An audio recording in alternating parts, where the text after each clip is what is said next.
Recording in progress. Recording stopped.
Good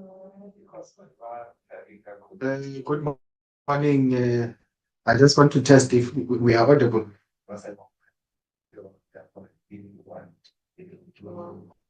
Yes, yes. Oh,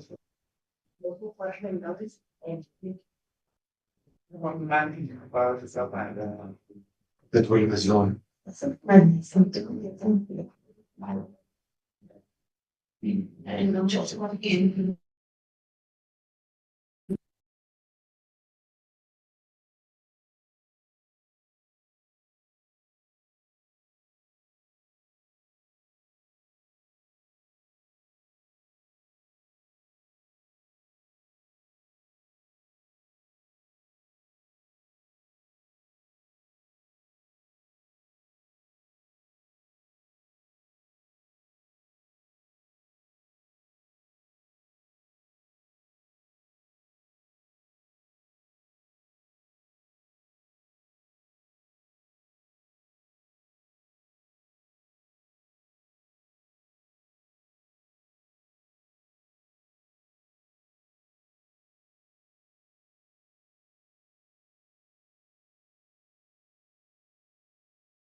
Kilichi to Marcel, I just wanted to check if I am audible.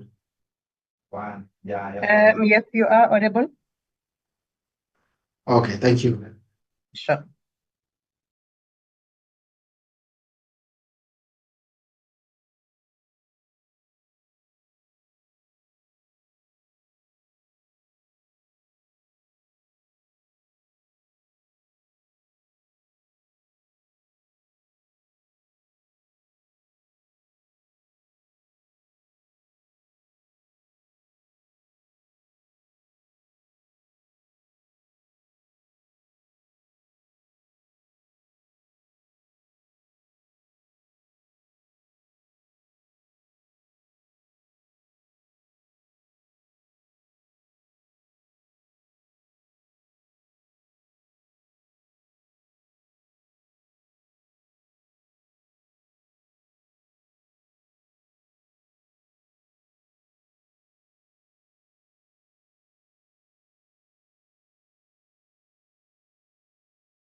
Good morning, honorable members.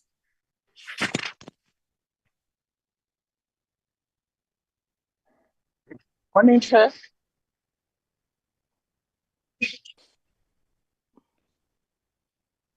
Holy Sword, do we have a quorum to start the meeting? See.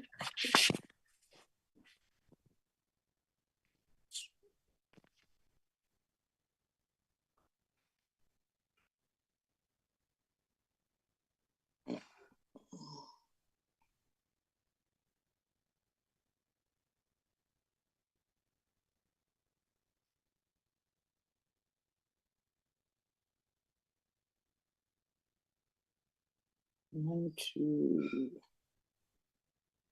3, 4.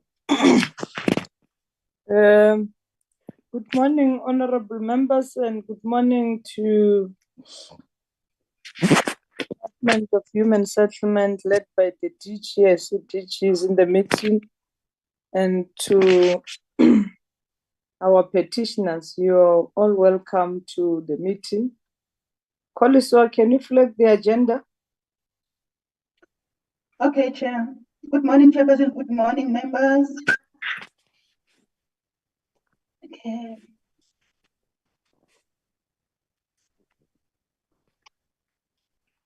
Can you see it, Chair?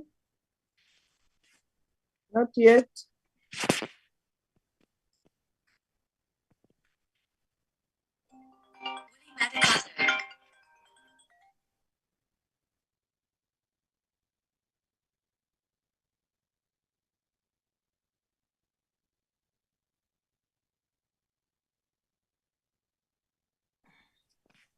Yes, there's the agenda. Honorable members, our guest and the DG and the team from the department. Can I invite everybody in the meeting to observe a moment of silence for meditation or prayer?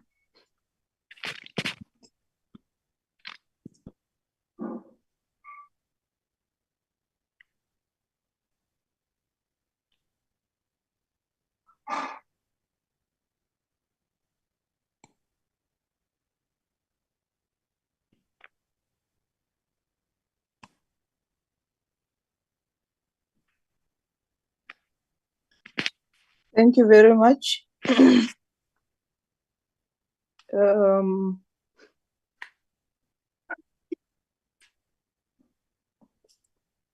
Koliswa, Hello, Chair. I don't see the program, the reviewed program.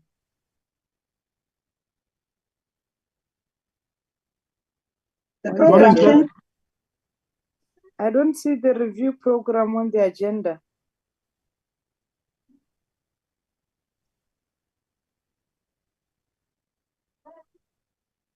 Hello. Are you able to hear me? I'm saying I don't see the reviewed program on the agenda. Because we're supposed to start. Add it, Chair. Okay, can we put it as number 4? So that we start with it before other issues.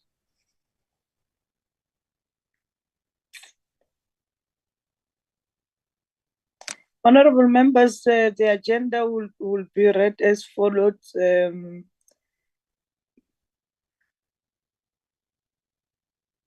Number 3 will be apologies, and then number 4 will be consideration of the revised program, and then number 5 it will then be the presentation by those the Department of MEC and the Department of Human Settlement in Northwest, the city of Tshwane, and then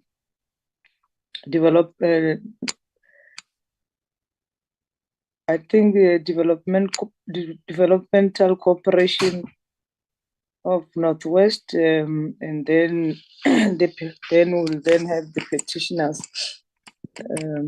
Then we have deliberations, and then there will be the consideration of the committee report on the 3rd quarter. So can I get the mover for the adoption of the agenda, honorable members?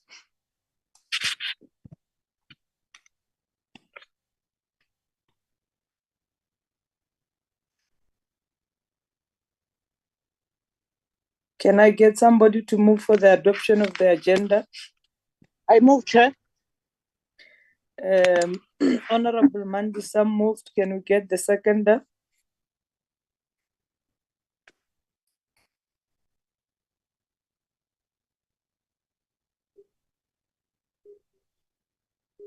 Honorable members, can we get the seconder?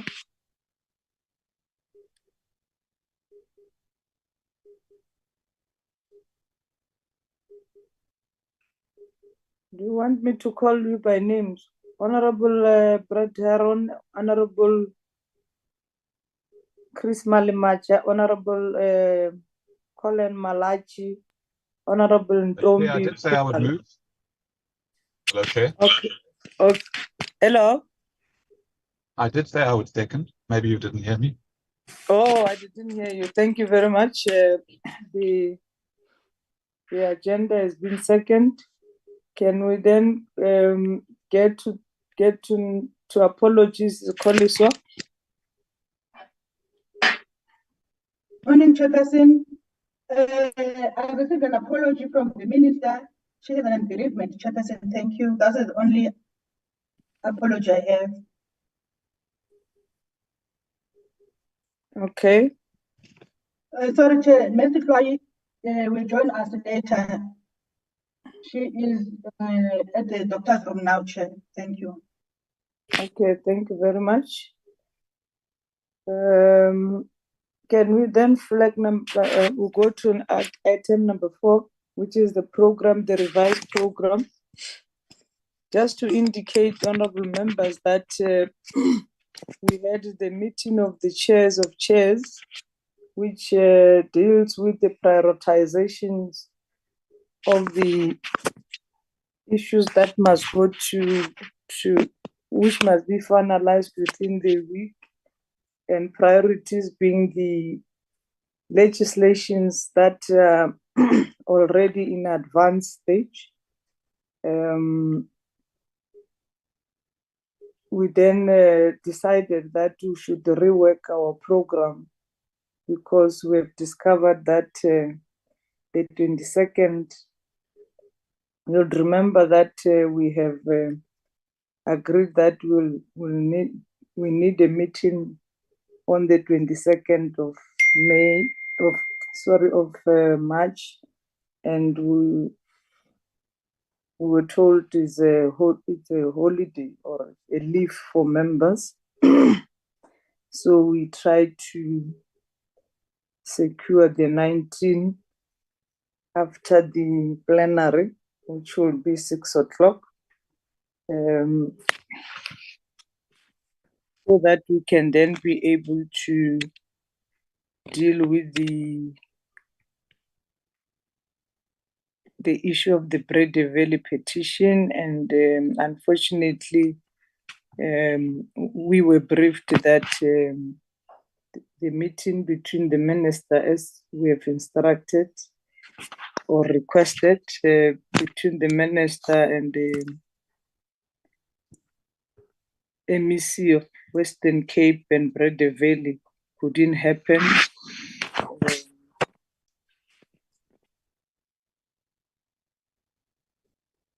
So the Tuesday that we were thinking that we had already applied for, we can then decide what we put, because it has been approved. If members agree, we can put something that is still outstanding. But the second issue is that we have received the request from the Auditor General that he wanted to brief us on the material irregularities within the human settlement as the progress report, and we had to put it for next week, Wednesday, and remove some of the items on the agenda, like the issue of the definition of mud house,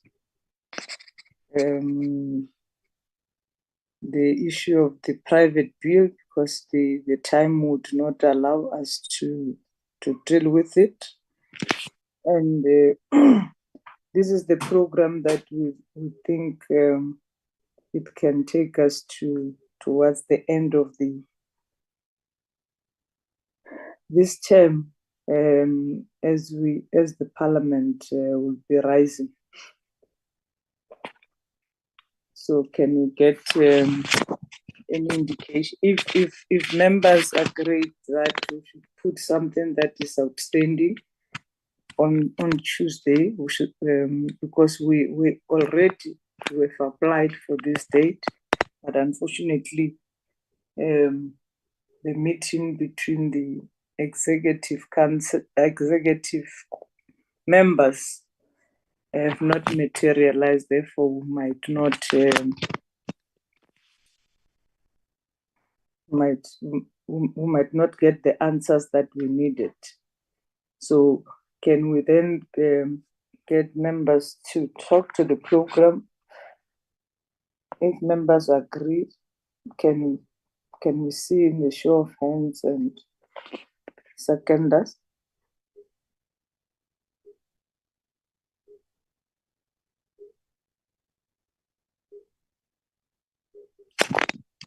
Ms. Makasini said is up, Chair. Yes, Honorable Makaseni. Thanks, Chairperson. I just want to check and whether we program we are supposed to have a visit in KZN that we postponed due to the voter registration, the last voter registration. That program still part of the activity, still part of this program. Otherwise, I circled the program. Just if you can give me clarity regarding that. Thanks, Chair. Thank you. No honorable member would not. Actually, there is no space because the time for Parliament is it's finished. We would like to go, but we don't have time now. We won't have that visit, honorable member. Okay, I agree with the program then, Chair. Thank you. Can I get the second, honorable members? Second, Chair. Thank you very much, Honorable Tseki, for seconding the program. Kolisa, you have not scrolled it so that all of you've removed it quickly, ma'am.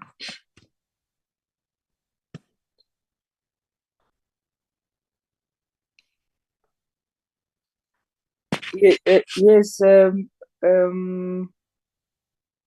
Next week, Tuesday, we'll deal with the, as I've indicated, Auditor General and the progress on the material irregularities within human settlement and the briefing on the consolidated report on the consequence management in cases of serious transgression by provinces. And then we'll then have some minutes to be adopted. Today, as I've indicated, we have invited the petitioners from Mawika and the relevant authorities that need to respond to those issues. And then on the 27th, which is the last date of the of our meeting, which is 27, it will then will be considering the legacy report for the coming portfolio committee. So those are the program. We're left with only 3 Wednesdays for Parliament to adjourn or to rise. So can we then go to item on the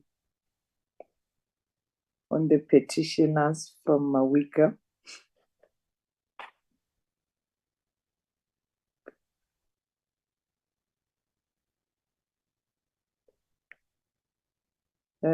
Let me take this opportunity to welcome you, DG, and from the National Department, from the Northwest Province. I'm not sure MEC has connected. MEC Nonomaloy. Good morning, Chair. HOD Mahlobo here. MEC had sent an apology. It was forwarded to Mezoleka, I'm not sure by his office. He this morning had to rush to an emergency in Moretile local municipality, Ward 17, where there are by-elections. So he sent his apology and delegated myself and the CEO to make presentations on his behalf. Thank you, Chair. Okay, thank you very much, HOD. We had requested the MEC from Gauteng, Honorable Maile. I'm not sure whether he has managed to connect to they have the by-election in Sidibeng, but we have requested that they can send somebody from the office if you will not make it. Honorable Maile, are you in the meeting? Or the representative of the MEC? Yeah, I don't know if you don't see my photo on the screen because I'm here. Oh, DM, I didn't I've see been you. here. My apology. My apology. Thank you. And you look beautiful on the photo. Oh, you see me? Yes. Thank you. So, yes. I thought it was young girls from somewhere. I didn't see it's you. My apology, DM. So DM Tshwane is here and the DG. Who else is here?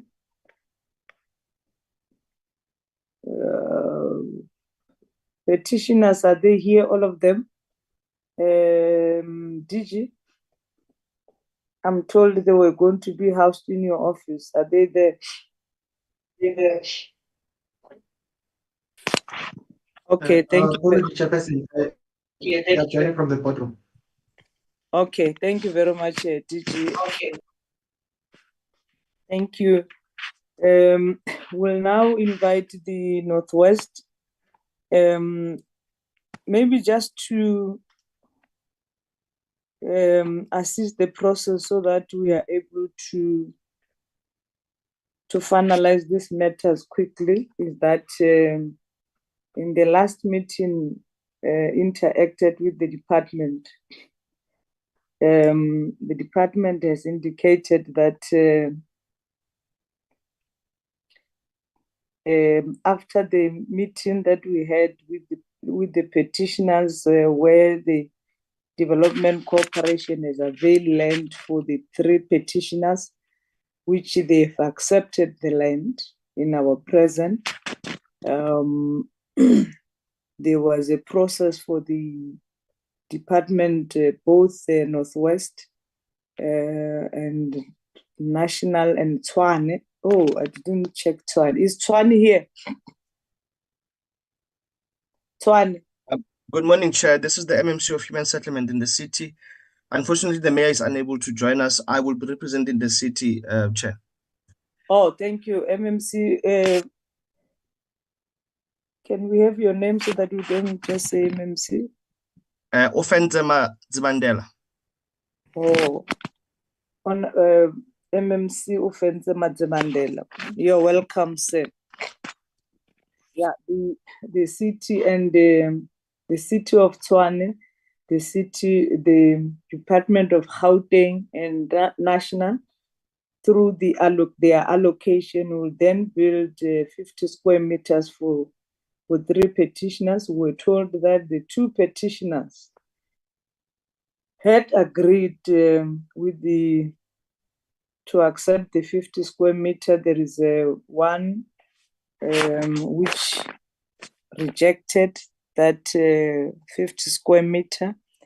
And then there was, amongst them, there is Mr. Miram, who who was sold the land by the Development Corporation, and you couldn't get the title deed. In the last meeting, Tshwane had agreed that they'll fast track the process of proclamation so that Mr. Miereng must get his title deed. And in the last meeting, we're told that Tshwane is not ready.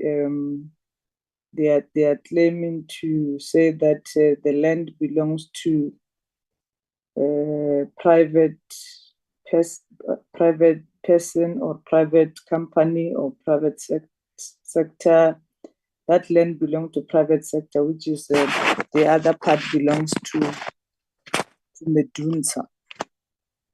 So that's why we have called this meeting to say that we have to, because our understanding was that the land belongs to Development Corporation, because the Ga-Rankuwa area was falling under Northwest, and we didn't understand that, and that's why we have called Tshwane to come and clarify, and even the issue of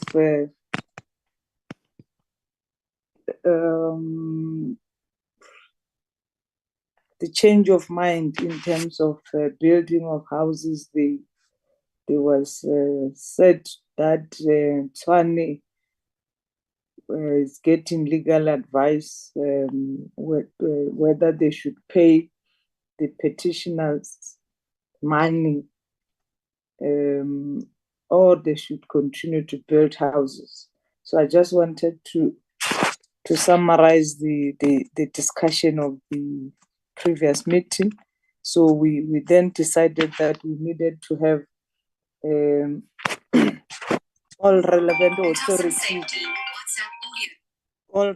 authorities to come in and clarify, and we have requested that all the responsible authorities, they must do all their presentation actually must be in writing, and must have a signature of authority, so that we know that this is a document of the particular institution.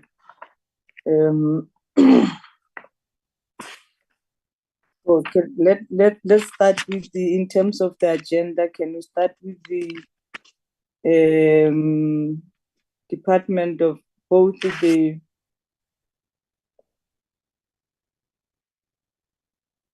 there is Love More Chauke. Love More Chauke, which organization are you representing? You see the message from Love More Chauke. I'm representing the MEC. Oh, it's representing the MEC from Gauteng. Okay. Thank you, Miss. Is it Mr. or Miss Love More Chauke?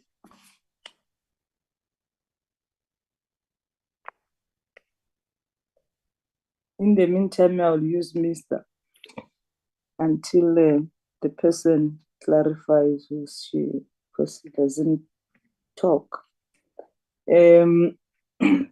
I'll then hand it over to Northwest, and then we'll follow by Tshwane, and then we'll then have department as presented last meeting, and then we'll then have petitioners as that indicated on the agenda. Northwest, can you start?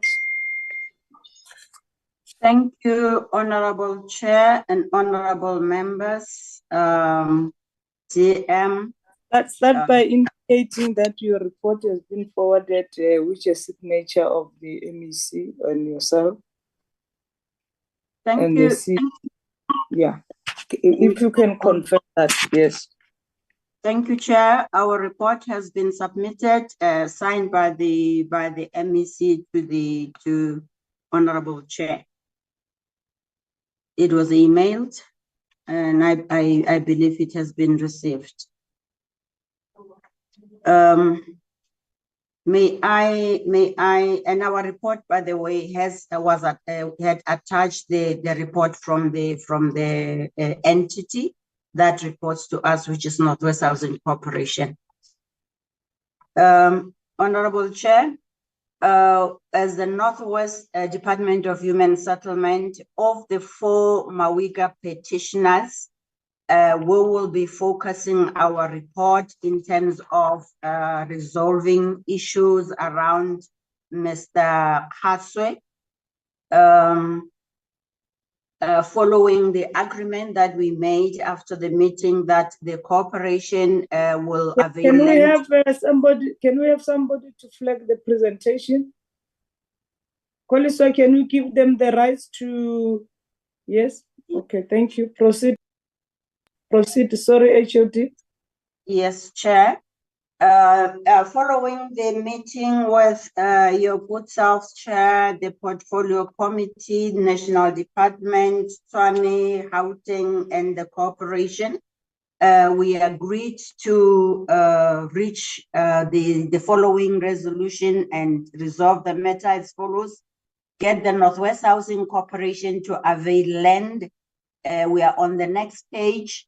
Northwest Housing Corporation to avail land to the 3 petitioners whose houses were illegally sold, and have the Department of Human Settlement Northwest build a house for Mr. Khaswe for the accepted land portion offered to Mr. Khaswe by Northwest Housing Corporation, which is R757 Mufasa Unit 2 in Rustenburg, measuring a total sum of 1,441 square meters. And we were assured that the ex gratia payment of 10,000 each for all petitioners was eventually paid to them. Progress in terms of Mr. Ernest Khaswe regarding the construction of the house. It was not easy for Mr. Khaswe, like other petitioners, to accept the 50 square meter military house specification, considering the size of houses they are forfeiting or they have lost. But having put the policy on the table to say government cannot build anything beyond 50 square meter, which is a military veteran house. Mr. Khaswe recently accepted the 50 square meter house as specification that will be provided to him. And the plans were also shown to him. So what has happened was that on the 14th of February this year, the department will be finalizing internal administrative issues of appointment of the contractor, which essentially is extending the contract of a contractor building around the place where Mr. Khaswe's site is. And Mr. Khaswe also agreed that that 50 square meter will be built, and any additional alterations or maybe expansion of the house will be done once the construction has been completed.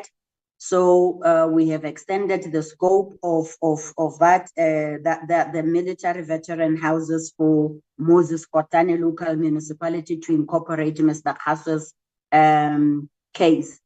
The time frames for the remaining activities are that because Mr. Khaswe wanted to be on site when the contractor comes on site, the contractor is going to be introduced on the 18th of March. And then the house will be constructed. I think that construction of house is supposed to be completion of house. Apology for the mistake. We anticipating to finish the house by the 3rd of May and hand over the same to Ndate Khaswe by the 7th of May of this year. Other progress around handing over the sites, I think the Housing Corporation will elaborate more on this, that The petitioners signed the OTPs. Mr. Khaso's own was signed on the 21st of March 2023. Ms. B. Sepeng on the 15th of June 2023, and Ms. Lidingwane on the 20th of April 2023. The details which will be provided by Northwest Housing Corporation Chairperson and the city of Tshwane in terms of progress around construction of same houses. Thank you very much, Chair. Thank you very much, HOD. CEO of Development Corporation. Hello.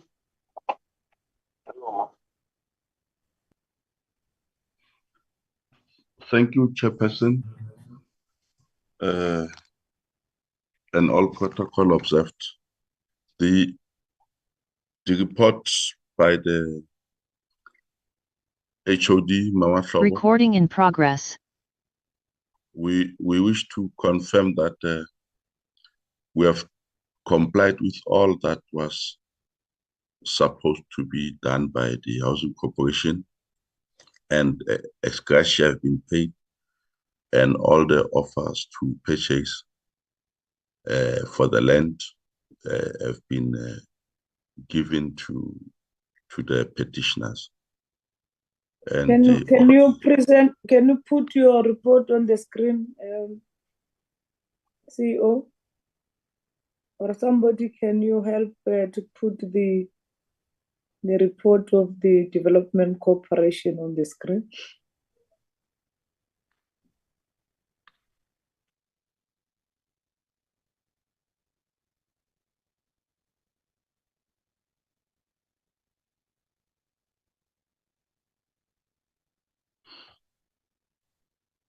We can try Chairperson now.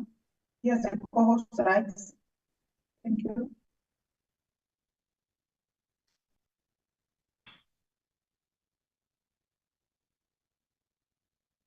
CEO, you have rights. Can you flag your presentation?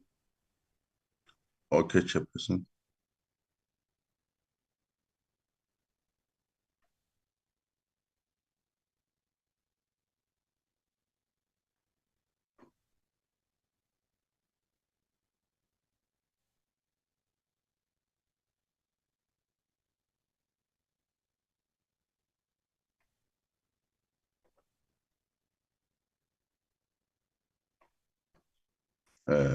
Is it showing?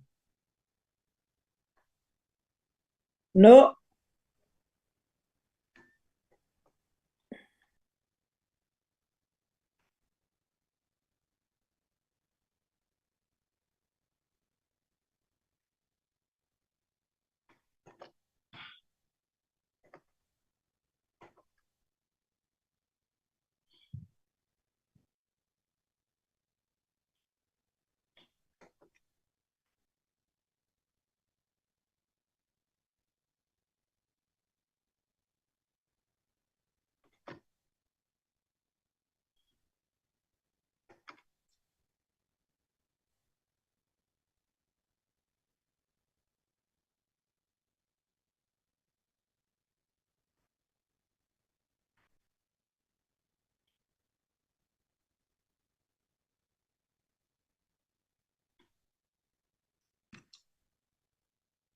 Zoleke, can you upload it that side?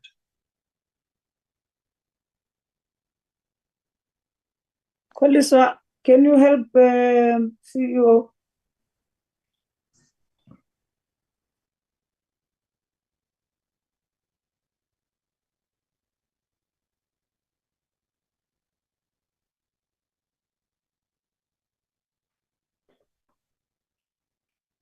Can you see, Chair? Yes, are you able to put it? Yeah. Can you see it now? Yes, we can see it. Okay. CEO, proceed.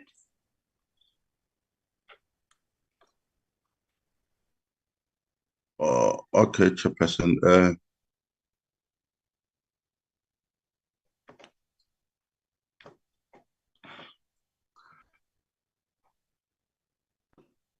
The finding of the public protector report is being narrated there.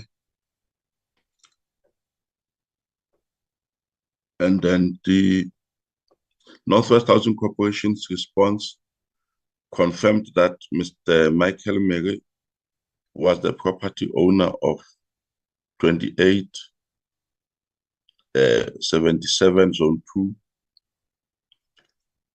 So he paid all the purchase price.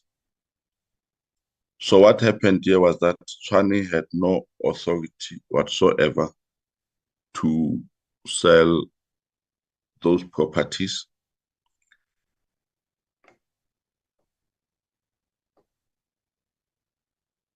And the issue of opening a township register is ongoing for the people in Zone 2 to have the title deeds.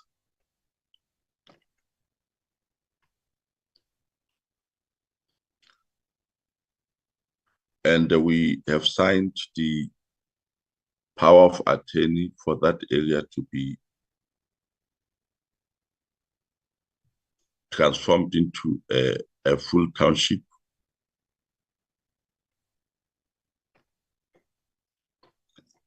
Chairperson, on the issue of Mrs. Lidingwane, Mrs. Sepeng, and Ms. Khaswe, their properties were also sold and registered to the third parties fraudulently. And the public protector instructed the Housing Corporation to apologize to all the victims or petitioners, which we have complied with.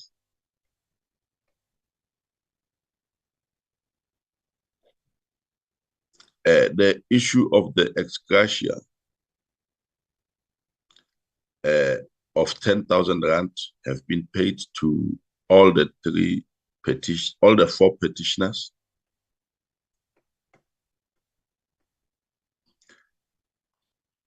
And all the four petitioners were granted sites. 3.1, Ernest Khaswe was offered 757 Unit 2 Mukhwase, a square meter of 1,441,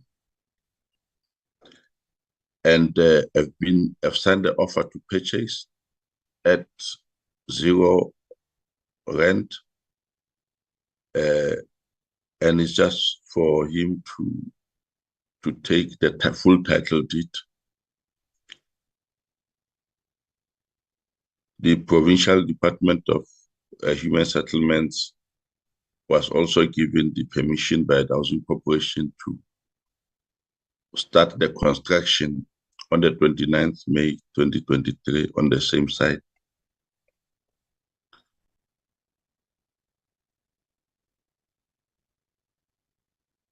The process to conclude the construction and handover of the house remains the competency of the Provincial Department of Human Settlements. Ms. Mary Lidingwane have been offered 2 stands and have signed the offer to purchase for 2 stands around March and 20th of April last year. The city of Tshwane have also been sent a letter from the Housing Corporation to conclude the transfer in terms of the rates of those 2 properties. The process is currently with the city of Tshwane. Sepeng have also been given 2 stands. Combined square meters is 1,600 square meters. Have also signed the offer to purchase on the 15th of June. And we have also given her the 0 letter, meaning that she does not owe a cent to the Housing Corporation. And the City of Tshwane have also been given a letter to allow the construction of the house on that land.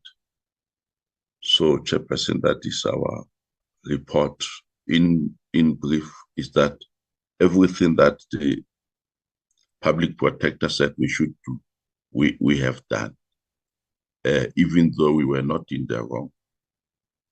The municipality that was wrong was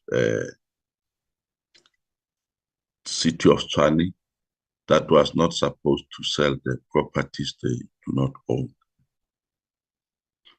We have since abandoned even the possibility to claim those damages from them. Thank you, Chairperson. Thank you very much. City of Tshwane.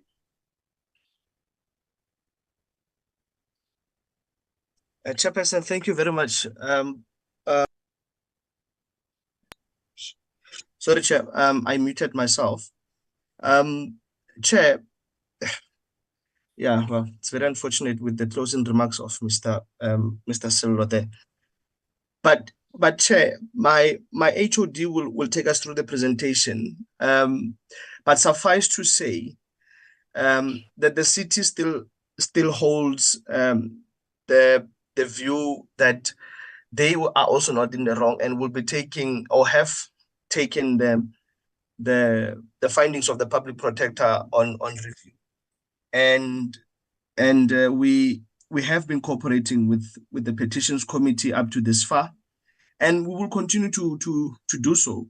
It is just that unfortunate that the review has not been had as of yet, and it's taking long for us to get to that point, because we do believe that the city is not also in the wrong on this issue. And our second worry is the precedents that we will be setting with these decisions that we are moving with. But having said that, Chair, I will allow the HOD of the department to take us through this. But I just wanted to caution that the precedents that we might be setting with this can come back to bite us in the long run. But I will hand over to the HOD, Chair. Thank you. HOD.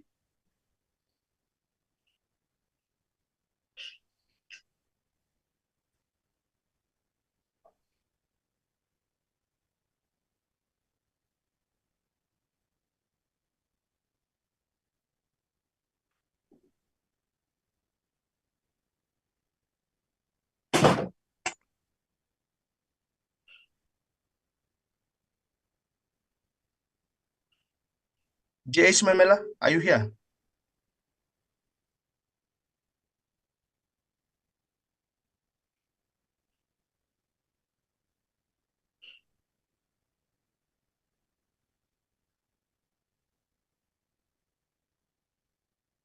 Madam Mela is here on the line.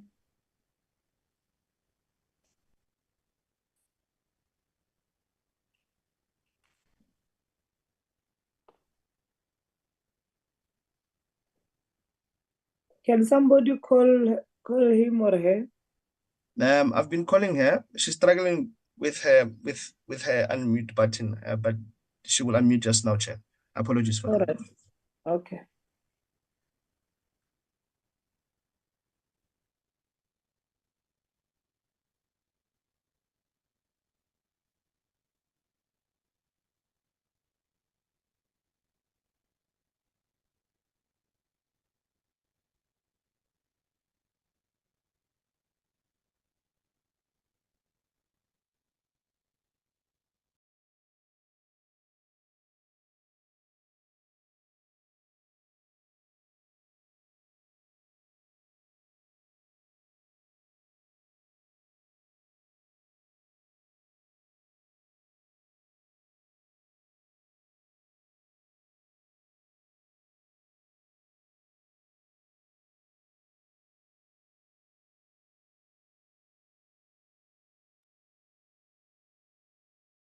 Hello, Chair. Yes, Koliswa. She is unmuted, but maybe she is having connection challenges because we can't hear anything from her. But the mic is on.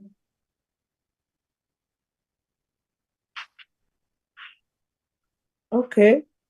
Do you have a report from the Tshwane?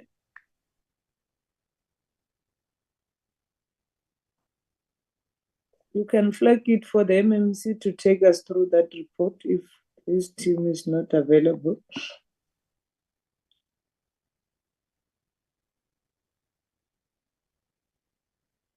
Koliswa? Hello, Chair. I'm still checking these presentations. Which one is them?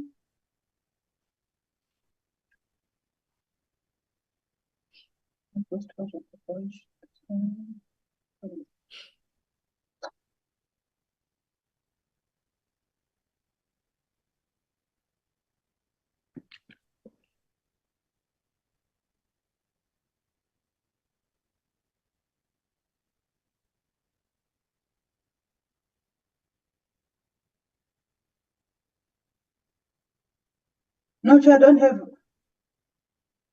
the one for Tshwane. MMC, where's your presentation? I had hoped that they had sent it through. It was finalized yesterday, but I think the group head will just. I've asked her to log off and log in again. She has that presentation, but I see that she's unmuted. I don't understand what's wrong. But I've asked her to log in with another device.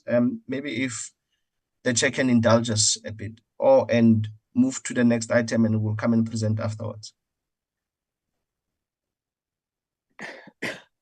Okay.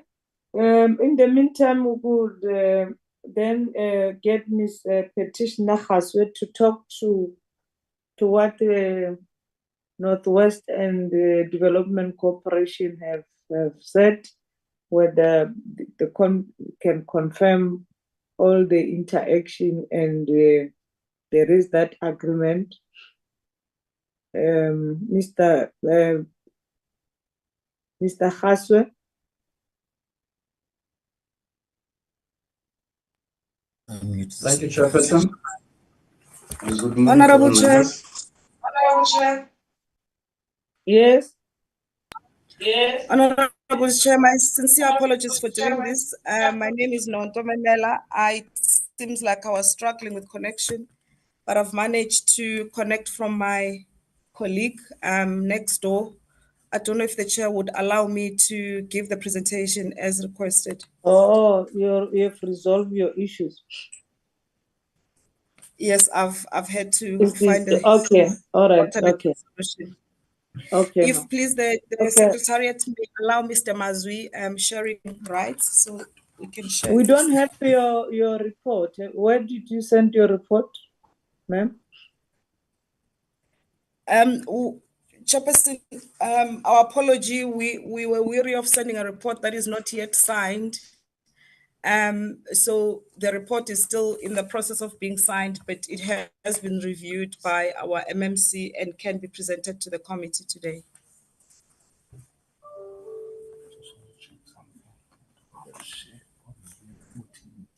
Okay. Proceed. Thank you, Chair. I'm still waiting for Secretariat to give Mr. Mazwi. Oh, here, we've got the rights now.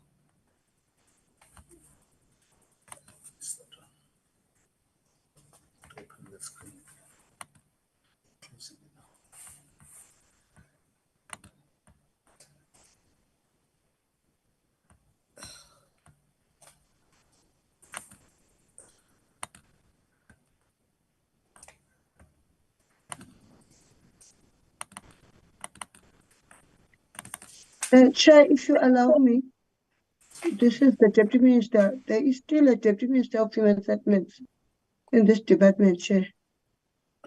Yes. Was not given a chance, myself and the DG, to speak before they presented, but it's okay. But I have. No, I'm worried. No, you are going to speak, DM. You remember that your report was said that we must call these Tshwane and Northwest to come and make those commitments so that's what we are doing. This is the continuation of the meeting that we had last week. Okay. And there was yes, and then you are going to be given opportunity to talk to. May I make a comment? May I make a comment before we proceed with this report, Chair, if you allow me? Okay. I don't know your views, Chair, with the members of Parliament, because there is a court case here which was raised that this is going to be taken to court. For us to read a report and accept a report which is not signed, is it not a risky? Is it not a risky part that we're going to do? And because there's a court case, we're told that this is going to be taken to court. So should we continue with a report which is not signed? It's a question, Chair. Okay. No, they are not. The court case doesn't affect us as Parliament. It's the review between them and the public protector.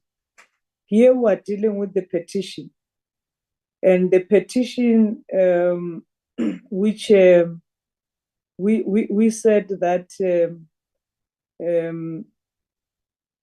there was a wrong that was done to the petitioners, and we have been interacting with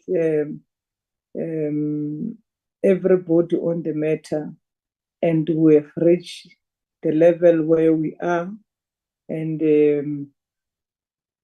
what we need to Tshwane to do is to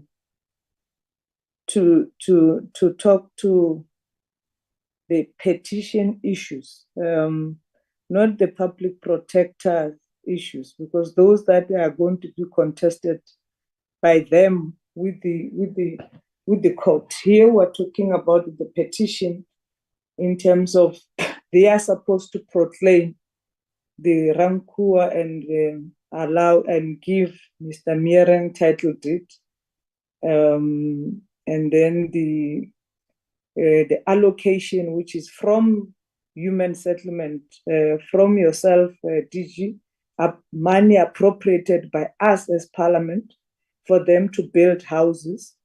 And we had said that we have to build houses for these petitioners, and Tshwane and Northwest Department agreed, and Tshwane agreed in the meeting that we had that they will use their allocation.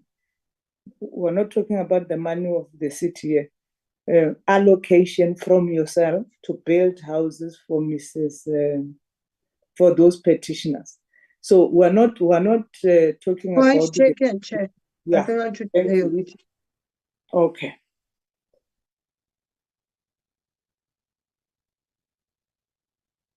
Tshwane, please don't talk to issues of what you are going to review with the public protector. The issue is we need that when are you building the houses for those that are agreed for 50 square meter, and when is Mr. Miereng getting his title deed?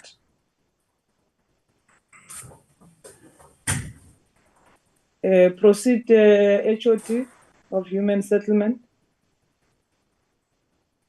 Thank you, Chairperson. Good morning to you and members of the Portfolio Committee once again. Morning to DM, MMCs and colleagues. My sincere apology for the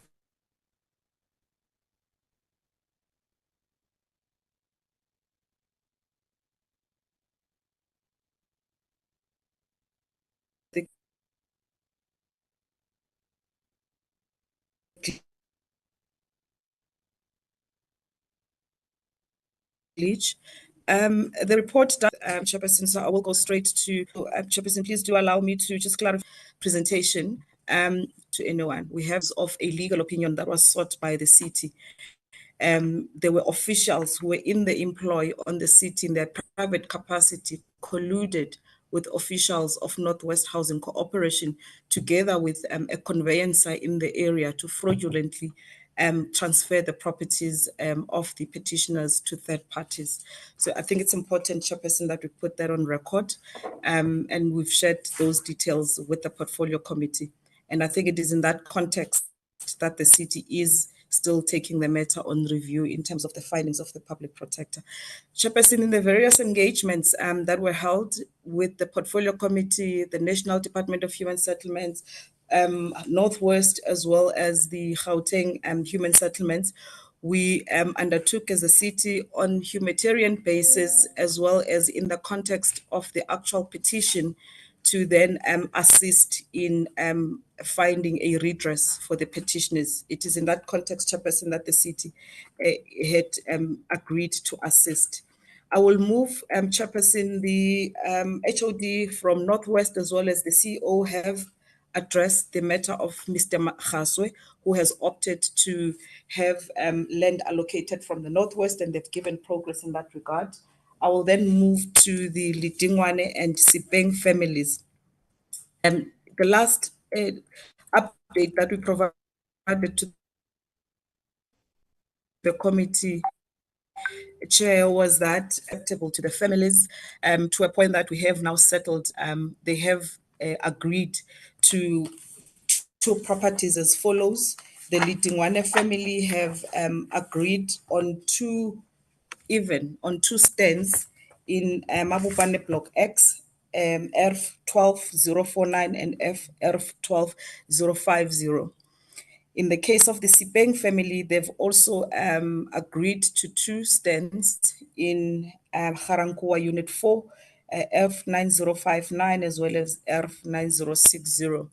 It is upon the family to advise the city on whether they would like these properties to be consolidated into one property for development, or they would like to develop in one property and have the other property for whatever that the family chooses on how to retain the property. Chairperson also indicated that we have put a proposals to the petitioners that we will approach the Gauteng Department of Human Settlements for a quantum which is the highest and the biggest in terms of this. Only the Tshwane family has accepted the military veteran plan. However, they've made a further request that they would like the bathroom to be an ensuite, which the current approved specification of the MV subsidy quantum does not cater for. We have gotten on board an architect who looked into this plan, and it does have additional financial implications. With regards to the Sipeng family, they have not agreed to the military veteran subsidy quantum. While these engagements are going on, the city made a submission to the Gauteng Human Settlements requesting them to approve a special dispensation to have the families allocated the subsidies. You'd recall that the eligibility criteria of a subsidized house is that you should not have owned a house before, which means under normal circumstances, they would not qualify. That's why it needs to be a special dispensation that receives approval by either the MEC or I'm not sure to date on that submission. We have also had a discussion with the National Human Settlements Department on this matter. And there was a concern also raised from their side that if we are seen as government to be approving against the policy requirements, it could set a precedence that may not be sustainable. However, we'll await a response from the Gauteng Department of Human Settlements. Chairperson, in the engagements with Gauteng, they have, however, agreed that they will take responsibility or assist with the conveyancing in terms of the transfer of the properties. So that's the work that we've been engaged on, Chairperson, since the last time that we made a report to the committee.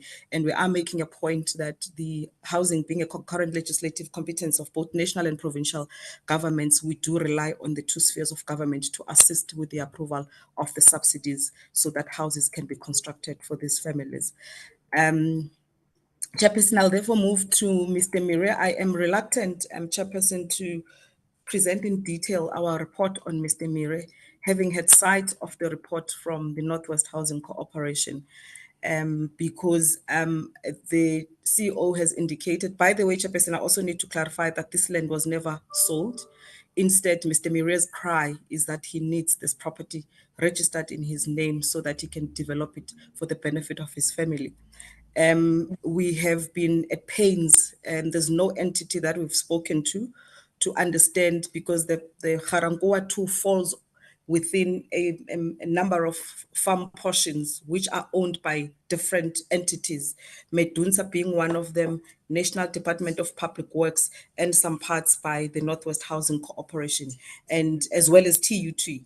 And for you to complete the township establishment process, you need to have POA from all these entities so that you can finalize the township establishment processes and be able to open a township register and assist the registration of the property to Mr. Mire.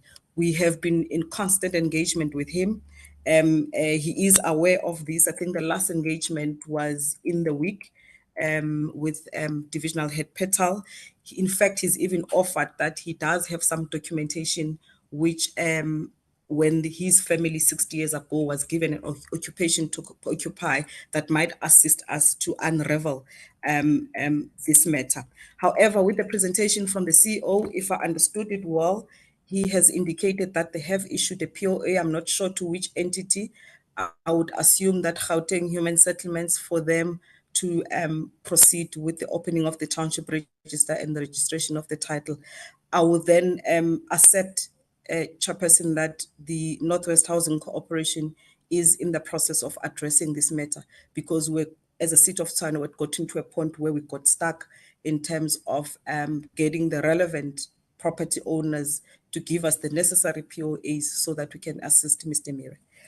Chairperson, in concluding my presentation, and with respect, Chairperson, that you have indicated that you wouldn't want us to indicate the issue around the review of the Public Protector's report, but it will be remiss of us if we don't bring this to the attention of the committee, that while the city has agreed to assist, yet it is pursuing the review application in line with the outcomes of the forensic report and the legal opinion we've received.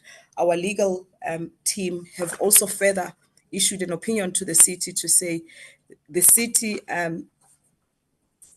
in fact, it's a caution that the city's involvement in the redress or addressing this petition is actually not consistent with the intention to review and set aside the findings and the remedial action in the Public Protector's report.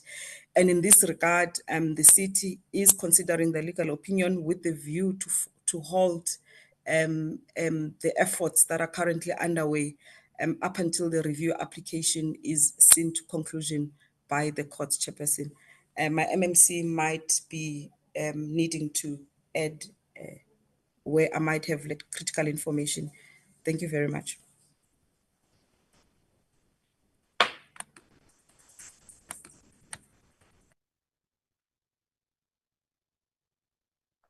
No, Chairperson, I'm okay. I think the group head has done a good job on that. Thank you very much, Chair.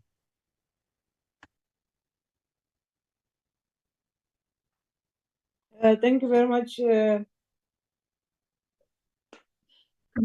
MMC Madzivandela and the HOD of Human Settlement in Tshwane.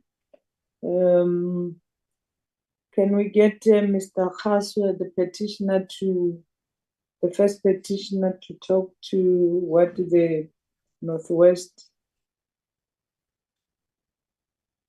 and the Development Corporation has done? Mr. Khaswe. Thank you, Chairperson, and good morning, members of the Portfolio Committee, and all those stakeholders that are here. Let me just open my report or my speech by saying, on the 4th of February, that's a Sunday, I was attacked by criminals and I sustained some head injuries. I was taken to hospital and I'm still healing. I did try to send some of the pictures to the HOD and other members of his department. What I'm saying is, you know, the way this matter has tracked, it shows that one can die in the interim whilst waiting for this matter to be concluded. I'm just saying this to make you aware that I've seen it with my eyes. I've got a very big scar on my forehead. Somebody hit me with a gun. I don't know who these people are and so on and so forth. So we actually left in a group of, in an environment of enemies that we are not aware of. Once this matter is dragging and dragging and dragging. I mean, this is 18 years today, if I recall back, that we have been running this matter, and then it doesn't actually come to be concluded. All the same, I listened to what the HOD, Ms. Mathawa, just said, and the CEO, Mr. Mkodiri. But my concern here is, yes, we agree that the 50 square meter military veteran be built for us against all odds, because we realize that we are not winning. Even when we're saying we want particular plans of our choices. We were mindful of the fact that time has been wasted already. So we try to give the relevant departments benefit of doubt to allow them, because they are forcing us into these things so that they can actually prove a point. But still, it delayed. I mean, up to now, we are talking about military veteran houses. We have never seen them.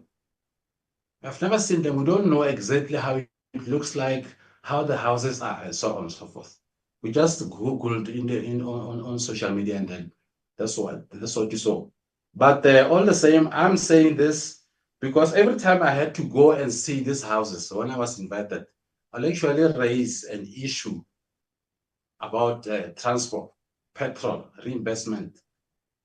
And the Department of Human Settlement Northwest will actually say no, they're not going to reinvest in any expenditure on petrol. So as a result, I was actually told the houses in separate different places, but I never saw a single one of those houses. So I don't have an idea of military veteran houses. Secondly, I don't understand this package. What more is there besides the house? Because remember, when we lost our properties, it was not only the houses that we lost, also the furniture and other properties that were inside. We listed everything. We opened cases with the police, and then all this were never attended to. So we need to know exactly, when we talk about military veteran houses, what additionals are there? Are you just providing an empty building? I mean, we need to be taken into this thing. We need to have an idea exactly how this package, because it's not ours. I think we deserve to have petitioners kind of houses, because those ones were meant for the military people. So we are just pulled into this whole thing. This is why it's taking. Recently, I was talking to a certain Mr. Tabile from the department. And then he said to me, he has been mistaking me to be one of the military veterans. So this is another thing that actually delayed, causing to delay in unfolding this whole case.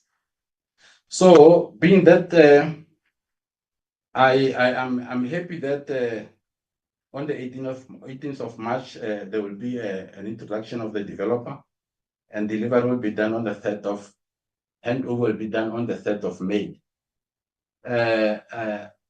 You know, sometimes when you are promised something, it is good that you have that in writing, so that tomorrow when things don't work, you have something in hand that you can actually show. So I'm going to request the office of the HOD to provide me with a written agreement towards this particular development. Also, we have a problem here as petitioners. We are faced with a number of entities. The City of Tshwane is Housing Corporation Northwest, Department of Human Settlement Northwest, and Department of Human Settlement National. Now, sometimes we don't know exactly who must address what, because like I was mentioning that we lost furniture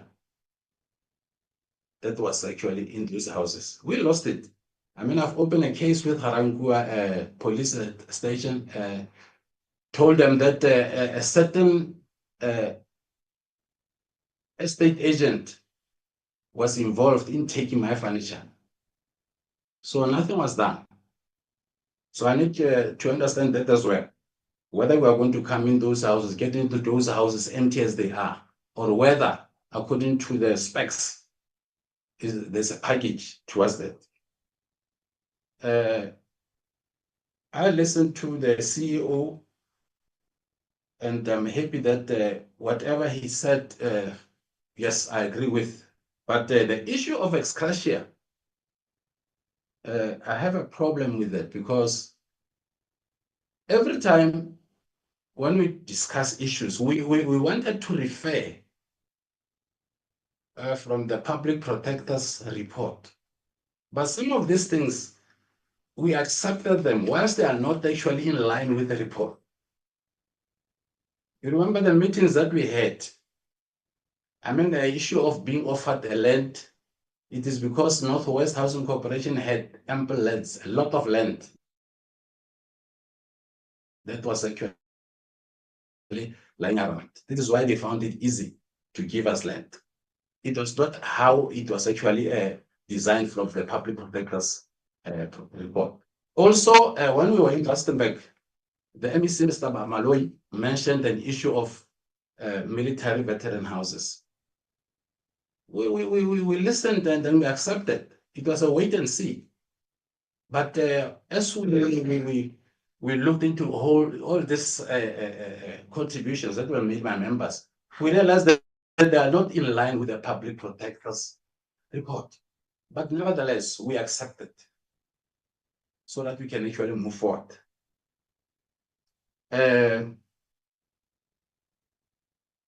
This issue of ex gratia, the time when it was paid, we consulted. The 10,000 that was promised in 2018, 2014 or something, somewhere when we started this case, after the report was issued by the public protector, that money was 10,000. But when it was paid, it was no more 10,000, it was 8,000.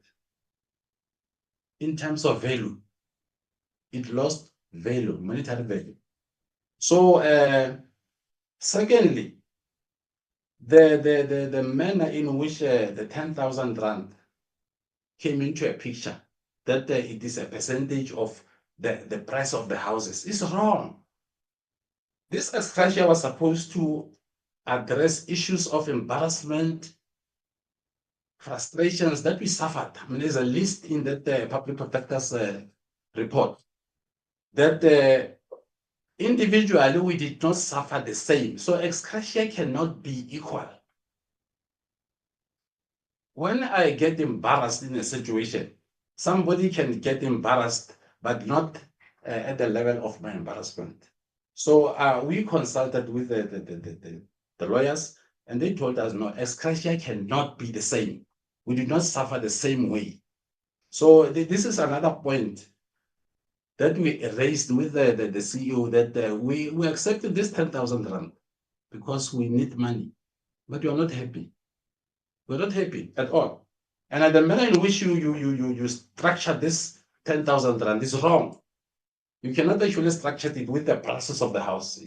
It's got nothing to do with the prices of those houses. It's got to do with what happened to an individual during that stage. I mean, if you are the CEO and somebody wrongfully so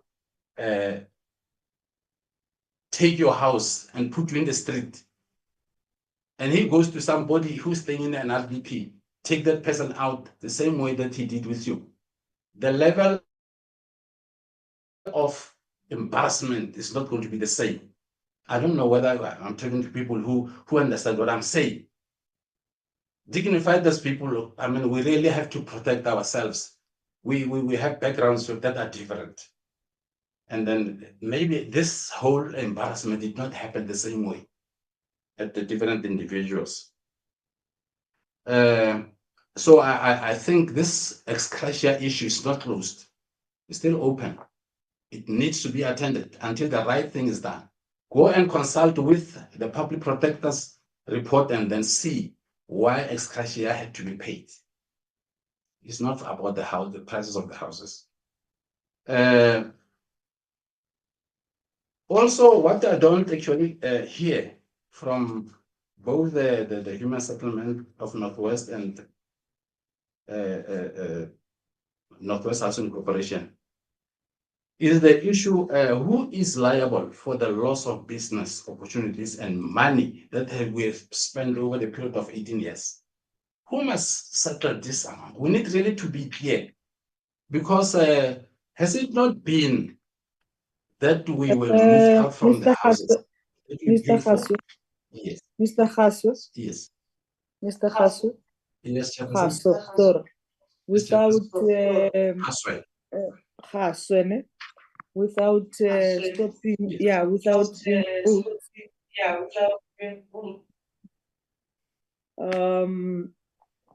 If you remember, when the parliament started to act with yourselves, we said that the issue of public protector, we are not taking away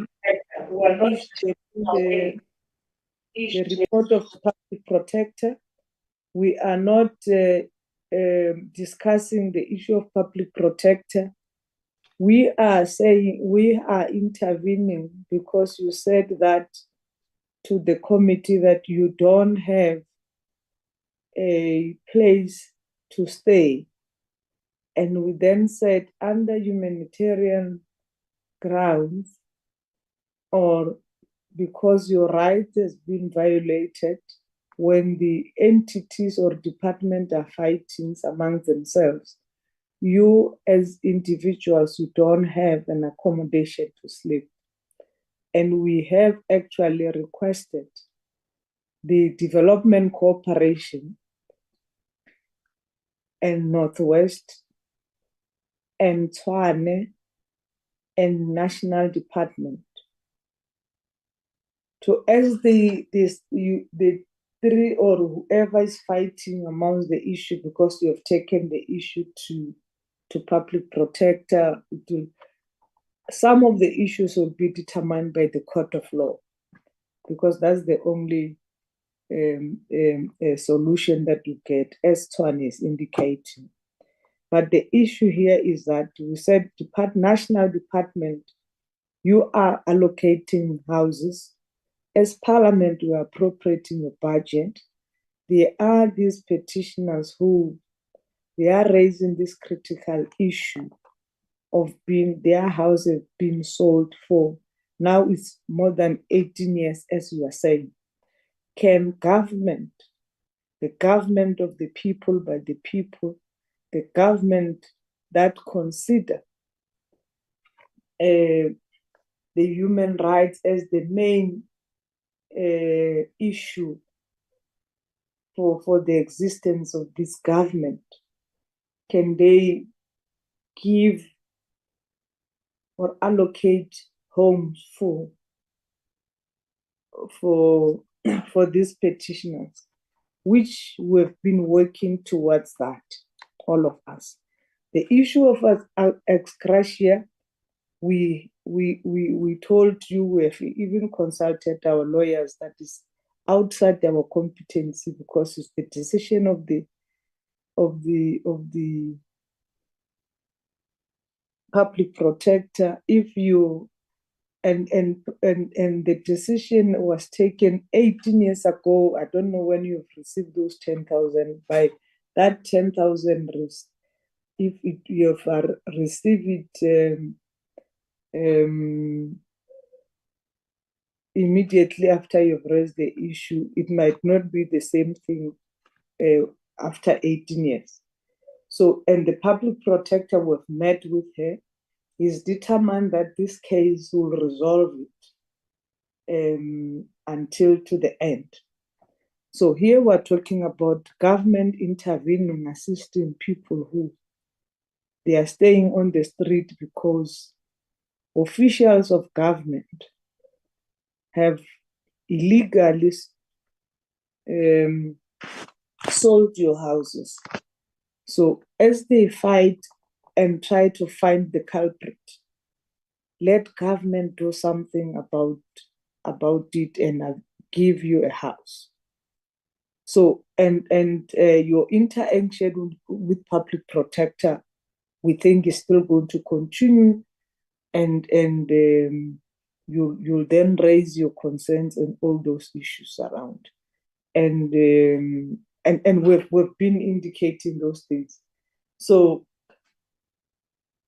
with due respect, we wanted to coin this matter towards what we have agreed with the human settlement and Tshwane and Department of Human Settlement in Gauteng and Northwest. Have they complied?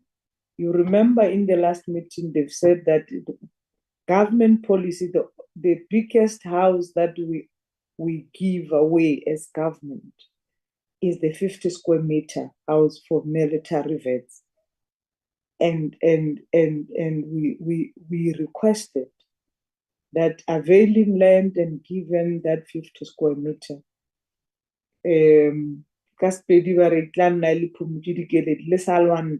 we're not saying this matter is going to be closed.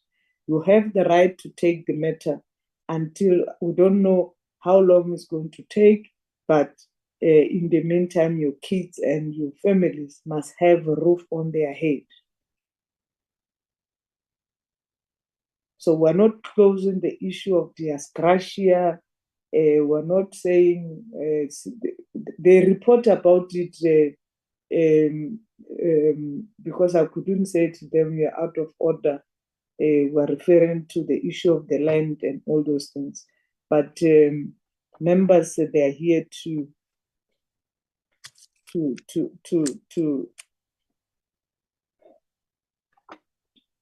agree with me on how we have been dealing with this matter. We have not said we are going to close this issue of the issue of the public protector. We've met with public protector and we have understood how public protector has taken those decisions, which we said that and we have explained our intervention as portfolio committee through the petition that we have written, that the only thing that we can deal with is to see to it that the issue of putting roof in your head is done, removing you from the street, and as the public protector, still fighting with these entities for you to get justice on the matters. So I want us to confine ourselves towards these the issues of availing land and house. And then the rest of the issues, the public protector will continue to fight with the Development Corporation or City of Tshwane, whoever is involved in the matter. Can we confine ourselves towards that, Mr. Hasso?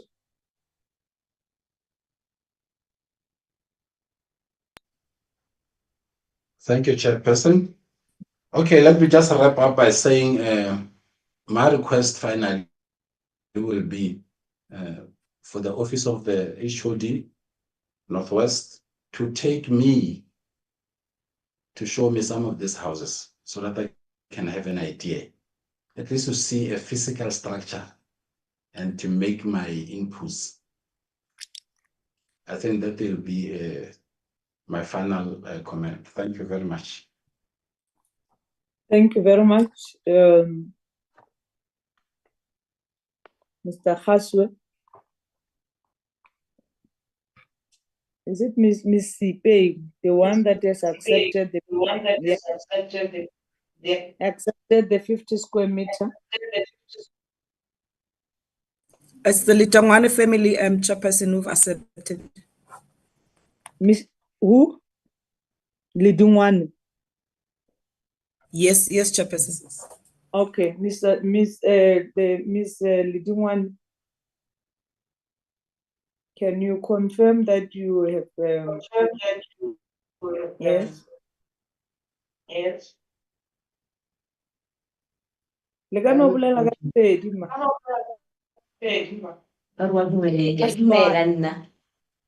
Spot. Ke dumela nna ka yona ntlo eo ya Indo tse tsotlhe tse di dirang tseo. Mara ke kgopela ntho e one. Last year ko re sale re eme re lemetse go twe ntlo ya agiwa ka June ka di 6. Ntlo ya wa dololo ntlo ya tsanga ya agiwa akere. Ebe go feletse gore a wa phetela a mfounele gore ka di 6 tsa October re by December o tle go tsene ka mo ntlong. Ke emetse le no. Mo ke nna mo teng ga ka nnisega ba gaetso. Nna ke lapile go lla wa itse. Ke lapile go lla.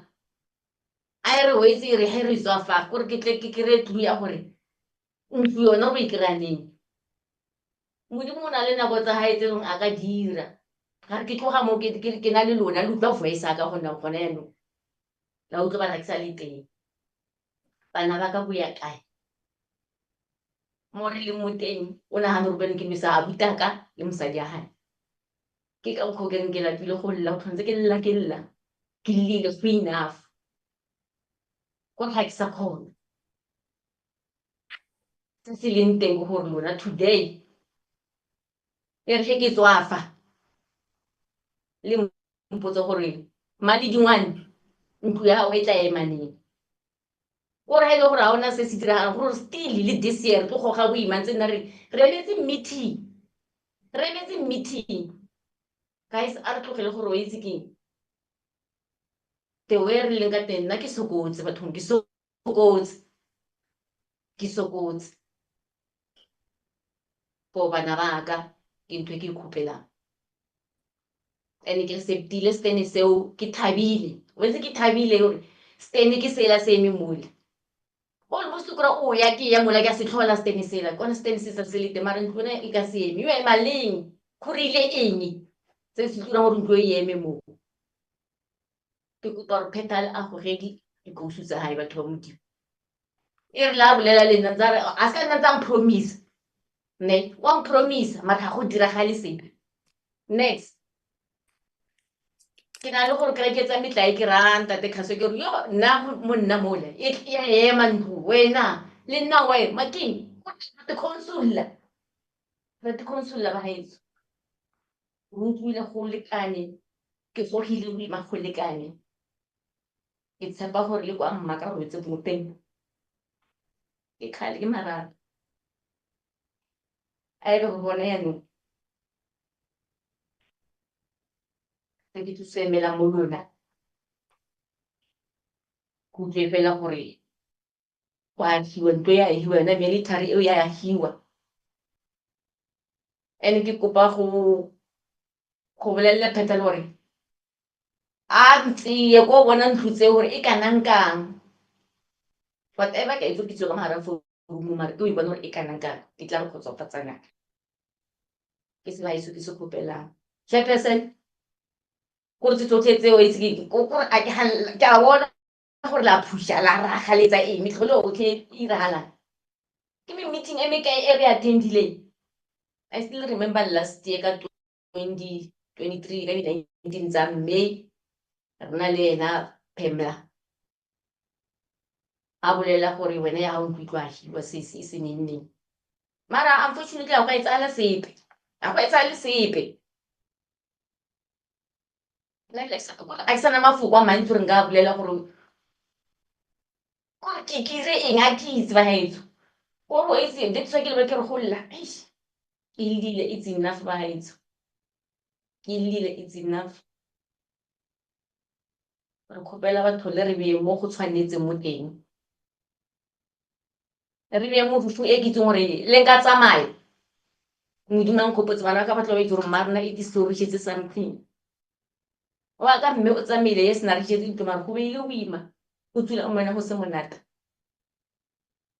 then ke nna o be le nna ke gore le nka re ke a tsamaya mme ngwaga ile ba gaetso bana ba tshwanetse ba tlo ba itse bana le legae la bone bo nna go fitlhelela ka banna la butaka mosadi ola ena le ena reng le ena mosadi ola gore ga go monate ko ntlong ga go monate re no nna ka re tla reng ene o no nna gore ke kgaitsedi ya gae ke ngwana mmaka o a tlo reng ka mokopa mara ke a khopela ba gaetso do something ke a khopela ke a leboga Chairperson. Thank you very much. Melly Dingwan, at least yours is very clear that you don't accept the 50 square meter house. I'm going to open this discussion for members to talk to the reports that we have been presented to.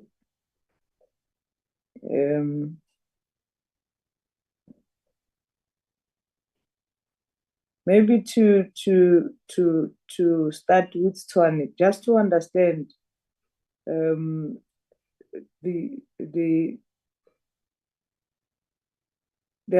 what does that mean? Are you saying you are not going to attend to Parliament's petition because you are on the review? Because we have never called you with the Public Protector's report here. So I didn't understand you, or your legal advisor is saying what? That you must undermine Parliament, you must not respond to the petition as been called by Parliament. Thank you, Chair. Yes. Yeah. Chair, I am saying that we remember if something is then taken on review, I'm of the impression that whatever findings are then set aside. No, you have not taken us to court yourself. No, not the petitions committee, not the petitions committee, but we are saying the findings of the public protector. Now, we're not talking about the public protector. Yeah, but Chair, if you allow me to substantiate my answer, thank you.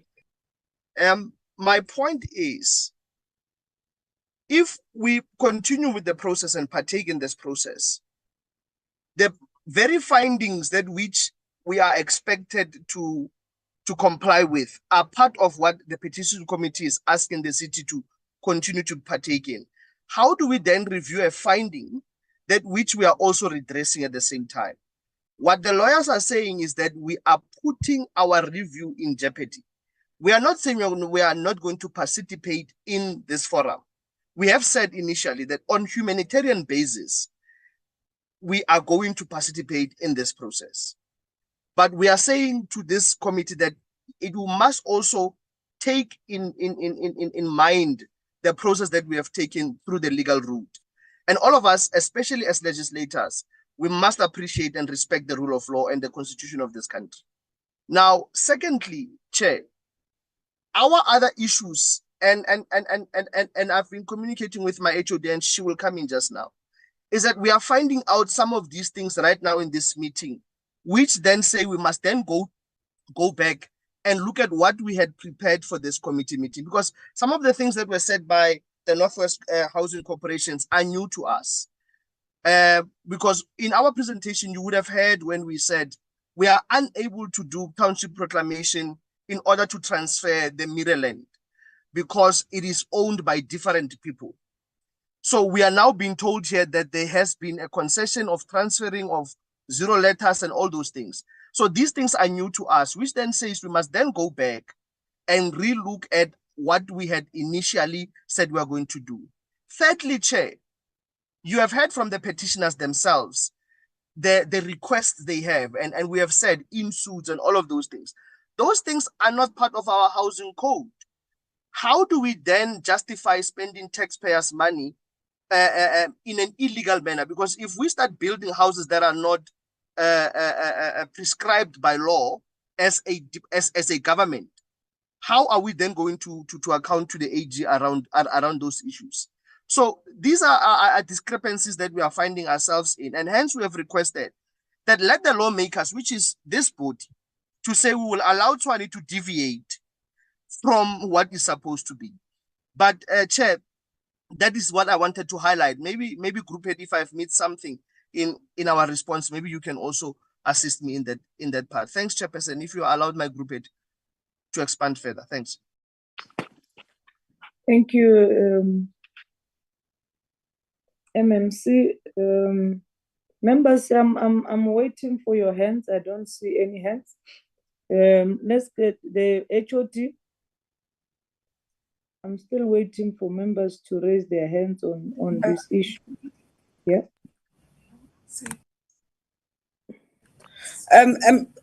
Thank you, Honorable Chair. The MMC has covered all the critical points, particularly in emphasizing that it's very difficult to divorce the two. The response to the petition on the humanitarian grounds vis-a-vis the review application, because it involves the very same families that are core in the review application. The legal team has even threatened that it means already we are saying to them, we are willing to compromise the success, the possibility of the court finding or reaching an outcome that is in our favor. So that's where the city finds itself. Chairperson, however, we were able also to demonstrate that we've not been sitting and not responding to the request from the committee. We have been working towards assisting the individuals. We just find ourselves in this predicament. Thank you, Chair. Thank you very much. Honorable members, can we get hands to talk to the matters?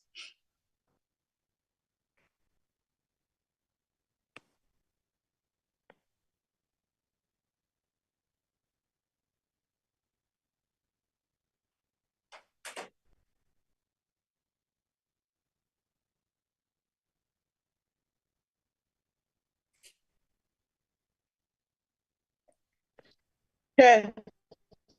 Honorable Makaseni. Thanks, Chairperson. Let me welcome the department and the petitioners. I think I'm very disappointed because I thought today you will get a final conclusion of this matter. It's not the first time that we've met Tshwane, especially the municipality, and the process that we've met. They will get a lot of stories that shows this commitment. If they say they have commitment to this matter. Two is the issue of, I think, the department who told us the petitioners, they don't know the houses of the military. Yes, Emily. MMC, is it you? Can you mute in the meantime? Sorry. Proceed. Honorable Makasini.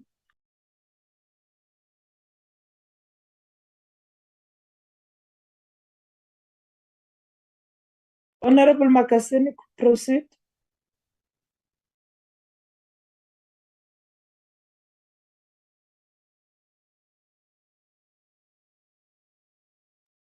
Disconnected, Chair. Teki, followed by Honorable Dr. Kumalo, followed by Honorable Mpiti. In that order.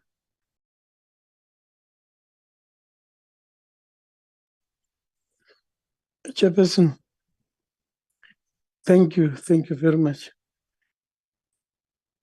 Chair, kutle ka hore Miss Ledingwana Uehana, can I just be clarified? There's a lady who has accepted the 50 with that stand. The unfortunate thing is that Ndlu keep a promise. Is that my understanding, Chair? Just before I make my point. No, there's Miss Ledingwana and Miss who help me, HOD and Tshwane. Thank you, Chair. Ms. Tshwane has accepted the 50 MVs, but with a condition. Ms. Sipeng has not accepted the 50 square meter MV plan. And we have not had the approval approved by the province. Thanks. Yes. No, that's how I understood it, Chair, the way Ms. Ledingwana presented it. I think high in my view.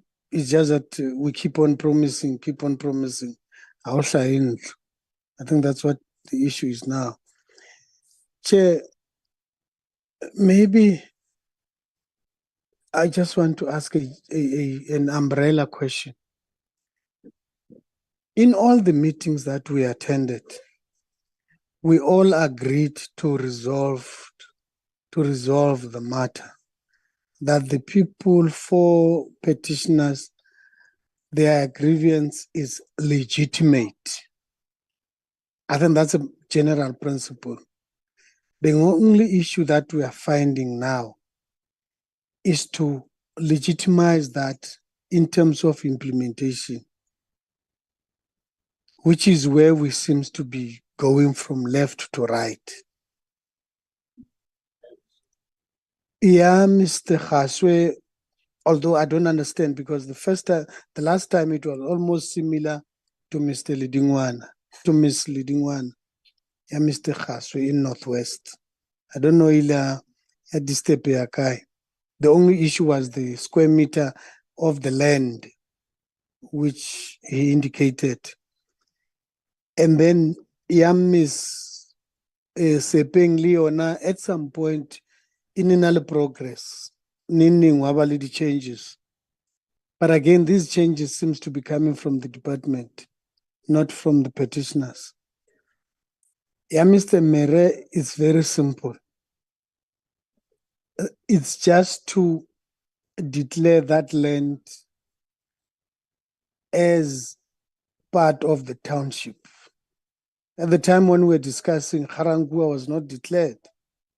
But we said, Mr. Khaswe, Mr. Mere, Aonamayang, that land must just be officialized to be residential.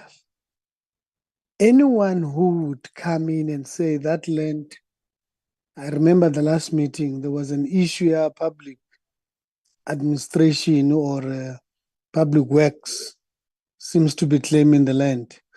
Whoever that owns the land, Chair, is our government. And that person must be told about the grievance that we have put, and that person must be able to agree in terms of the pursuance of resolution of this petition. I think that's our interest. So it seems as if when we meet some stumbling block, we forget the umbrella decision that we want to resolve this matter to better the conditions of those comrades to be similar to what they were at the time when they were illegally evicted. We even forget that whoever that did this is our employee. So that our driver should not only about resolving the grievance, should be about the source of what caused this. And then the source, it's us, through an individual that we have deployed to assist. So, comrades, we are going to the end of the term. If really at the end of the term, rest are to poor South Africans who happen to be black, I don't know what more do we need to do. Thank you, Chair.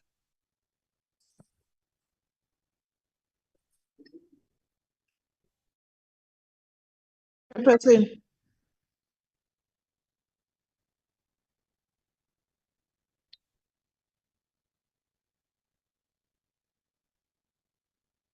Honorable Makaseni, are you back? I'm back. My apology, it was the network. No, I Okay, was saying, I think Honorable Zeki has covered me. The issue of progress, I don't think there's a willingness to assist the petitioners. Let them take those who are willing and accept those military vets and go and make sure they go and check what kind of the houses that are accepting. If they can have that commitment. But I don't think the Tshwane municipality, I don't think it's fair from us and the petitioners, which means after the next term, we'll always come with a new resolution because we get new people that they want to start this progress afresh. They must respect the resolution that we have taken before they came, if the MMC was not part of the meeting. Thanks, Chairperson. Thank you very much, Honorable Doctor. Thanks, Chair. Good morning, colleagues, and thanks for the presentations. I think I've been partly covered by colleagues who have spoken, so I'm going to try and keep it very short. I think one aspect that we discussed in detail in the last time we had this conversation on this petition was around consequence management, around the illegal sale of those properties in the first place.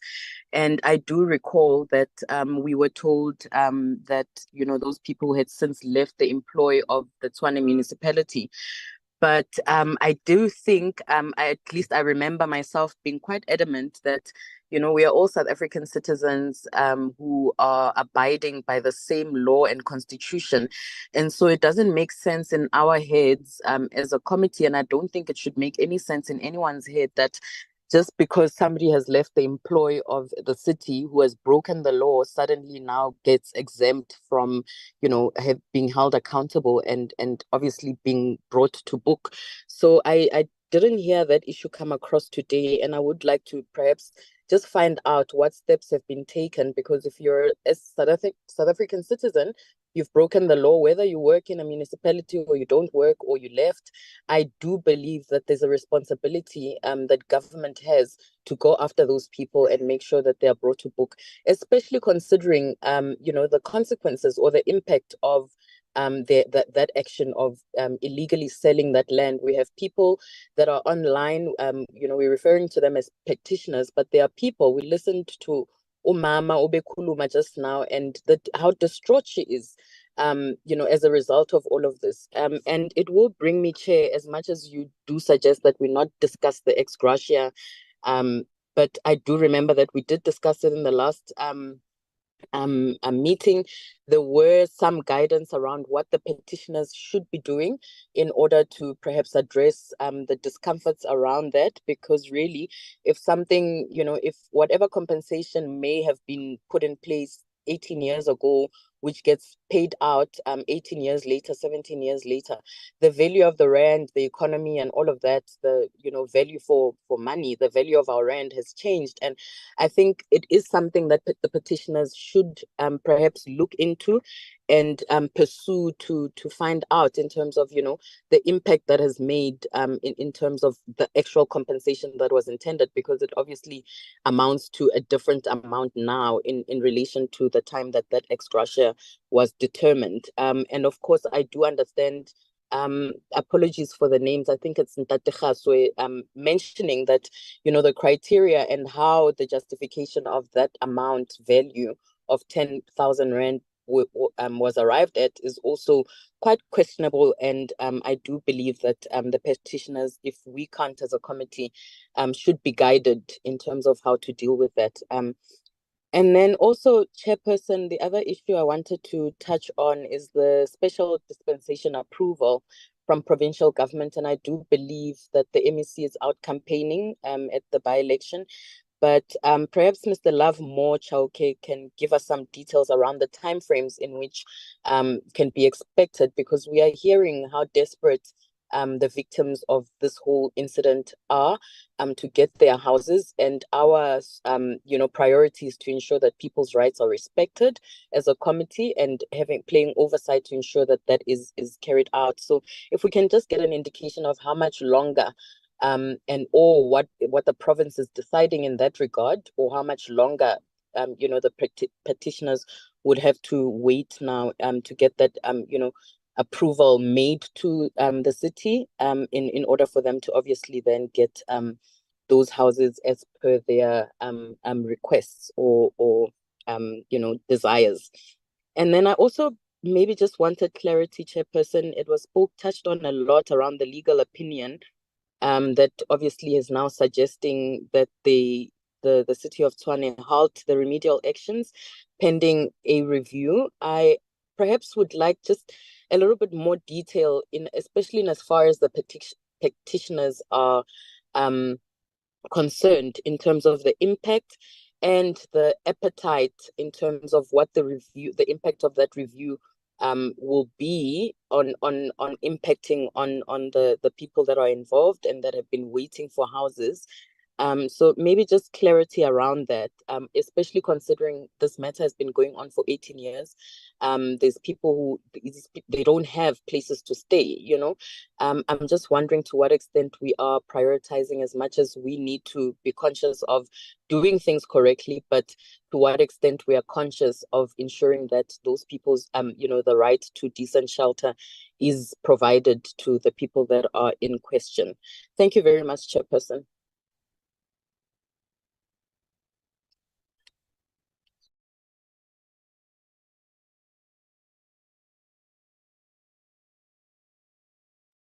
Mr. Mpiti.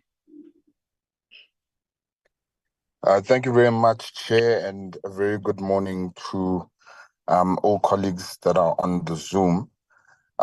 Chair, I just want to perhaps again agree with my colleagues. I think largely we are hearing from the petitioners a really legitimate issue of them truly being done wrong in this particular case. And at this point in time, I wonder to myself the type of engagement that has taken place between the Northwest as well as the city of Tshwane, because, listening to what the MMC of Human Settlements in Tshwane has stated, that he was not aware of particularly the presentation that was made today by the Northwest. I wonder to what extent have the two spheres been communicating around this issue so that there is agreement, particularly between them, as to how to really action and legitimize the remedial actions that are required to be taken as per the resolution. And so my question really would be, what was that engagement, and how, noting the presentation of Northwest and the outcomes that they've presented to us, how were those then communicated to those that were involved, the necessary stakeholders, etc.? Because I think that plays a very important part in terms of the speed of dealing with this particular issue. As my colleague has pointed out, it's been 18 years. And so, to really now be dealing with perhaps an administrative or uncommunicative aspect to this issue is adding to the lengthiness of this issue, continuing to the point that it is. So I just would like to understand that particular point. Secondly, I think we must be able to find a solution we have to also understand that all the information that is, within reach and within our knowledge between the two governments, spheres of governments, needs to be exchanged. Needs to be exchanged so that there is, in fact, a way forward that is discussed, and that there's actions that are taken to deal with this particular issue, Chair. Also, again, I think the point around consequence management is one that we cannot leave behind. It must form part of the remedial actions to this particular issue. And again, I think, we observe the rule of law and the Constitution, and I think that's fundamentally important. But we need to be able to see how exactly we can find a solution in terms of being able to provide houses to the petitioners who were done wrong in this case. They were done wrong, and it must be rectified, and we need to find a solution into how that is going to be. But in the main, Chair, my question primarily rests on what type of communication has taken place, and as a way forward now, noting the two presentations that we've received, how then do we, speak to the legitimate issue and ensure that the remedial actions are implemented? Thanks, Chair. Thank you very much. I think the Tshwane and Development Corporation will then have to come back. They must note this issue to respond, as my colleagues have raised the issue of if members would remember that we have said that to Tshwane, whether the officials have left or they are still in the city, Tshwane must get worried that its name has been utilized to sell property that does not belong to the city. Therefore, Tshwane must open the case. And the subsequent meeting that we had with Tshwane, we were told that, but the city manager told us that they've opened the case. They'll brief us how far is that case, besides this review thing. With the MEC of Northwest too, we've said that Development Corporation, because you claim to own these houses that you have sold to these petitioners, you have supposed to get worried when these houses were being sold and open the case. And the CEO in that meeting was saying that they've been discussing with Tshwane. They believed in cooperative governance, and we instructed them in the meeting where the MEC was part that they must go and open the case. And the MEC has indicated that Development Corporation has opened the case on the matter. Maybe we can then just be briefed how far is the cases. But my worry is the issue of the other petitioners, except Mr. Khaswe, because Mr. Khaswe, there is no problem of the review thing doesn't affect his the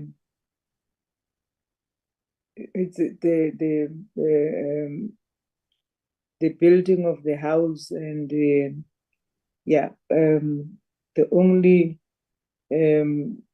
the petitioners are the ones that are going to get affected if Tshwane says we are going to hold it until the review, which has taken 18 years as we speak.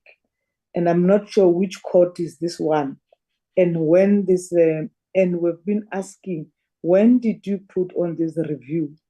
Why Tshwane is not worried that you've put the review for 18 years, it's not continuing. Why are you quiet about that? At the time we were talking, because we started 2 years back with these petitioners, we were saying, why Tshwane is not worried that they've put this review for 16 years full, as we're starting to deal with with the petition? Why are they not worried? And what is it that they think that the court is going to entertain this issue? If 16 years today, now it's 18, there's nothing that the court has said, unless if they were just talking, they've not actually submitted that review. If maybe we can just be given the date, when did you put this matter on review? The issue that is raised by Dr. Kumal on the provincial, what is this? What did you call, Doctor? Validation of what?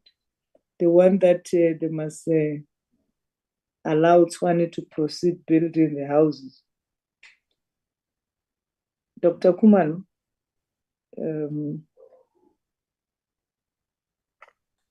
Special dispensation, Chair. Special dispensation. Yeah, special dispensation, which was supposed to be done by the province. Mr. Lovemore indeed must come in and tell us what holds the special dispensation, and will then give the national now to talk about it, because we said that because this allocation will be coming from national as part of them allocating, because Tshwane in these instances will be implementing agent. And I don't even understand if they're saying to build a house would actually their lawyer says it will compromise the whole issue. When you are an implementing agent of somebody else, you are not implementing this house because you accept the guilty, but you are implementing to build the house because you are an implementing agency of the provincial government of Gauteng. So just to check with national as they come in, whether because Tshwane would then be, doesn't want to participate, there is land available, which Development Corporation has availed. Can Department of National, NHDA and province, can they build houses for the two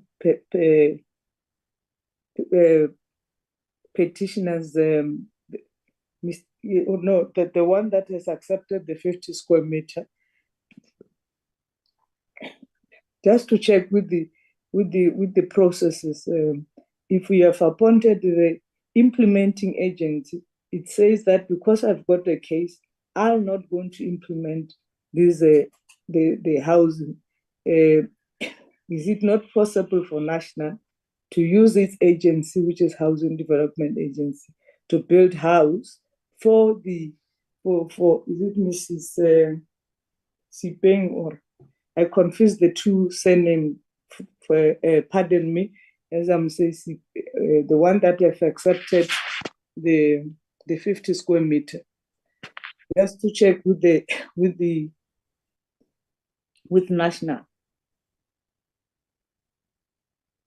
So I'm handing over to, we'll start with the Development Northwest in terms Sorry, of. Chairperson. Yes. Sorry, Who's that? Chairperson. Mkhize. Oh, Mkhize. Yes. I'm sorry. I don't know if it's my problem or it's a gadget. I can't raise my hand. That's why I've unmuted myself. Okay, you're welcome, Dr. Mkhize. Thank you very much. Look, I'm sorry. I'm just coming at this point, but largely I do align myself with the comments that have been raised by my colleagues, the members, honorable members of parliament.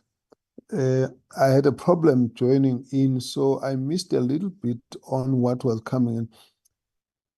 Did the presentation contain a legal opinion that the MEC spoke about?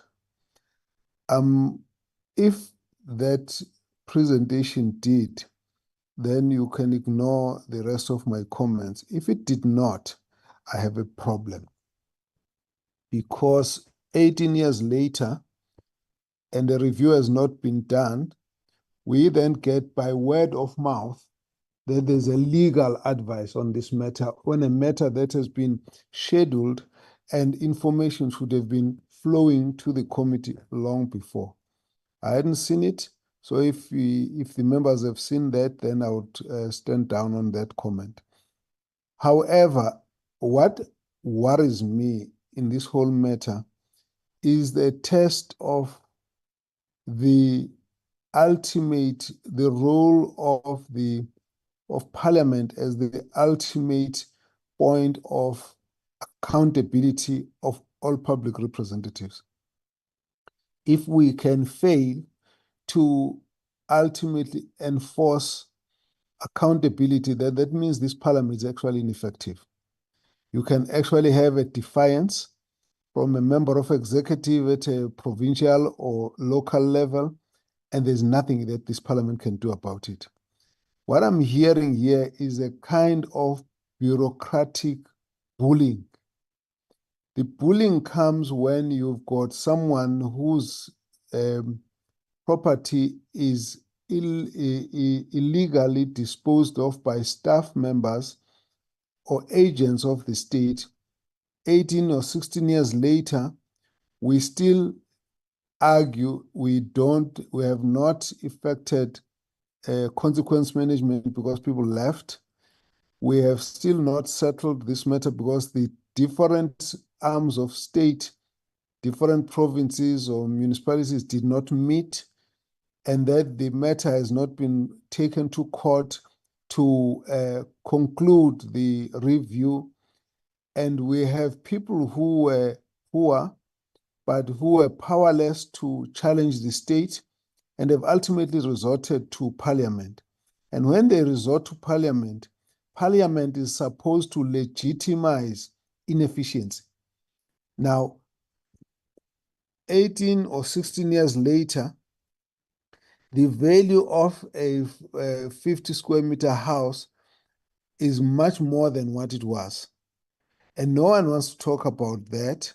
The real issue is that the people haven't got power to take government to court, and therefore they'll suffer the consequences of their weakness, that they are not able to stand up and challenge government. They cannot challenge the bureaucrats. The bureaucrats are going to play games and say, we'll put this one for review, so we can't settle. We can't charge this one because we can't find him. We can't give you we can't settle this matter because it's against our policy, and playing these bureaucratic games in between when people are suffering. Unfortunately for me, it looks like a test of the authority of Parliament as the ultimate center for accountability. So what I'm asking myself, and probably maybe the members, what recourse do we have in the event that these people still come back? Like the lady was saying that I was given a date, the house was going to be built, it wasn't built. I was given a date, the house was not built, was going to be built, it wasn't built. Now, no one is answering to that, and nobody who takes responsibility because they were not the ones, they were not the others, they were the others who were supposed to do that. They didn't get the report, they didn't hear this from this other province. It's a problem because we're bullying poor people through our bureaucracy. Now, we cannot have a system like that. A Bill of Rights that is based on a constitution that's based on a Bill of Rights actually should be able, it was primarily to defend people against this kind of thing. It's a different kind of, abuse by the state that we have to deal with. Now, I would have thought one of the things that could have been worked out here is that, okay, 16 years ago, this was the amount that should have been used to settle. And this amount at this point in monetary terms, is so much to this time. So you've got an option. This is the amount, or we can go and build this and so on. Then the people can at least make a choice out of that. The matter should be closed. The problem right now is that this term is going to close. Then another administration is going to come in. And when that administration comes in, the people will still have to start afresh and find new members who have never been part of this case. And everybody comes in and so we start afresh the process. And another 5 years later, we'll still have the same problem. So I'm saying, I don't accept that this issue must just end like this. Now, if, for example, this legal opinion would have come in before, I would have asked whether we should have actually got our parliament to take up the matter and say, no, do we have our own legal opinion that agrees with this thing?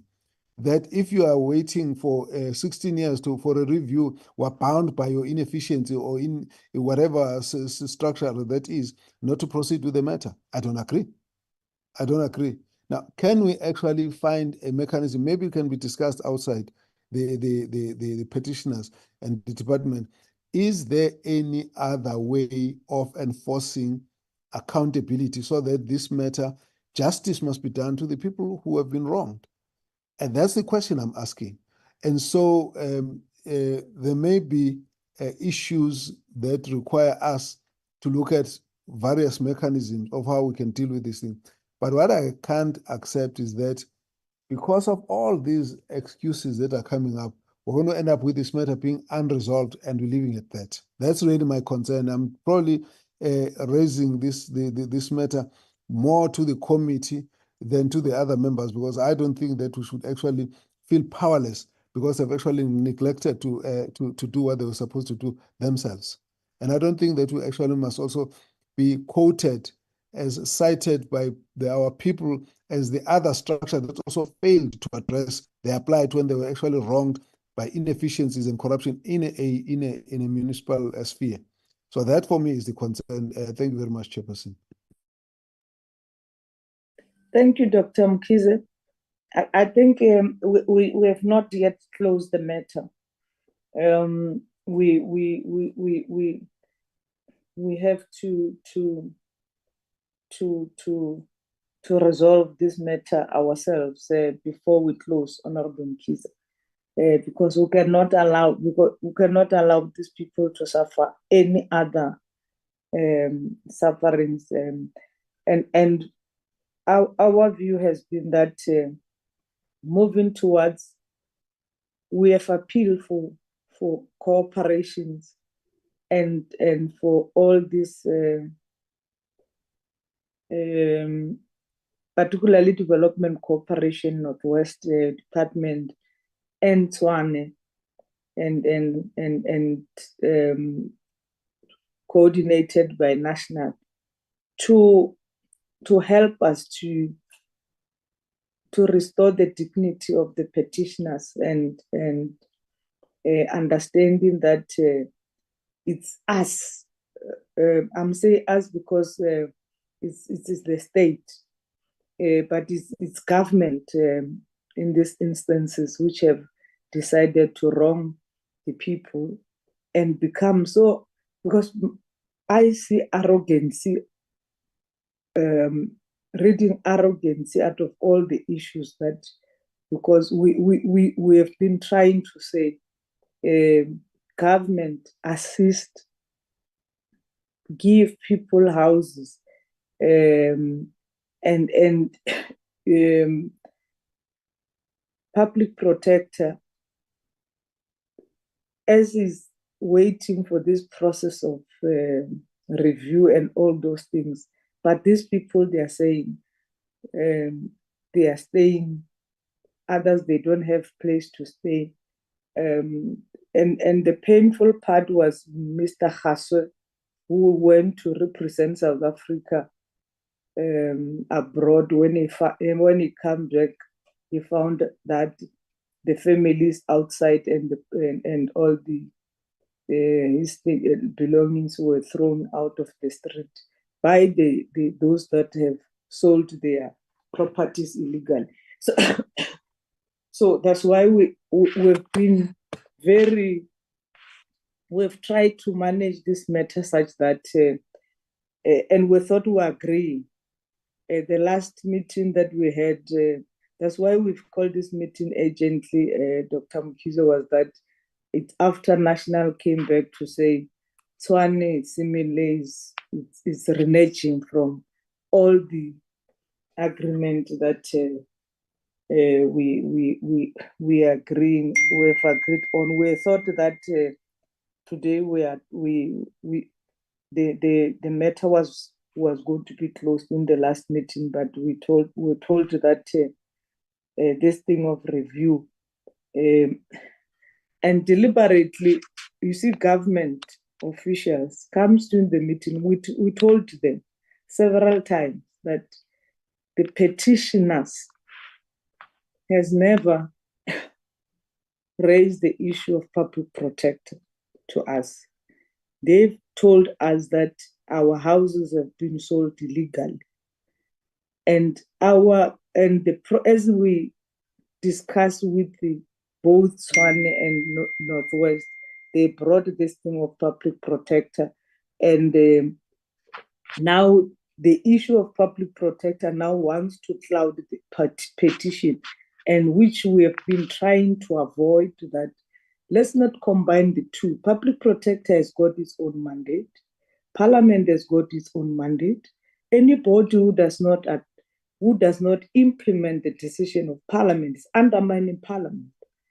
You cannot use the report of somebody else not to attend to the Parliament issues. And then you told us about the review, that it doesn't actually, and even Mr.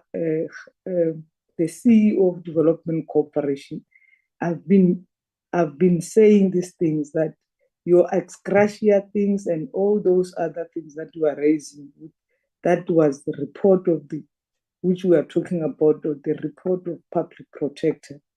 It doesn't fit in this in this issue that we've been dealing with the petition. So, and I think you are right, Dr. Mtiza. As we finalize this matter, we would have to see how then Parliament take this matter up to make sure that the other spheres of government, in this case, the respondent will be national, because local government, they were talking about the housing subsidy, which is implemented by national, not the city of Tshwane. That's why I was asking him, if you are appointed as a developed as an agency, or implementing agency, and you're saying, I cannot do this job, what does that mean? Are you saying, Department of Human Settlement, take your power of giving me the agency to build houses, because I cannot proceed, I cannot implement the mandate when you want to implement the mandate when it suits you. So let me give it to national, and then we'll or start with the Development Corporation in terms of the hand from Advocate Masuta. Oh, Advocate. Sorry. No, sorry. Okay. Lost contact. So I may have missed out on some of but I did follow the updates from the department, I think the Housing Corporation as well, but maybe not completely. But it's a follow-up on Dr. Mkhize's point about accountability and the role of Parliament. And that ties in with the whole question of the role of the public protector versus Parliament's role that you have just raised. I think, Chair, maybe as they get to finally respond to all these issues, we ourselves need to be clear in our own minds as to what are the issues that need to be separated. And having been separated, what is the appropriate way of dealing with each one of them? First of all, there is the issue of the various institutions at play here. Parliament, public protector, the national, provincial, and local spheres, plus entities that may be under them. So it's a myriad of institutions, some responsible for implementation, others responsible for holding those that must implement accountable. So that's what makes the whole thing complex. But at the end of the day, we need to unpack and determine a way forward on the basis of a proper characterization of the responsibilities of each one of them in the context of the matters before us.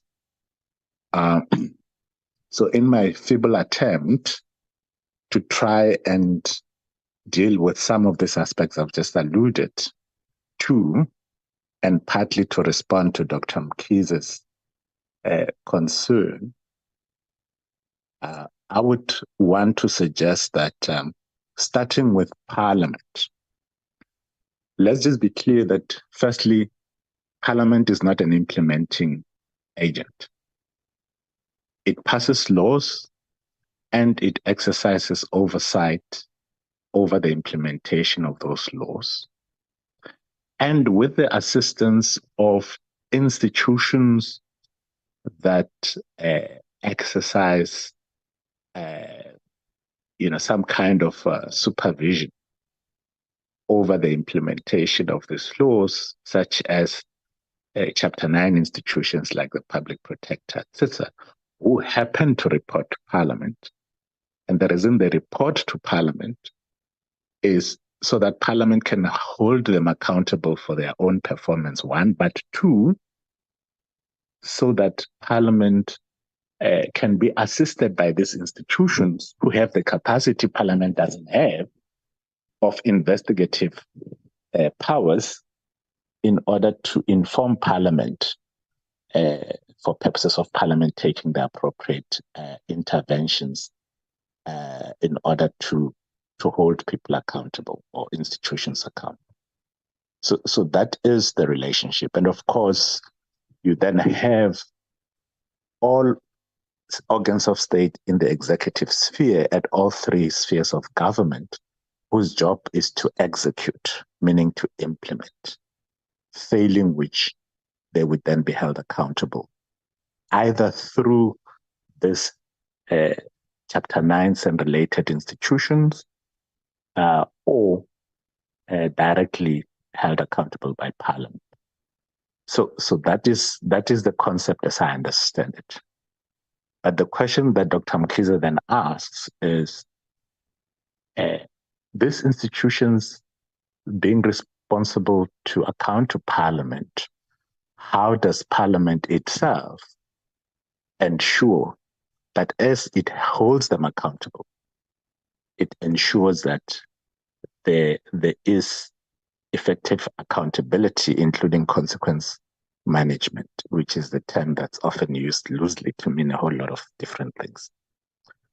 So I would say that to the extent that we entertained petitions, we held hearings on them, all parties made their presentations, and we heard the departments and entities as to how they intend themselves to resolve the issues. And basically what we're doing is to hold them to their word. We didn't impose solutions on them. They volunteered those solutions, and ours was to ensure that those solutions are implemented. The question is, what happens if that doesn't happen? If they renege on their undertakings? So I think that is the crux of what Dr. Mkhize is then raising, to say, what does Parliament do under those circumstances? Well, this conundrum has come before Parliament several times in the quarter of a century almost that I've served in this institution. And the principle that has been accepted, as far as I recall and my understanding goes, is that first of all, committees don't make decisions. Committees make recommendations. It's the respective houses that make decisions. And they make decisions by way of resolutions. And the way in which they make these decisions by way of resolutions is that committees, having done their work, they produce reports which are then tabled before the respective houses with recommendations. And it's up to the chief whip of the majority party to decide whether the recommendations in a portfolio committee or any committee's report that's before the House should be noted or should be adopted. If it's adopted, then it means it becomes a binding decision of the House. And any failure to comply with that decision constitutes contempt of Parliament, with whatever consequence that contempt of Parliament by whoever may have. And that may be a matter for powers and privileges then to deal with as such, with whatever remedial powers that that committee would then have, but also go back to Parliament with whatever decision as a committee. As I indicated, ultimately it's the House that makes decisions. Committees only make recommendations to the House. And the House makes decision by way of adopting resolutions. So that is the cycle, as I understand it, and the relationship between the different entities. And separate from that is the role of courts, which I think is a lot more stingy, because once the court has ruled and there's non-compliance with the court order, there are legal consequences to whoever has not complied. But I don't want to dwell into that because it's not the matter before us at this stage. But what I want to say is that the Constitution envisaged all of these things and has neatly packaged all of these things and the relationships between all these institutions such that it does not leave a gap. The gap can only arise out of failure to follow the Constitution to its letter in order to reach finality over a matter. But it's not because the Constitution and the law has left a gap where things can just reach a stalemate and never been resolved. Now, this takes me to the issue of the 18 years pending review. Frankly, I don't understand what the issues are.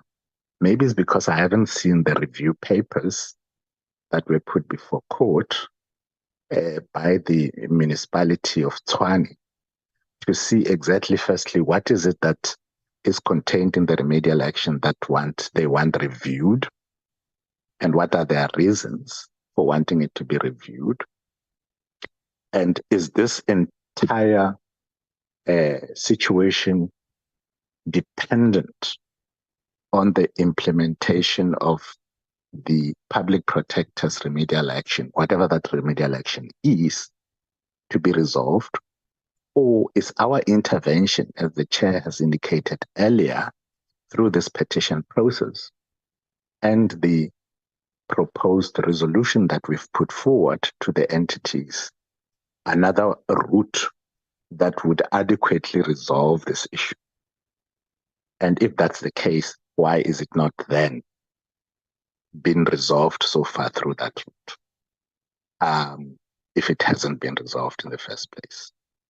And what are the hiccups? What are the issues that are outstanding there? So I think we need to distill and dissect this matter accordingly, identify those issues that are still hanging, to say, what are those issues? What are their nature? All right, are they disputes? What are the disputes about? All right, and leave out the issues that have been resolved already, so that we can focus on that which is still outstanding, and then ask ourselves, who is supposed to resolve those issues? Because if we back the wrong tree, we ourselves are failing the process, right? We need to identify what is still outstanding that's not resolved, and whose responsibility is it to resolve it, and do we have a role in that? And if so, what is our role? So that we're clear as we seek to reach finality on this matter. Just finally, Chair, I just want to indicate that, as far as my understanding goes, you can't have any matter before court pending forever without the person who is unhappy with this matter not being resolved, not having legal recourse. There is legal recourse in situations where somebody brings frivolous, for example, legal action, and then does not pursue their matter forever, just to block a process from running its course. There's something in law called perpetual silence. If you keep on threatening me as your neighbor that you want to sue me, and even go ahead and issue summons against me, or bring a petition in court, depending on what procedure you want to follow in court, and then you don't follow through, just to intimidate me or just to block me from exercising my rights, then I can go to court and bring a special application called perpetual silence, where literally the court will silence you, say, we give you a time frame within 3 months to pursue your matter, or else stop threatening to litigate, because you're abusing process here, all right? So the Constitution and the law do not leave a vacuum. We leave vacuums as individuals who are supposed to implement the provisions of the law and the Constitution. But it's not as if there is no recourse in law. And just finally, Chair, to say that my understanding of this committee advising the aggrieved to go to the Legal Resources Center was to say that this committee cannot institute litigation on behalf of petitioners or aggrieved parties, even if we see that they may have recourse in law. It's not our role there. If they wanted to pursue legal action and they don't have the resources, as Dr. Mkhize indicates, this committee was advising them to seek available legal resources that assist the indigent. I would say, as far as I recall, even the state through legal aid does have available, can be availed to assist not only in criminal matters where you're charged criminally and you seek state legal representation, but in limited instances in civil matters as well. Maybe advice could have been given to them to look at that as well, without saying that this committee should share its own responsibilities, to follow on Dr. Mkhize's question about what is the role of this committee and how does this committee ensure compliance with its decisions. So that would be my attempt to try and separate the issues and try to understand them in their distinctive respect, but so that when they respond, we can get a clearer picture. For me, it's not completely clear at this stage as to what are the outstanding issues and who is failing in ensuring that they deal with their own plate in this instance.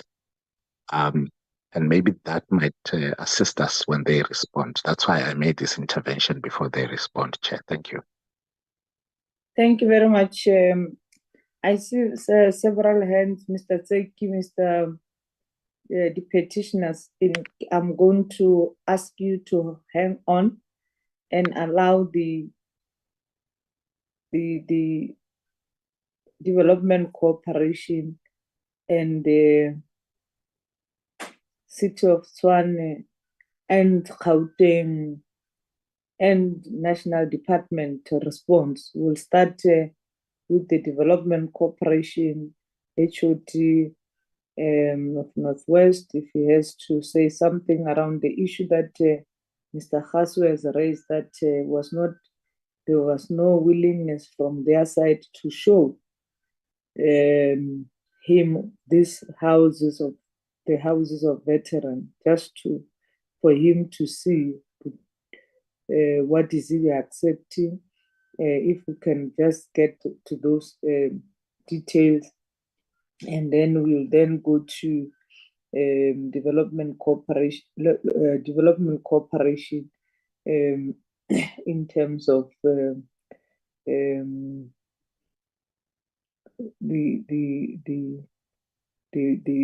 issue that they've said they've signed the PTO or date of sale to Mr. Mere or what, with Tshwane has asked that they must respond to those issues, and then we get to how Tshwane, and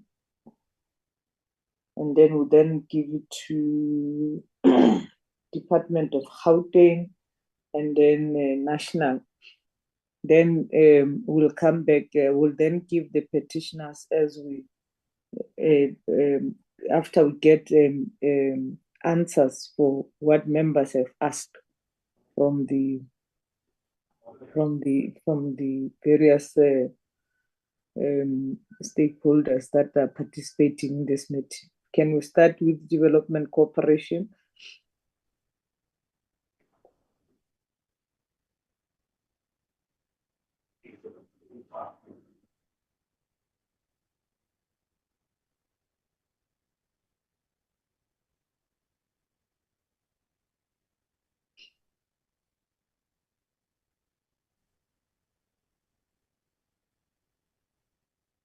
Development cooperation, Northwest Development Northwest Housing Corporation. Housing Corporation. I see Ms. Khomotso Mahlobo's mic. Khomotso Mahlobo is the Human Settlement Department in the Northwest. I had heard that Chair wanted the Housing Corporation to start, but we have provided. You can start. Thank you, Chair. In our report, we had provided the timeframes as to how we will be moving forward with Mr. Khaswe, having now agreed to a 50 square meter house and the site being ready, as having extended a contract of a developer who is doing Milvet housing in the area. I think the only outstanding here that Mr. Khaswe is raising is for him to be able to see a Milvet house. We've always been willing for him to see one, but I think the issue that was between us was the financial implications of traveling up and down. I am committing to this committee, to members, that I will make sure that Mr. Khaswe, I'll take the responsibility to make sure that Mr. Khaswe is taken to a site where there are military veterans which are already handed over, obviously after getting permission from the occupants, so he can be able to see a military vet and have an idea of how they look like in reality and the sizes. I think that was what is outstanding and a request from Mr. Khaswe. The second one was for us to commit what we are saying in writing to him. We will do that, Chair, and I will personally sign it for Mr. Khaswe to have our commitment in writing. Thank you. Thank you very much. Development Cooperation. Thank you, Chairperson. The issue that was raised, that I've noted one, was the determination of the ex gratia. The ex gratia was not compulsory to the petitioners. Those that accepted. And how was it determined for an amount of 10,000 rand? The amount of purchase, the purchase price of this property is 30,000 rand. So 33% is makes it 10,000 rand. So it could be irregular of us to have considered an ex a token of apology for an amount over the capital amount of the property. And they have signed and they have accepted it. And that's why it looks like there's no progress on this matter. You can eat your cake and still have it. The other thing is that on the issue of the power of attorney, I can confirm that it is signed and they have been sent to the municipality, and the parliament will also get such a copy. And Chairperson, where we are sitting at the Northwest Housing Corporation, there's nothing more for us to do. We have written to Tshwane to give us the names of officials that were involved in the transaction. They have responded to us. They have said that one petitioner must go to court to set aside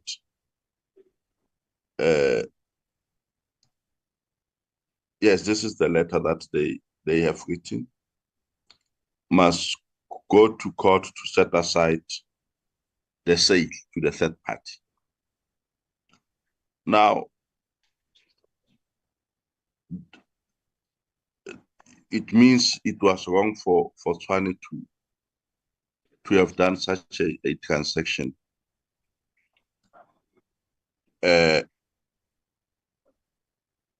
So it will depend if the municipality embrace a human rights culture or not. But we know very well that, and Tshwane knows, that it was wrong for them not to sell the properties belonging to Northwest Housing Corporation. In Ga-Rankuwa, Mabopane, Winterfeld, and Temba, they know that. So, Chairperson, we have made the land available to all the petitioners. So, where we are sitting, the road of the Northwest Housing Corporation ends here and should end here, because there is nothing more we can still do to assist the petitioners. We have implemented the recommendations of the public protector. We did not even apportion the blame to Tshwane. We embraced them and made the portions of land available, including in Mokwase.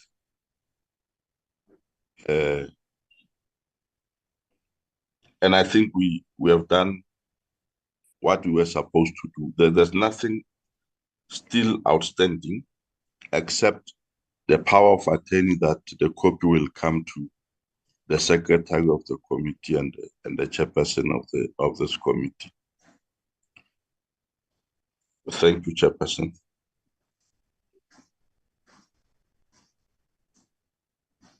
Tshwane, MMC, or you start with your HOD and you. Thank you, Honorable Chair. Unfortunately, we've lost the MMC from the platform. We have also been trying to get hold of him. I think he has the poor network bandwidth where he is, because he's also not audible from his cell phone. I don't know if you'll allow me, Chairperson, to address the committee on the issues that are related to the city of Tshwane. Okay. Thank you, Chair.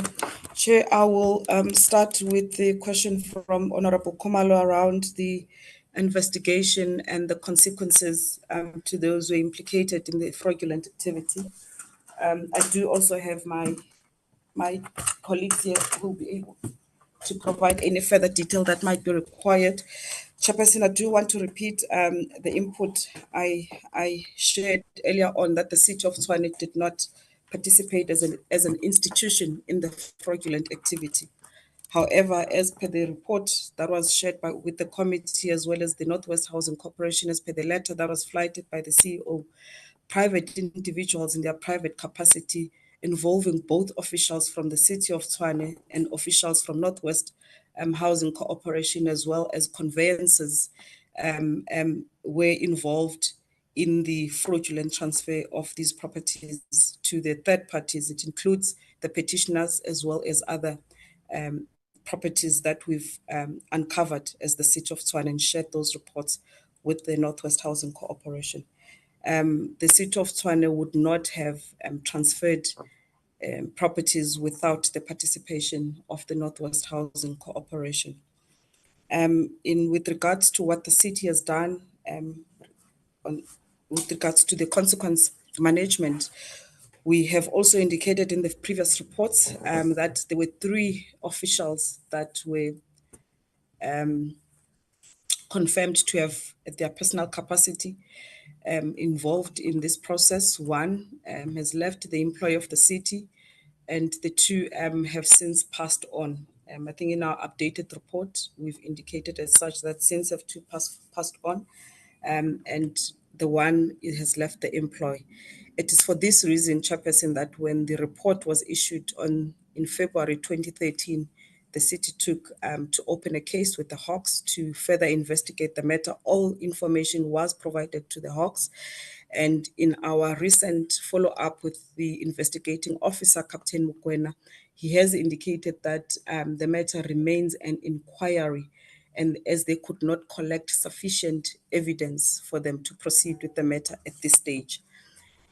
Chair, the clarity also I need to bring is that it is the court case, it is the Hawks case that has taken this long, 18 years. It is not the review application. The Office of the Public Protector issued its report in September 2018. Hello.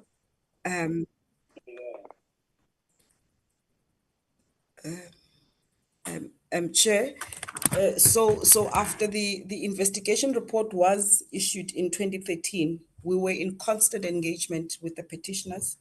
Following that report, which revealed what had transpired Sorry, Chair, there in was the an fraudulent interference and we lost some words regarding the date when the public protector's remedial was issued. The interruption happened there. Our apologies. Can you repeat HOD? Certainly, Chair. The Office of the Public Protector issued its report in September 2018. This was after the investigation that was concluded in 2013, where we also engaged with the petitioners at the time, February 2014, sorry, my mistake. The forensic report was in February 2014. When the report was issued, we shared it with the petitioners, and at that time, because we did not have locus standi to take the matter up, as we were not, the seat as the institution had not participated in the fraudulent activity, we then advised the petitioners at the time to take the matter to court because we felt that they did have recourse in law. We also engaged the Lawyers for Human Rights at the time. Our legal department was facilitating that with them to see if they could not be assisted to have recourse through the courts. At some point, I think it is then that the petitioners opted to rather approach the Office of the Public Protector, who investigated the matter on their own until they issued the report in September 2018. Post the report having been issued to the city, the Northwest, as well as Gauteng, because the findings are on all these institutions, we then engaged the Office of the Public Protector to advise them on the unfair findings and the burden that was placed on the city when the city did not have the locus standi to redress this matter. Only in 2020, when we had failed in the engagements with the Office of the Public Protector, that the city then took a decision to take the matter on review. So the court papers were launched in 2020, Chairperson. On the issue of the special dispensation, Chair, the special dispensation is on two folds. One, the fact that the involved families have had deeds of sale in their name. Ideally, they would not qualify in terms of the eligibility criteria of the National Housing Code. Hence, we need a special dispensation, which I think the MEC would have the powers to override that qualification criteria. The second fold of the special dispensation is that to try and mitigate the fact that the value of the houses that the petitioners have lost is much higher than your typical subsidized house, which is why a proposal from all these three entities involved was that they be compensated at MV house plan and size and value. It meaning that they are not military veterans, hence we are proposing that they be considered through that subsidy. So the MEC will have to override that they are not the military veterans. So that's why we call it a special dispensation, which the city cannot implement on its own without that approval being granted, which is still being awaited. So the CEO is correct in indicating that they have given the city the zero letters on those properties that have been agreed to with the petitioners, as the properties were handled by them. However, these properties now fall within the ownership of the city, which is why we have then engaged with the Gauteng Human Settlements who've agreed to process the transfers to the petitioners. The question from Honorable Mpiti on the extent to which the entities are communicating and resolving this matter. I am repeating myself, Chair, that all the investigations that we have conducted, which are contained in the report on Mr. Maryland and our efforts to have the property registered in his name, the deeds as such that we've conducted, they indicate that that whole Ga-Rankuwa extension or township, none of the portions of land are owned by the Northwest Housing Corporation, but instead parts of it are owned by the National Department of Public Works, Medunsa, TUT, as well as one portion which we find out of the search that we've done, it says there's no data that is found, which is the part that we've been engaging Mr. Mare as well to assist us with any documentation that he has in his possession.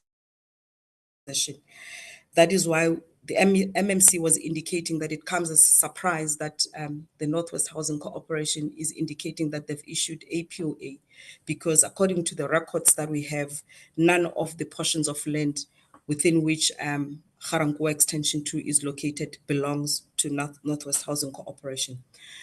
We therefore request a chairperson to be advised by the entity to whom the POO in the city of Tshwane was sent to, and when was that POO sent to the city, because we are not in possession of such. And for which property was that POA, as Mr. Mire's property does not fall within land that is owned by the Northwest Housing Corporation. Hence, we could not resolve the matter, Chair.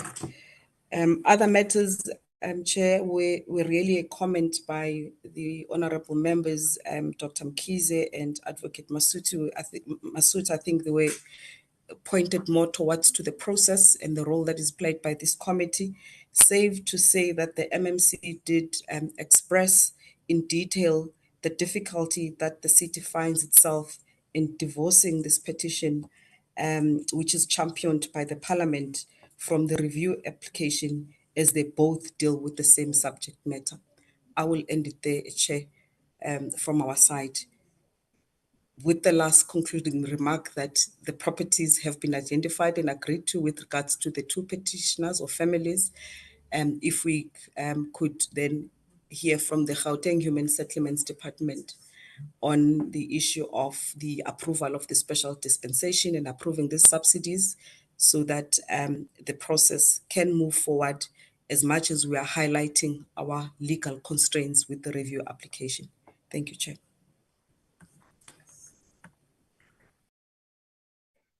Gauteng.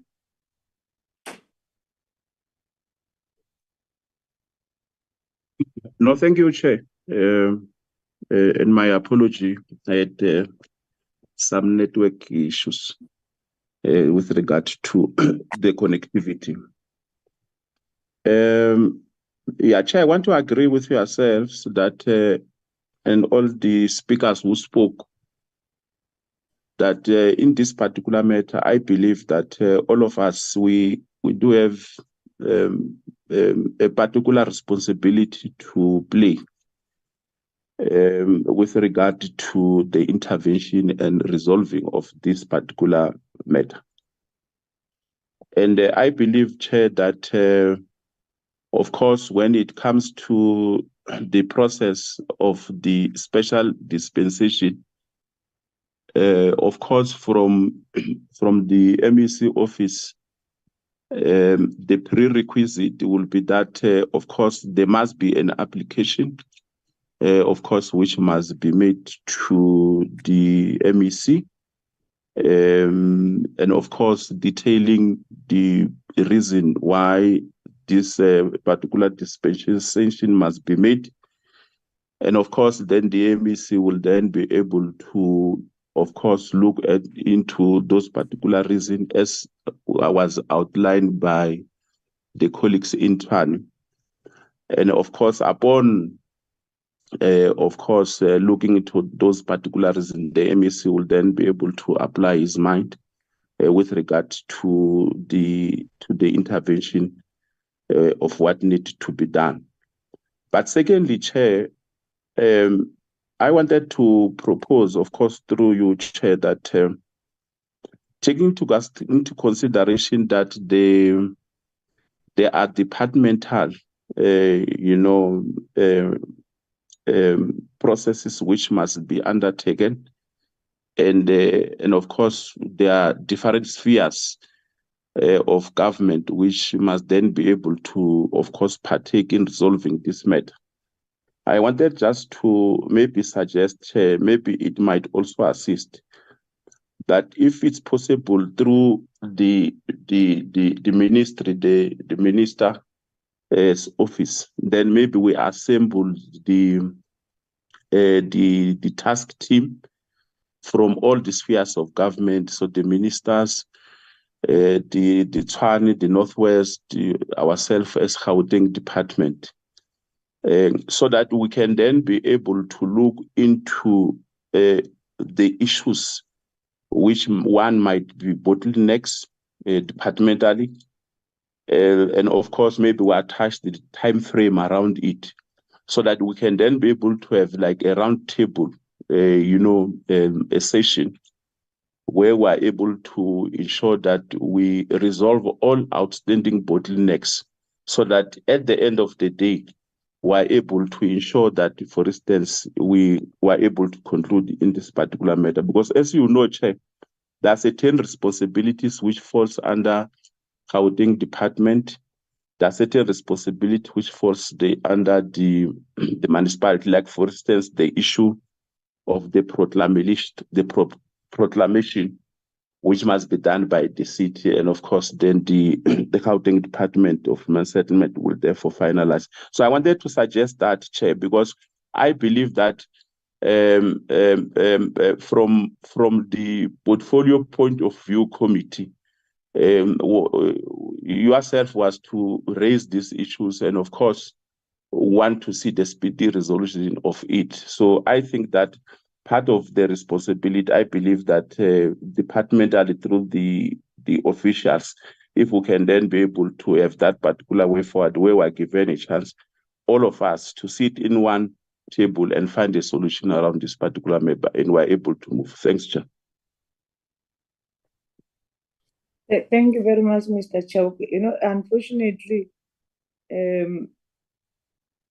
where we are, Mr. Chauke, the processes have been led by a national department. Means that Gauteng had not been participating, but we'll get it from them as they respond, because when national department has to say to us, you have to call these people themselves, because we don't get cooperation on this issue. We move forth and backwards, and which is it's frustrating even national department. And national department has been doing its part, and both Gauteng, Tshwane, and Northwest. Fortunately, Northwest has responded very well. It's just Gauteng and Tshwane which has not been assisting in resolving this matter, in terms of assisting to resolve this matter. Let me give it to, I don't know, DM, whom you give first, whether you give it to Ngaka and then followed by DG and then yourselves. Yeah, let's do it that way, Chair. Thank you. Ngaka?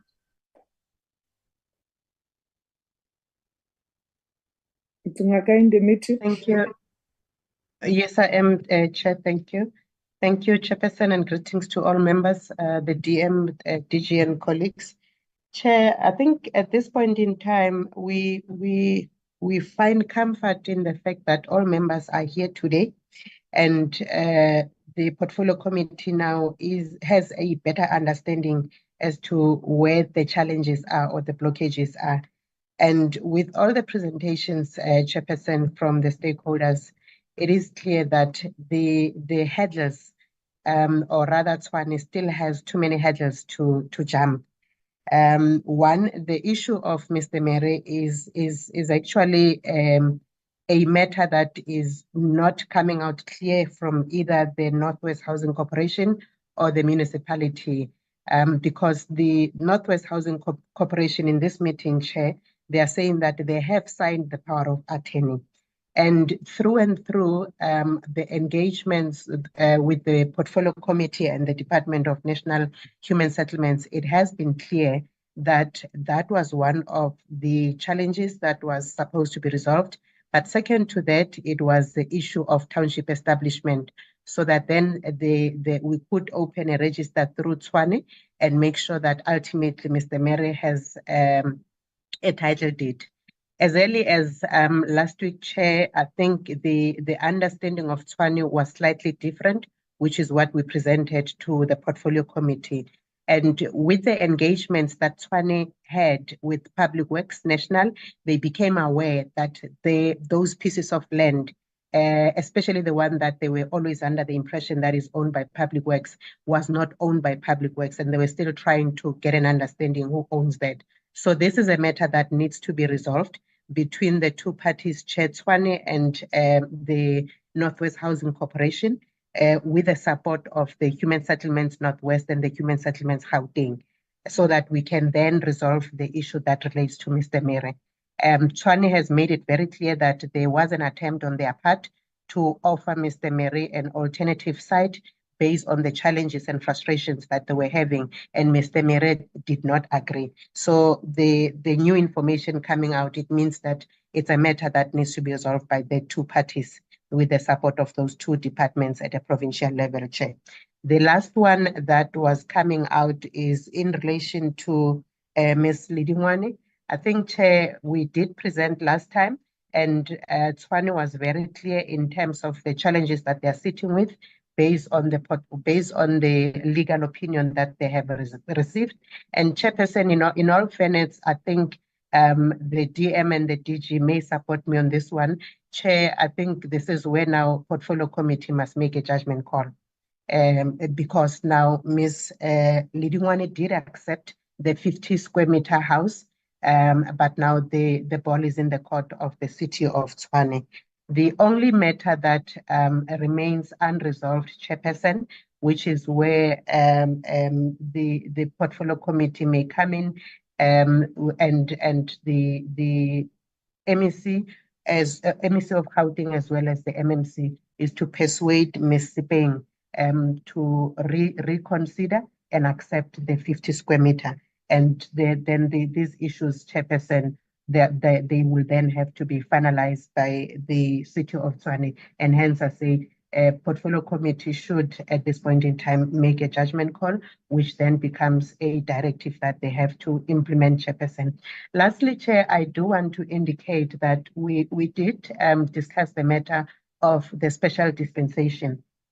And I think this was discussed even internally. And our biggest concern was exactly what Ms. Memela raised earlier on, which she received that kind of information from our side as National Department to say that special dispensation has a potential of creating big challenges for the entire sector, considering that we have a policy that talks to the 40 square meter and the 50 square meters. And the 50 square meter is actually the last biggest number in terms of the policy of government, which is what government can actually offer. Beyond that, Chairperson, I think it would be a determination that is made by the city, meaning that they will then top up with their own funds that they may want to make available to actually assist the petitioners in terms of the sizes.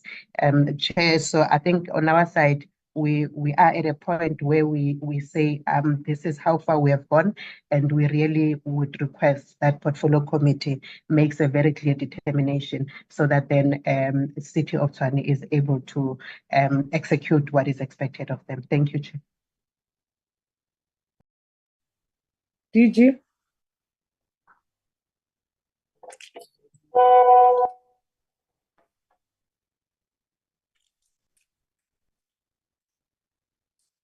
DG. Oh, sorry, Chair. I'm muted. I'm talking to myself. My apologies. Chair, thank you very much. We have listened and followed carefully to the state parties at the matter who have been presenting the status and what is happening. As indicated at the last meeting, we too, the National Department, are as concerned as we are with the committee, and we share in the many concerns the committee members have raised, including what the petitioners have raised.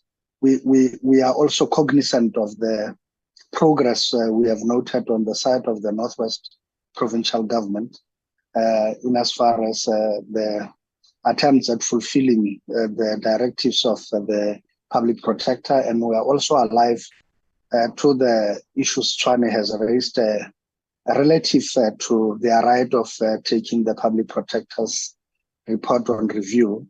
But like Honorable Masuta, we share in the view that says this process should be expeditious and should come to finality so that it gives the petitioners some degree of certainty and comfort. We also, Chair, welcome the approach the committee has taken after a series of engagements with the National Department, that finally the committee has directed itself to the parties concerned and the stakeholders that are important in the value chain of resolving this matter and laying it to bed once and for all.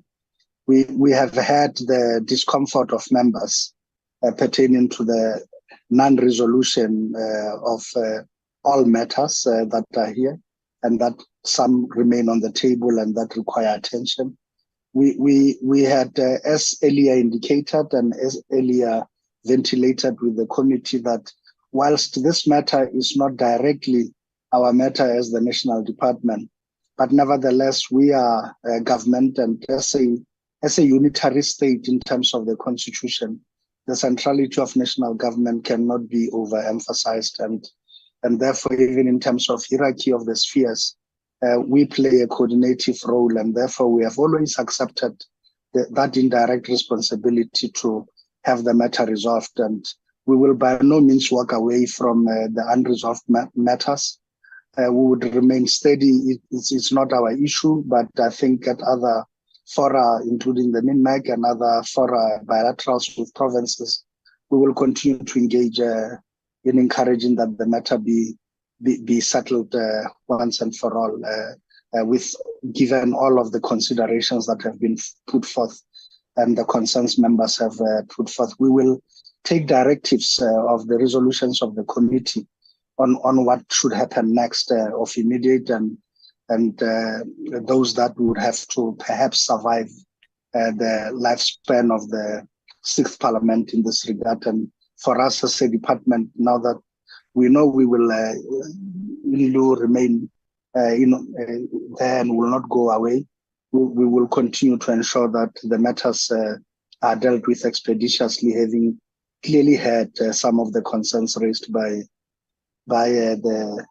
petitioners on the duration and length of time they've had to wait, and the conditions others have indicated of their frailness and their fear of them departing before these matters are resolved and laid to rest. And I think we will keep this in our hearts and take it to heart and in the back of our minds in ensuring that we expeditiously and enthusiastically take up the mandates that the committee may direct us to take, and knowing that in this regard we are playing an indirect role, nevertheless an important one. But thank you very much, Chair. Thank you. Thank you, DG. DM Tshwane. Oh, thank you very much, Chair. Let me start by greeting Chair and the Portfolio Committee. Chair, I'm sorry that I came in. It's because I went to the doctor yesterday. I'm not feeling well, and I wanted to leave DG and get a permission from you. Oh, yes, and I'm like Gauteng. Maybe I've never been lucky to be part of these petitions, and maybe it was discussed when I was not in the meeting. It was the first time, but I've heard yesterday I got a briefing from my staff. Colin gave me the briefing of what happened before. I just want to welcome the process that the Portfolio Committee has adopted, and ideally it would have been preferred for the process to be completed. I have been covered by the speakers before me, but let me just thank the petitioners that have accepted the 50% square meters homes as government is guided by housing code. We have a housing code that cannot build beyond 50 square meters. We really sympathize with all of you and hope that you will use what has been offered to you and rebuild your lives. I wish you everything of the best, our petitioners. It's a pity that I don't understand the language was used by the lady who spoke, and to be a woman without a house, in fact, anyone without a shelter, you are prone to many things. You are prone to GBV, you are prone to, if you are homeless, your kids are not safe. You are also not safe. I think Honorable Seki raised something which I agree with. At our point of departure should that these people were done wrong. Ours is to do right by them. And I want to agree with Honorable Seki. I think one of the things that you raised, Honorable Seki, that we should meet outside this meeting. That this, for me, it may be because I'm listening it for the first time. It does not need even a court. It doesn't need a court. It needs these three spheres of government to come together. And because here there is a consequence management that must be taken to people that took people's houses fraudulently and took these houses were taken by officials of government. That leaves government alone, three spheres of government to meet. I'm also glad that the Gauteng representative raised the proposal of meeting to resolve this matter, because this would have been done already. For me, these three spheres of government, this thing doesn't need even court. It needs us to come together and see how do we make sure that it's fast-tracked, this issue. Because we build houses for destitute, we build houses for military veterans, we build houses for people with disabilities, we build houses for child-headed households. These people had houses before. And how can it take 18 years for us to resolve this? They had houses before, and now they're homeless. And some of the houses were subsidy houses. And we have no choice. I want if they could bear with us that we have no choice. We don't build, we build RGB houses and military veterans houses, which I think each department, the compensation of 10 square meters done by government is commended to these people. We're going to monitor. I think our duty as government is to monitor the time frames presented before us. Because you spoke about Northwest, that the contractor is already appointed and the house will be handed over. You gave us dates. And that must happen. And that is the responsibility of us as government, to monitor and make sure that those people get houses as soon as possible. The matter has been going on for far too long. Its inclusion is long overdue. We should all bear in mind that beyond the 4 petitioners in this committee are families needing the basic needs of a roof over their head. If this is what was raised by Honorable Mkhize and also Honorable Masuta, that I don't see a court in this, doesn't need a court. In fact, we may even resolve it before the court took place. And because for me, if we meet as 6 years of government and make sure that these people get, because sites are there already. It's a matter of proclamation. How do we resolve the issue of proclamation of the land so that they get the houses? And I want to conclude by agreeing with Honorable Kuman that no longer being under the employ of the city does not absolve the responsible individuals from facing consequences of their actions. Of course, if those officials are still there, why would people suffer? And when you know the culprits, and those culprits must be taken, SIU must be taken to, and because they can't wait for us to finish this case. The SIU, our duty is to make sure that they get houses, and those, now, if I were you, Mr. Mayor, I will take the house. Why? Because we don't know what will happen, at the long run.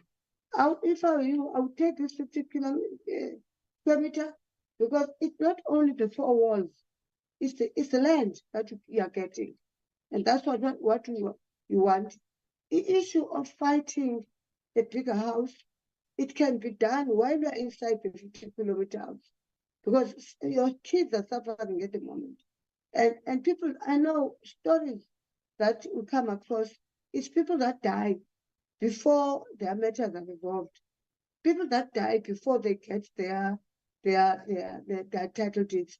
Because once you are inside the house, you will be able to fight the extension of the house while you are in under the roof. So I would advise you to take that what is it called? If the department is saying they are keen to give you 50 square meter house, take it. And because it's the land, it's not about the 4 walls. That advice, that's the word that I wanted. Take that advice and then fight other things while you are inside the house. Because it's not us now who is delaying the process, it's you. And it doesn't have to go to court, this thing. The competence of building houses lies within provinces and accredited municipalities, not national department. I wanted to monitor. That is why I'm pleading to you that while you're still waiting, what if tomorrow you are not there and you leave your kids without a house? If I were you, Mr. Mayor, now we'll take that house and because and fight other things while I'm under the roof. And then if issue of extension, because I could imagine maybe your house was big because it's a subsidy house, but half a loss is better than nothing. What if you lose the case and you don't get anything? Because if it goes to the court, we enter nowhere now as government. If the court ruling are saying you fail or you lose it, it will mean we will move back and we don't assist you because we must listen to the instructions of the court. That's my advice to you. And what we do, we allocate funds to national and monitor, which I said we will definitely monitor. And I want to plead with the provincial government that this is long overdue. And if the presentation that you made before us that says you've appointed the contractor, that should be followed. And I want these houses. I will say because the minister is not here. The minister is a bereavement, and I thought that minister is giving me the responsibility to stand on her behalf. And I want to say, I will myself make sure if it may, I'll still be here. I'm leaving in June. I will check you. And if I say so, I'll phone you even midnight to say, do I go? I want to go to the site and check if you have started building the houses. What these people must be given the houses in May. They must be given the houses in May. We want to appeal with you, Tshwane municipality, to expedite the transfer the land as requested by Northwest Housing Corporation and facilitate the issuance of title deeds to all competitors, because we can't wait. What is important? The title deed to say I have a house, I have land. So if we delay the process, as matter, maybe municipality is unable now to issue a title deed because of one person who is still going to court and others are waiting for their title deeds. Think of it, Mr. Mayor. I'm not forcing you to do it. Think twice, go back and think and sit with your family and say, why don't we accept what we're given and fight other things while we're inside the house so that you can get your title deed. I will stop there, Chair. I'm getting agitated with this, and I'm worried about our people that have been waiting for 18 years. Instead of 3 years of government coming together, this thing doesn't have to be resolved by Parliament. It's supposed to be resolved by us as 3 years of government. And I'll make sure that in May, as the presentation says, that you will head over houses, and that should happen. Thank you, Chair, for your time. Thank you very much, DM. Maybe just to get clarity on 2 things so that we were able to close it properly. Is Mr. Mierang in the house from the petitioners? Yes, Chairperson, I'm in the house. Okay. Mr. Mierang, Okay. do you have documents that you...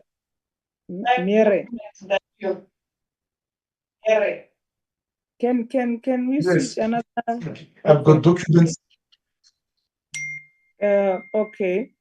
Did you give the city of Tshwane those documents? Yes, not because they called me last week, but some time back, I used to go to their offices.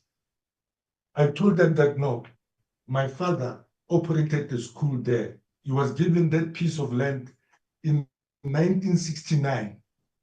He operated the school called Spirit Training Center. And there was no university, there was no TUT there.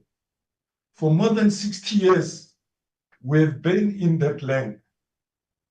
And today, the city of Tshwane is telling, and my dad built those 15 buildings there.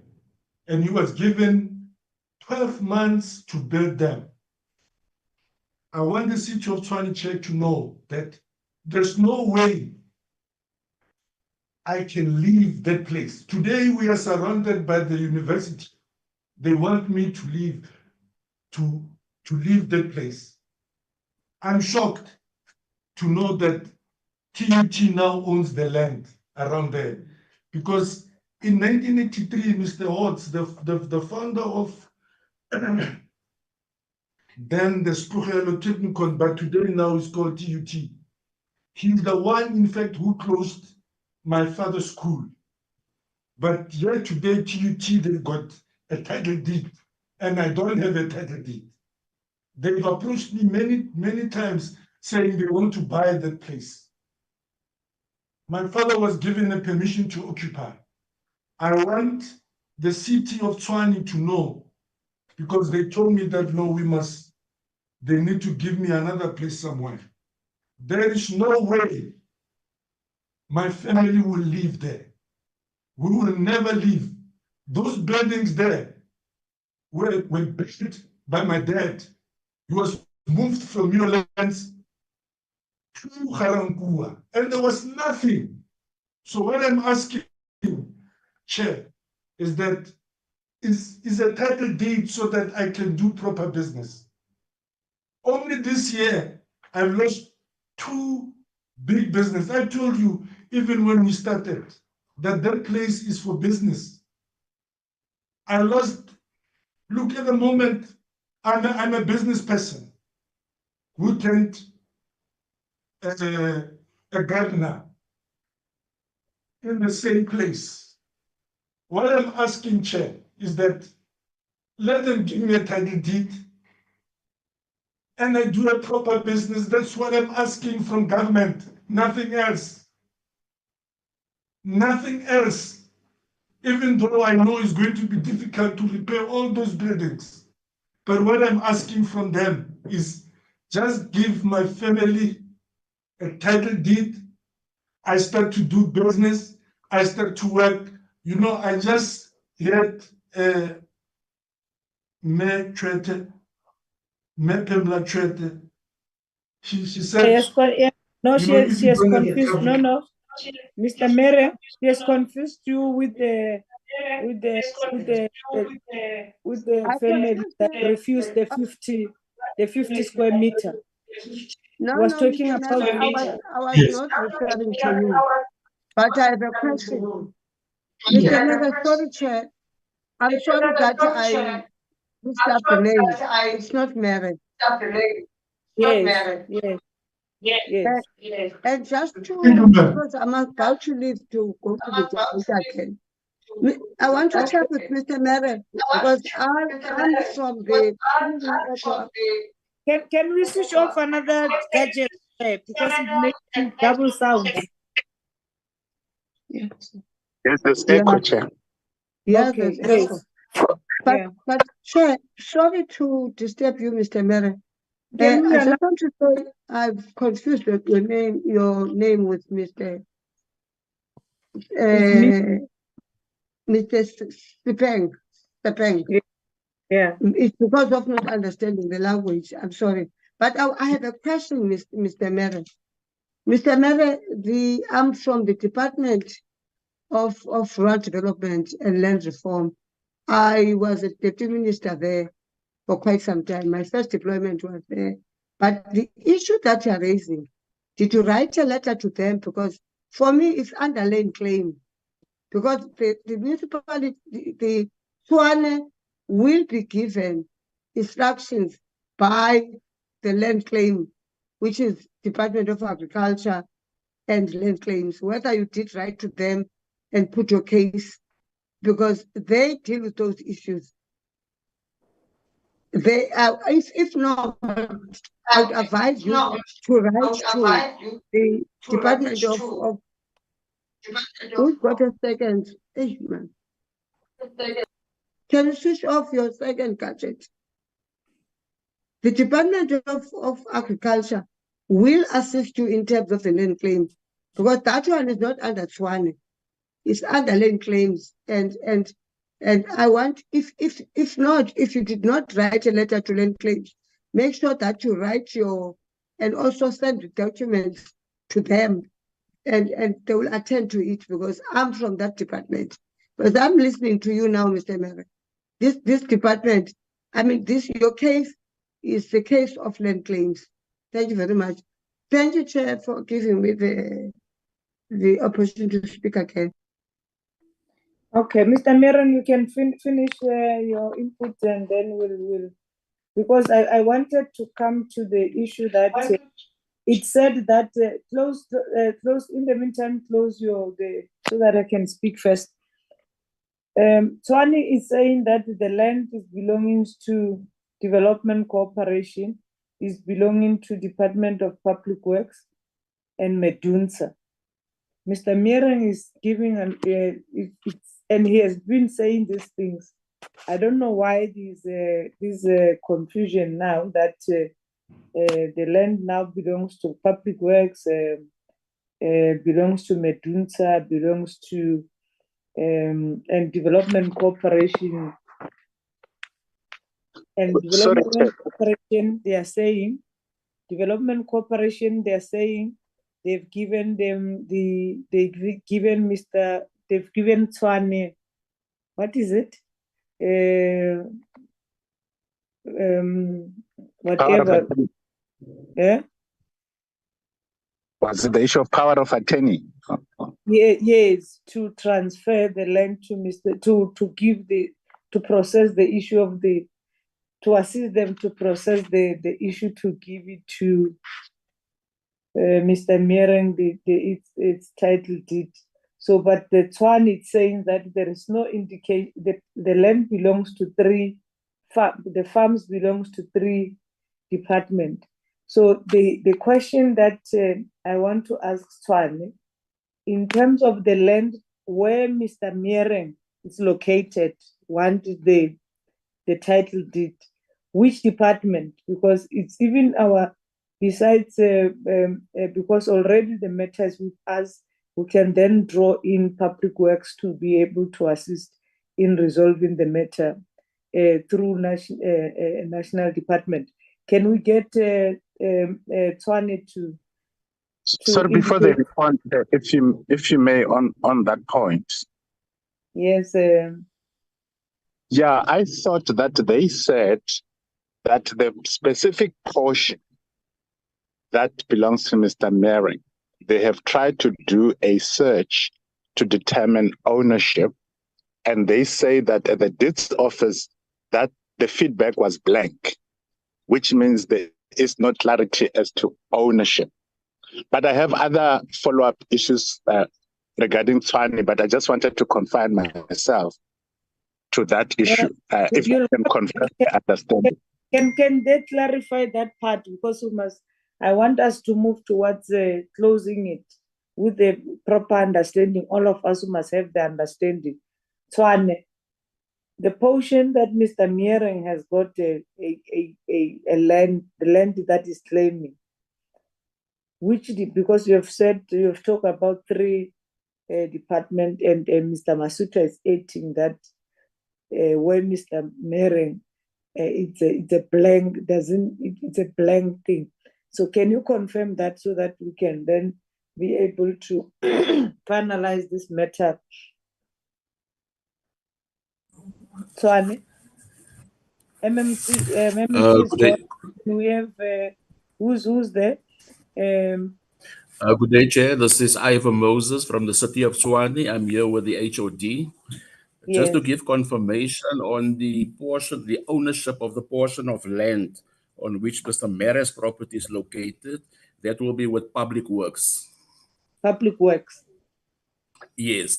Now, the main challenge, I think we have articulated this in previous correspondences as well, that for the city to open the township registers, you need all the different farm portions to be in the name of one institution to be able to open the township registers, followed by the proclamation. Only then will the Register of Deeds accept any lodgement for a title deed. Thank you, Chair.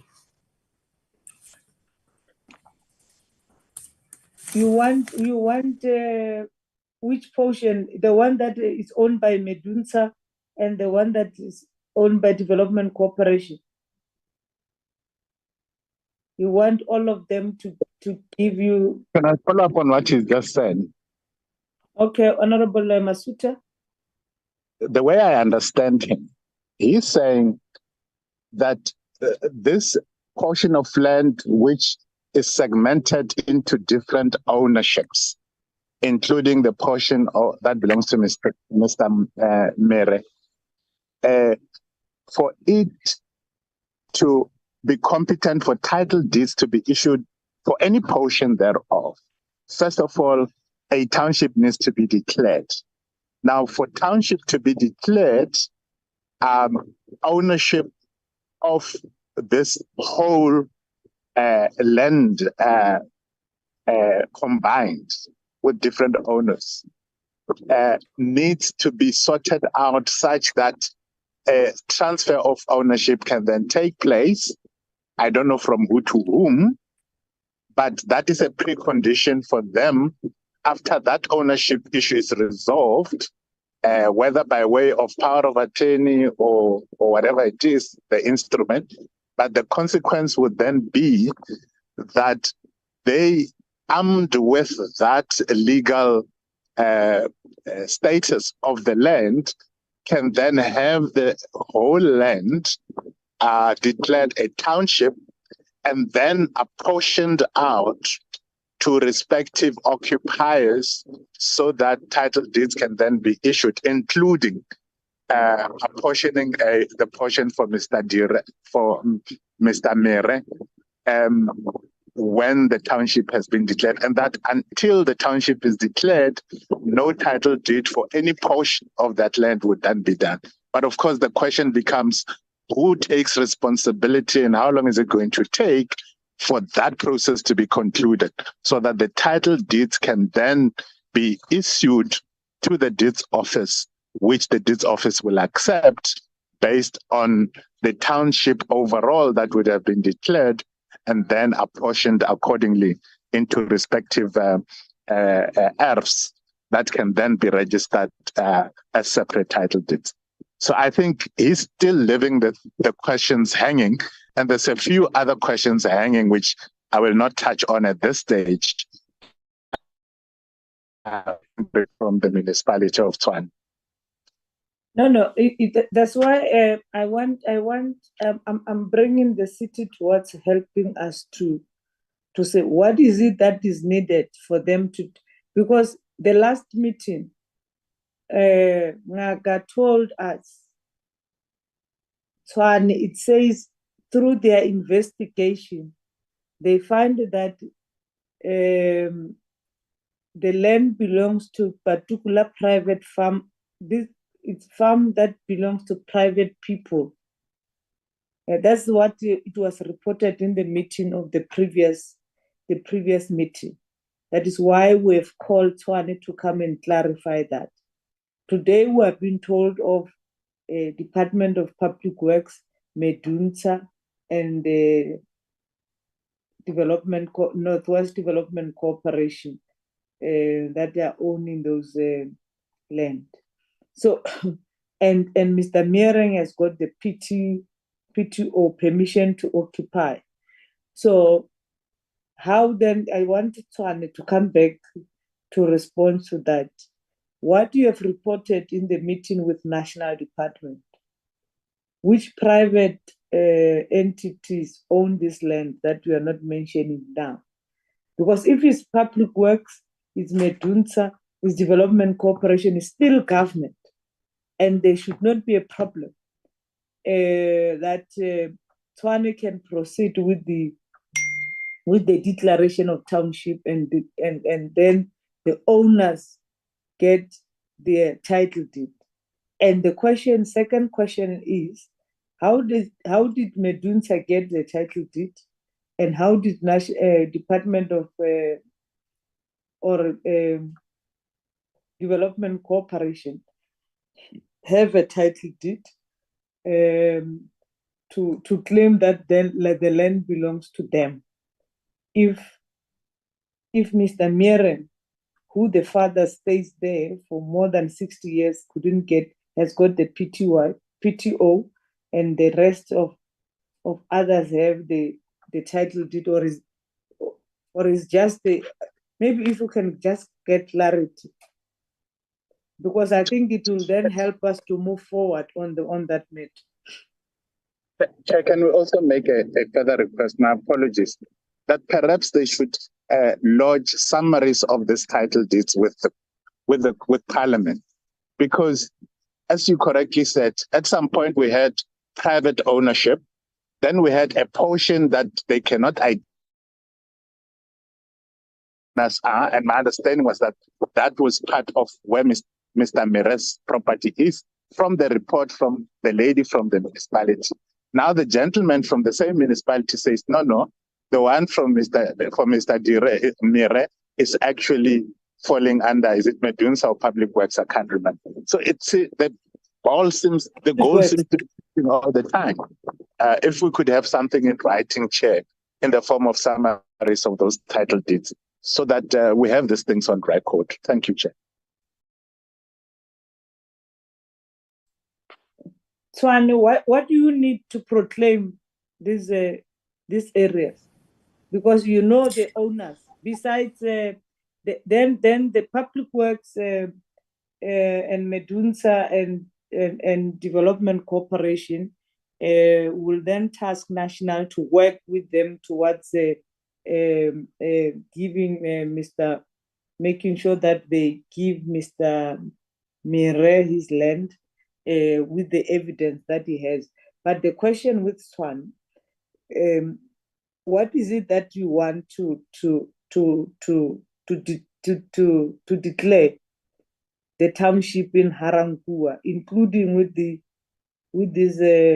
other two land that were given to other petitioners? Because we are told that you needed 6 months, and which were given you that 6 months towards proclaiming that those areas. And today it's another story. What is it that you need, and what time do you what time frame are you putting in place to make sure that there is that declaration, noting that Mr. Mire says the land belongs to his father and is not going to leave that place, and they've built 15 buildings there, and has got the proof that there is a PTO. What is it that you want to proclaim that area? Director of Technical.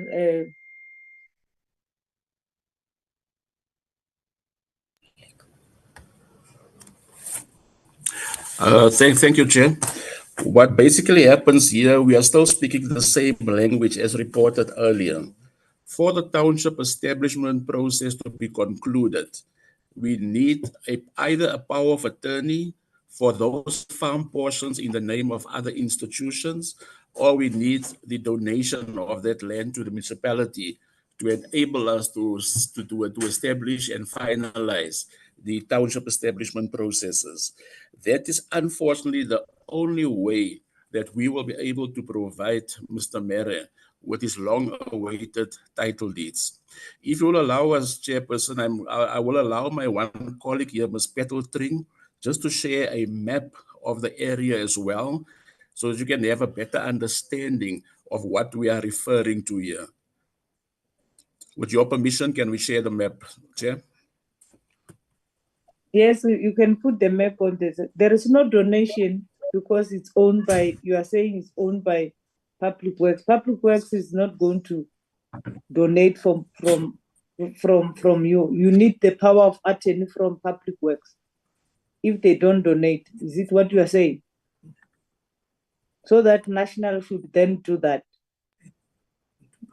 Can ask Public Works to work with you around that. That would be appreciated. What I can confirm is already. Northwest Development Corporation has already sent that to you. I don't know, maybe if the CEO can confirm where he sent that document to.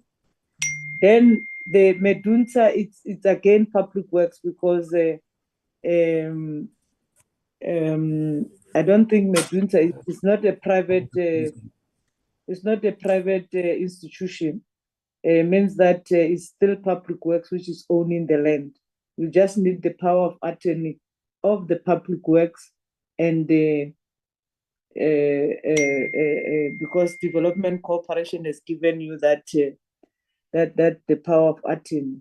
Maybe just to confirm whether from the CEO who has been given that power of attorney, so that we can then go out of this meeting with the time frame.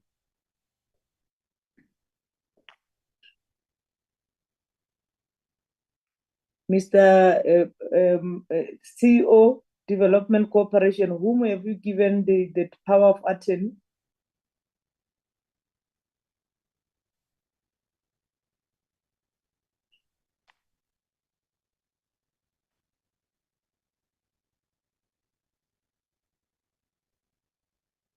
CEO.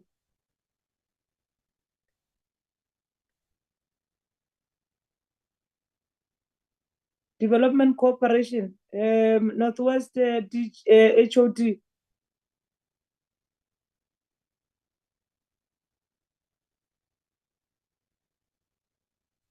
Who are these people? Sorry, Chairperson. Not with the CEO. No, I'm here. Okay. Yes. Okay, CEO. The power of attorney. Whom did you send it to? We have sent it. No, Tshwane have requested it. We have sent it to the municipal manager's office. But like I have said, Chairperson, we will send you a copy and follow up with Tshwane also. Yes. But Tshwane have requested it from us. Okay. Yes, Chairperson. So Tshwane, you have the for Development Corporation, and then we'll then Ngaka, are you able to get Public Works to do the same? We will engage Public Works, Chairperson. I'm slightly confused here, Chair, if you could assist me. Honorable Masuta, you have raised the hand. You are saying? Yeah, I'm slightly confused because I understood Tshwane when they were reporting with regard to ownership of whatever piece of land by the Northwest Housing Development Corporation to say that they were disputing their ownership, that is the ownership claimed by the Housing Corporation of Northwest, and hence the whole thing about Medunsa, Public Works, etc. Now, if that is so, what is the relevance of them demanding power of attorney from Northwest Housing Corporation if they're disputing ownership of the Northwest Housing Corporation? Unless we're talking about two different pieces of land here. So I just wanted to be assisted in passing. Thank you, Chair. No, the HOD when he presented three ownership: National Public Works and the Development Corporation, and then Medunsa.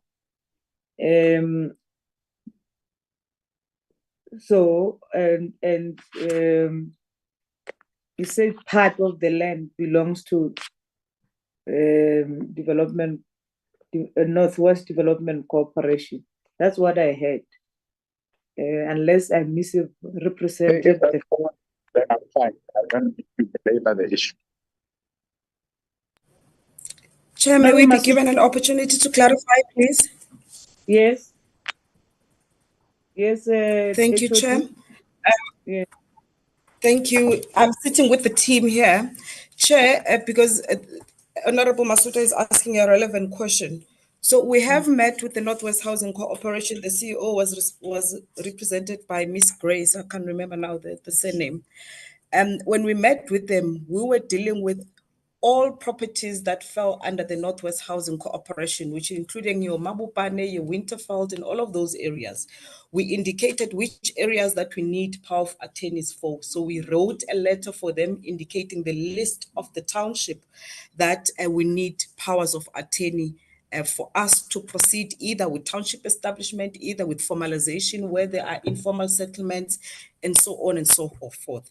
However, when it comes to Ga-Rankuwa Unit 2, where the property that Mr. Mere is requesting registration of title for, there is none of those farm portion that falls under that is owned by Northwest Housing Corporation. Ga-Rankuwa Unit 2 is located on a number of farm portions which are owned by various entities, including the National Department of Public Works, Medunsa, TUT, and Mere's property. And also when we did the search, there is also a portion where we indicated in our report, it says the deeds search says there's no data that is found. And we've just been asking that if the Secretariat can allow my colleague, Ms. Petal Thring, to just flight the map so that the committee have sight of what we're trying to advise the committee on. So as Mr. Moses was explaining, so all these farm portions within which Unit 2 of Ga-Rankuwa falls, we need for us to have the various entities that own to give us powers of attorney, or they donate to us so that we can then be able to open a township register and finalize the township establishment processes and proclamation to enable us to transfer any of the properties there, including Mr. Mere's one, to the rightful beneficiaries. Thank you. No, Chair, but that answer does not complete your question, because the question that you asked earlier is, what does it then take for those people to give those powers of attorney so that they can proceed? They are not getting to that point because it's them that are interacting with those respective owners. Chair, pardon me for doing this, but really when we're getting half complete answers here. Because should we as the committee then call all of those entities ourselves? Or if they are going to process this and manage this, what concrete actions are they taking and what time frames are we looking at? That part is not coming through in their responses, Chair.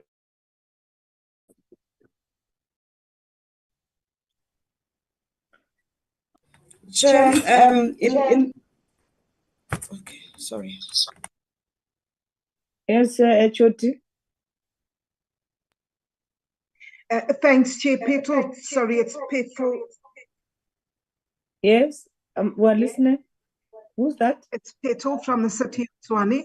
Yes, we have, as we said in our presentation, we have written to the Department of Public Works to assist with this. We have engaged them as well. The Department of Public Works advised us that some time ago, DID, the Department of Infrastructure Development in Gauteng, requested the same parcels as well because of the TUT portion on this. And therefore they were in the process of transferring this to TUT. When we checked with province said they have not got any transfer in this for this portion, that they will be engaging with Public Works further on this. We did follow up in last week. We still haven't, they were supposed to meet last week, Wednesday, again with Public Works because it still hadn't been clarified.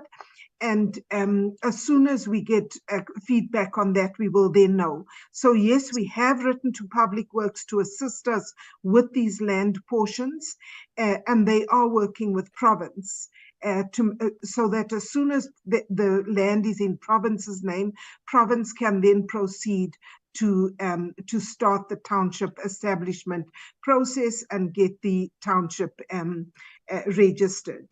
Yeah, so I think that's in terms of the process. We cannot give you a time frame because unfortunately the issue is in the hands of both Public Works and DID, and we would appreciate, as we said in our meeting in November, we would appreciate some intervention by National as well, because hopefully then it'll bring to light the importance of this exercise. Thanks. Thank you very much. Can we agree that DG, are you still in the meeting? Can you convene the DG of Public Works and the HOD of Gauteng to work on the power of attorney to Tshwane, so that Tshwane can proceed with the proclamation? I have a slightly different addition to what you're proposing, if you allow me, Chair. That's the way forward. Yeah, no, Chair, I've dealt with issues of land when I had to build courts before. And until you, as the person who's resolving this thing, deals with the parties directly, nothing happens. And I won't give you examples of situations that I had to intervene personally as a minister. So my proposal, Chair, is let's convene as this portfolio committee all the key stakeholders here and not leave it delegated to the department. They can have their own at an administrative level meetings. But as this portfolio committee, to bring this thing to finality, let's call Public Works, let's call UNISA, let's call everybody. We have those powers under the Constitution to call anyone. And let them tell us if they are, first of all, determined to issue this power of attorney or donate the land or not, all right? So that we're clear from the horse's mouth what their stance is on this thing, all right? And then we can deal with issues of process, because if at the end of the day, they don't have the willingness to actually give up the land and others want to grab the land and so on, we'll go in cycles forever. That would be my ultimate suggestion, Chair, on this one. Thank you. Yes, but we don't want to leave national outside the process. And I was looking at the time that the committee has towards closure of or the parliament rising. We can do that. I was thinking on that,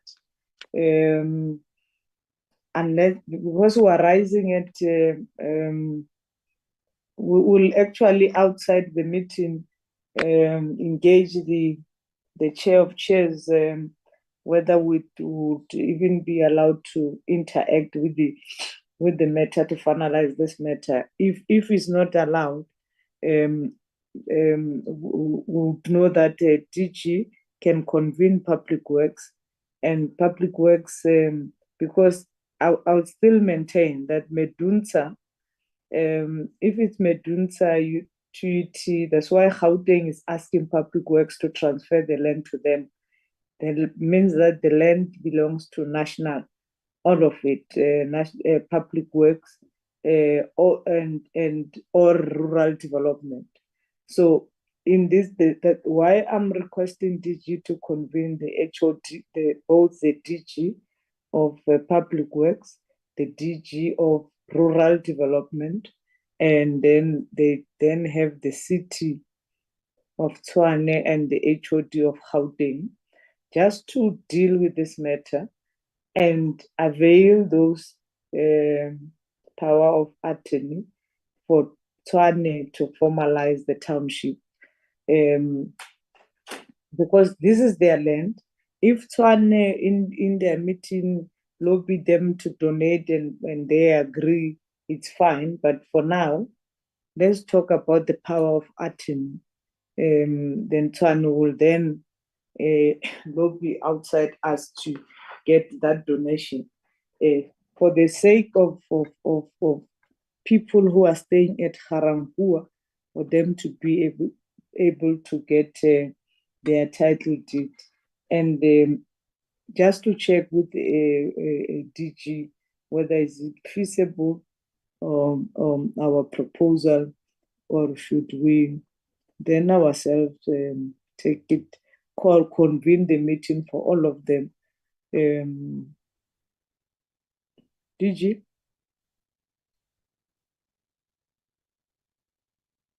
Chair, thank you very much. We have had the directive. We will coordinate and invite the relevant government parties to the meeting to look at the power for Tshwane as the committee directs. Thank you, Chair. Okay, thank you. If you find difficulty, DG, let's communicate so that we can then, in the meantime, we'll brief Parliament around the matter, because we are going to submit the report, and we can, if we are given extra days to deal with the matter, we will convene the other meeting to deal with this matter of Mr. would assist Mr. Mire and the other people around that area of Mabopane and Ga-Rankuwa and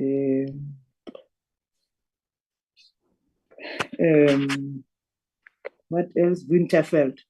So that there can be proper proclamation and people can then get assisted in terms of the title deed. And please, the Tshwane, have the Mr. Mere, please give them the copies of your documents, or give it. We can leave it with the national department, so that in that meeting, DG can actually show them those documents that your father had owned, was given the permission to occupy before Modinsa and TUT.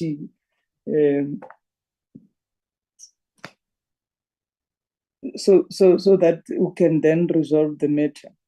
And secondly, we're done with this one. I hope.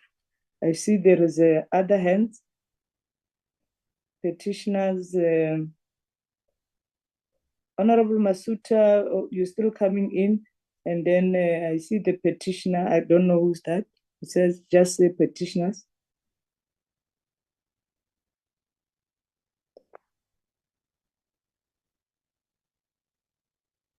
Mr. Mire, is it you?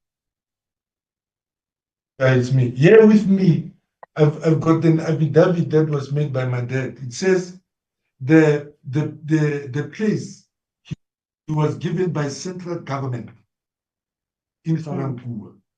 There. Yeah. So it means that land belongs to public works.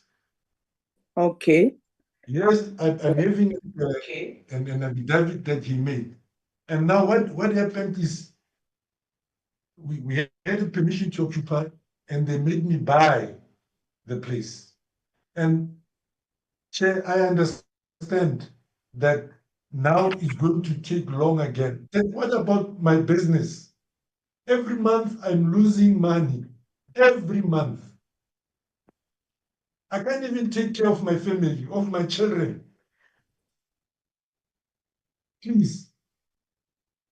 Lastly, my prayer, Chair, is that you as government must give me something to start to operate a business. I can't go on like this.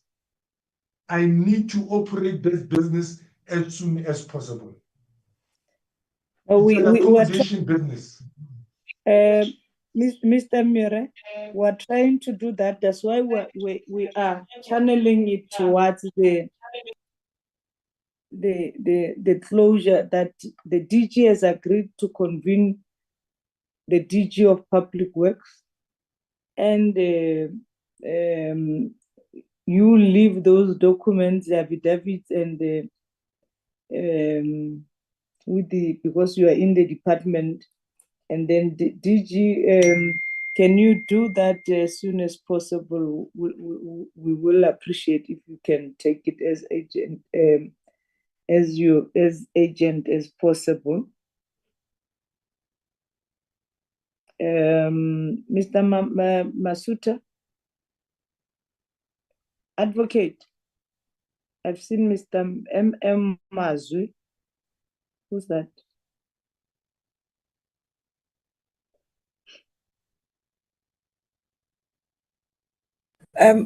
Chair, it was myself, Nondo.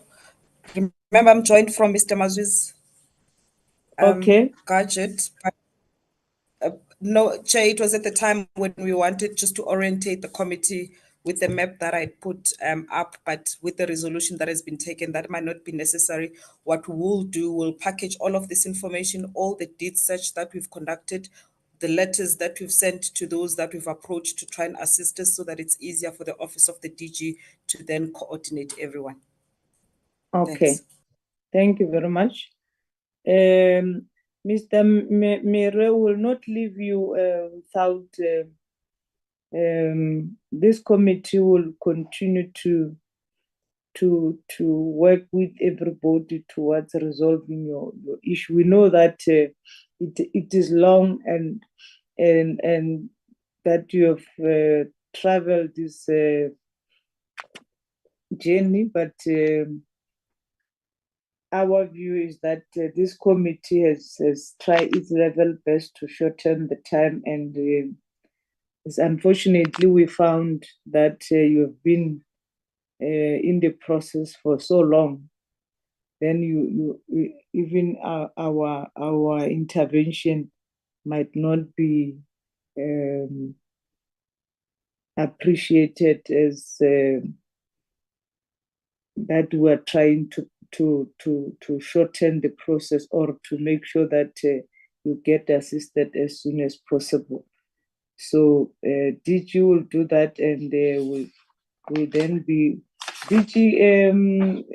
How long time frame for the meeting?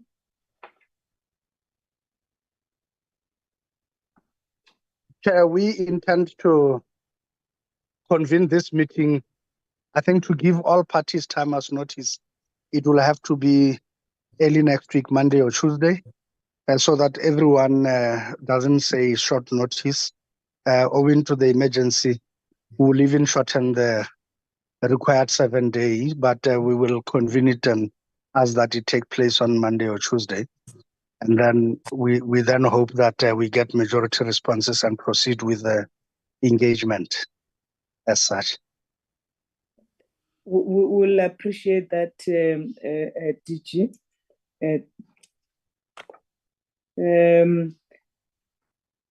We are done on this matter of the proclamation. The issue is on the building of houses. We had the time frame for Northwest. Gauteng for special dispensation. Can we include it as part of that meeting, DG? Because you will have the HOD, but this one is the MEC's issue. Can we get the HOD to get the MEC to do that special dispensation for the houses to be built for the other petitioners in Ga-Rankuwa? Because I don't think it will wait. The building of house that does have to wait for the proclamation. Can we package it there, DG? Or it can be a separate meeting between yourself and the DG and the Gauteng department?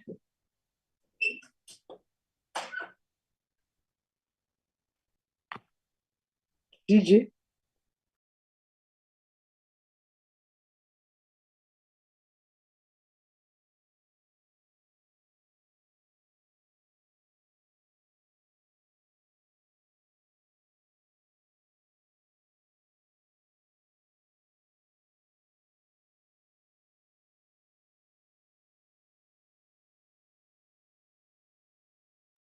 DG? Can I come in, Mrs. Speng? Can Mrs. Speng be given an opportunity, please? You'll come in, ma'am. We want to close this one first. DG? Is DG Yes, still in the... Oh, okay. Yes, Chair. No, we will comply accordingly, Chair. I think we have belabored the point, but we will do likewise as the committee directs. Ms. Sipe, you are the last person on the deliberate. Deputy, I'm giving the last chance. Anyway, I will. Good day, Chair, much famous Ninya. I thank this opportunity. And I would say good day also to all present. The purpose today for the meeting was to request members of the National Women Settlement Control Committee to know that the city and the petitioners have reached a stalemate. I don't want to this stalemate challenges me. And like I heard what Mrs. Mema Pamela Tshwane was advising, and I feel I sacrificed before. I even sacrificed with the life of my husband, who through all this effort, the arrogance he displayed here, he was always a victim, and it took toll of his life. And I don't want this to take toll of my life. I'm 70 years, I'm almost 70 years, and I need definitely closure to this thing because I believe it has gone to the highest place. Now, I've listened, I heard all that was explained about the 50 square meter houses. I will, for the sake of my health and my financial strength, I don't have that anymore because like it was said by, I think, Dr. Kumalo and Dr. Mkize, you said a lot. I've heard you, and thanks for your words. And also, Chair, thanks for your words. They tamed me. I'm really humbled, and I will say, well, under those circumstances, I will settle for that matchbox house, even after 18 years. I ask myself about the MMC. If I deduct those 18 years from his years, how many years will he have? And will he be really saying what he was uttering today? I lost confidence in our people, how they handle the lower people down there. But anyway, I'm happy because the parliament was here. We see how we are treated down there. The very same people who put you into the position that you are at, this is how we are handled. I'm happy so that's how City of Tshwane is. But anyway, for today, because I've agreed for the 50 square meter, I don't want to waste anybody's time or waste the poor Malidi-Ngwane's time and my time. We paid through our blood. She lost her mother, I lost my husband through this. Because sometimes she couldn't stomach what he was hearing every time in these meetings, especially having the city of Tshwane in the meetings. But for now, the favor that I would ask, because today I realized that we have definitely the meeting goes in the right direction. Can we have a working document, myself and Malidi-Ngwane, because I think Northwest things are moving according to that Kaso is happy about the way things are moving. Can I please today plead to get action plan that is signed so that we look at that? Pamela Tshwane said she will even work after hours to see that the progress is made according to plan. So unfortunately, and I'm happy the giants who are here today managed to control this, that City of Tshwane doesn't take us out of control again. So because now we are intact, we are back to normal, please let's have that working document signed, because death it's something that one cannot control. I lost my spouse, I'm 70 years, I can die at any time so that my siblings or my kids can be able to follow up what is happening. So please, let's have a working document. No, on this date, we are supposed to be on site. On this date, we are supposed to do this, at this, and so on. Let me not get WhatsApp today that tells me we are working on your December. I got the WhatsApp from Mem Petal telling me that he's working on the conveyances. Then February, March, this March, I get an SMS again from her saying, I've changed the conveyances, I'm working with other conveyancers. Give me your ID again. I'll ever be giving them IDs. So please, I need your help. Let's have a working document that is signed that we can follow up. Because you have seen today, City of Tshwane, how it is. Next thing, they will be saying they're taking it again to court. And by then, probably I'll be dead. I want to have this house, please, as soon as I can. Thank you. Thank you very much, Ms. Mercy Payne, for accepting the 50 square meter. And I think we are now having a light at the end of the tunnel.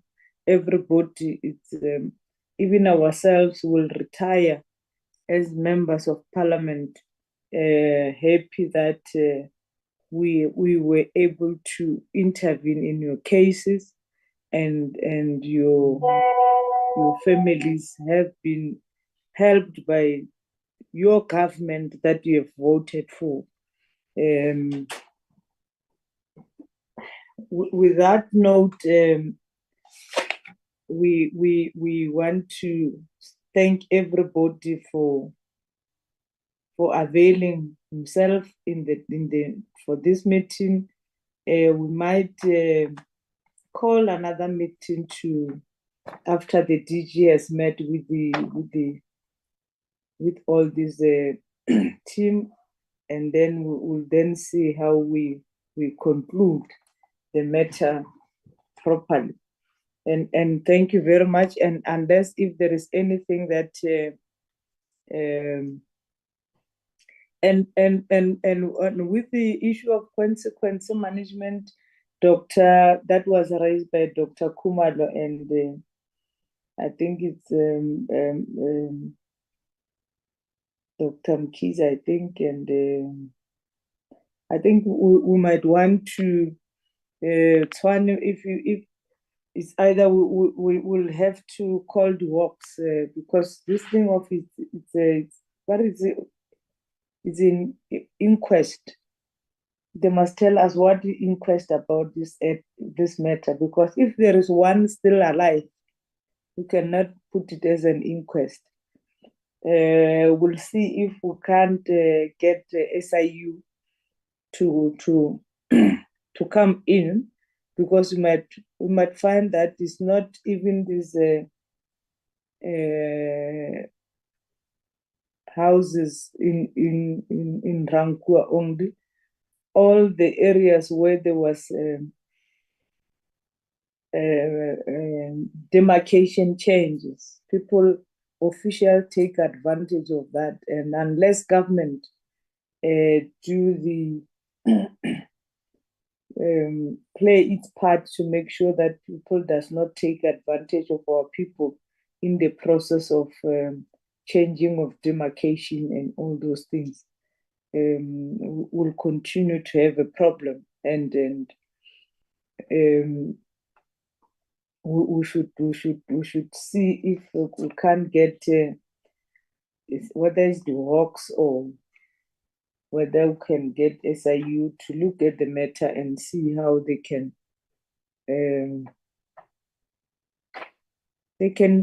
look at the matter and review and investigate. Maybe we should DGS will meet with the MEC of Human Settlement. We can see how we can look at the particularly with houses that were owned by the previous government, because Minister Slovo in 1995 actually has declared that all the houses, particularly of not the subsidy houses, but those that were owned by the central government, Bantustan government, there must be a process to transfer title deed to those people. And if you still have those houses that are owned by entities or department or municipality instead of being transferred to the people who are staying in those houses. You know, in Tshwane, Tshwane is in Free State, I think. DG, you still have people who are paying rent on these former houses, even after the minister has declared that those houses need to be transferred to our people because government is those that qualify for housing subsidy. So I think one of this petition must then open our eyes to what those issues and start to resolve all those issues, because you still have people who have been made to pay rent for those houses. It's either to municipalities or those agencies that holding those houses on behalf of their the department. So we have to look at those issues. And with that note,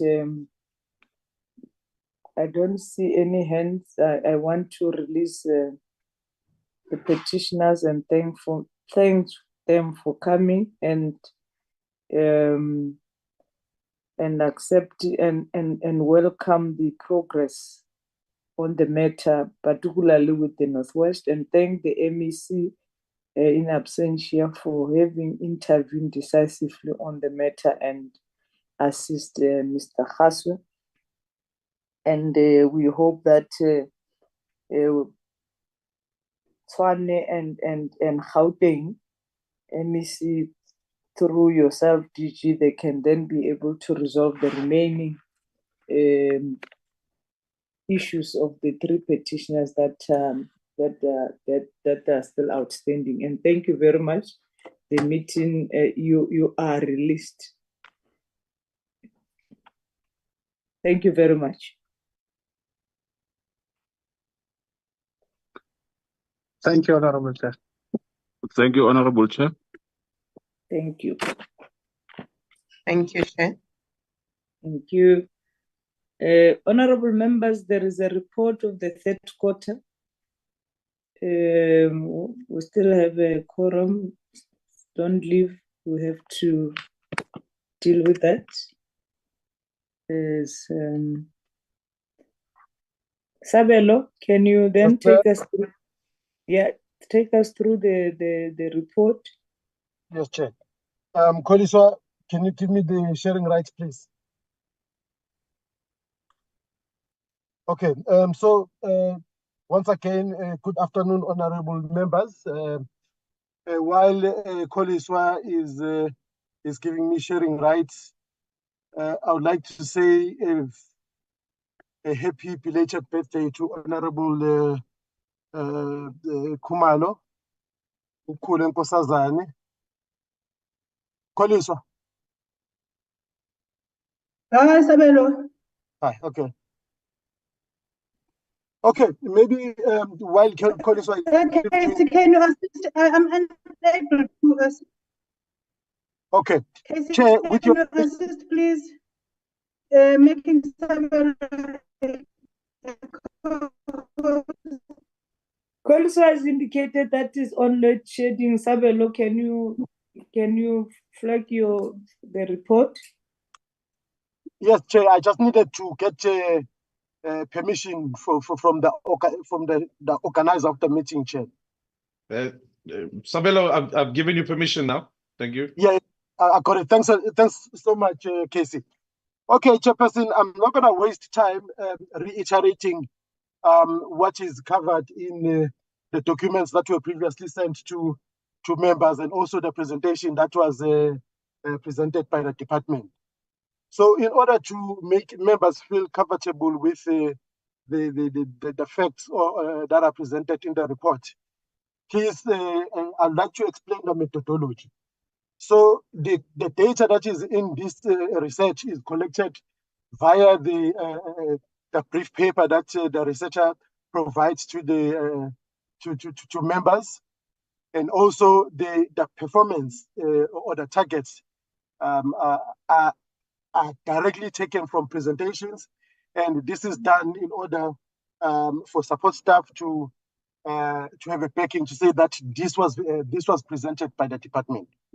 So as that have been indicated, I've explained the methodology, and in the brief paper that was provided by the researcher, and the overview of the performance, the finances was covered, and this section deals with the overview of the finances.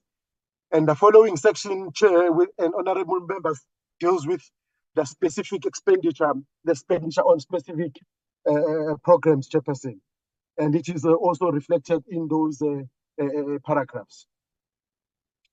With regards to the performance, Chairperson, as I've indicated, this is taken directly from the presentations, so members do not really need to worry about the factual, the facts around these performances. What is of critical importance, I think, Chair, is the issue of the observation and the recommendation by the committee chair, which is important to put this recommendation in context, so that when members are debating or enhancing the observation and recommendation, and we move kind of from the same departure, or we have the same type of thinking framework. So this is a consolidated observation to say that members in a greater numbers in the committee were concerned about the issue of political instability in the country as a result of coalition governments. And it was suggested that this results in halted service delivery, or it hampers the service delivery. So the recommendation to this observation is that the district development model should be used because it's already there, it exists. It should be used as as a framework to implement government priorities. As I conclude, Chairperson, I think also with this observation, there needs to be some the conceptual understanding of what is meant by macro and micro policies. The macro policies, let's say the big policies in South Africa that affect the economy, that affect all aspects of life in South Africa. The recommendation here, or the observation, honorable members, if I hear you right, is that there is a problem at a macro level. So there's a problem at a bigger policy level. But the challenge is that if the committee makes those recommendations do not sound smart because it is not within the committee's jurisdiction to monitor other sectors than the human settlement sector. So I hope I gave a contextual understanding of why that particular macro policy issue came about, and I've given a good justification to say yes, it's a noble idea. However, practically speaking, it will be really difficult for the committee to monitor those big policy issues. Honorable Chair and members, thank you very much for your understanding.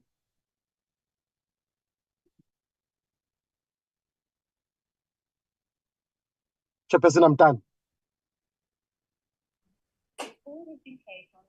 Thank you very much, Sabelo. Can I get members to talk to the report?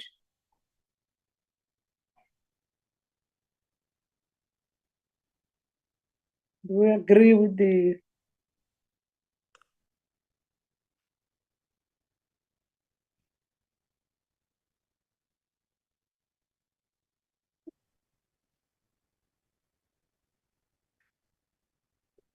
Can I get members to talk to the report?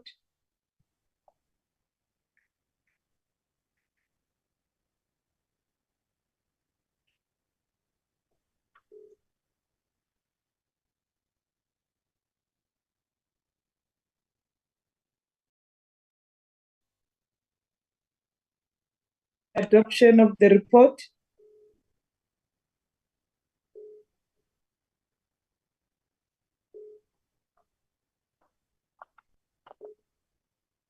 Can we get the Honorable Malemaja?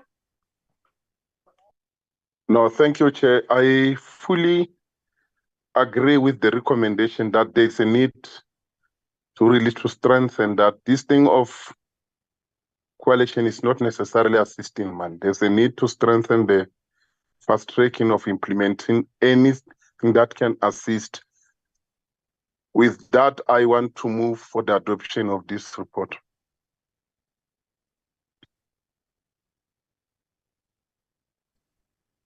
Thank you. Thank you, Mr. Honorable Malachi. Can we then get the seconder?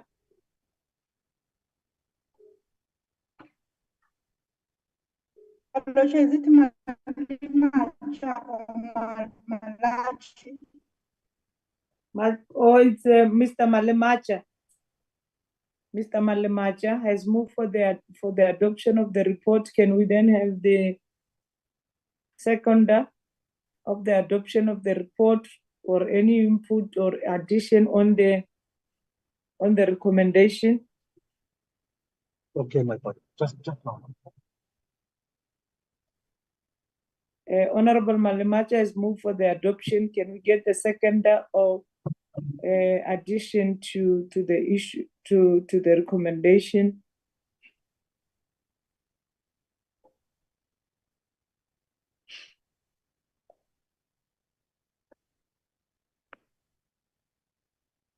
Honorable members, can we get the seconder? Did I lost my network? No, Hello. I can hear you, Chair.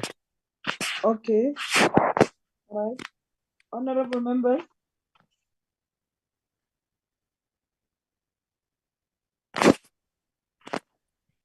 What are you saying, members?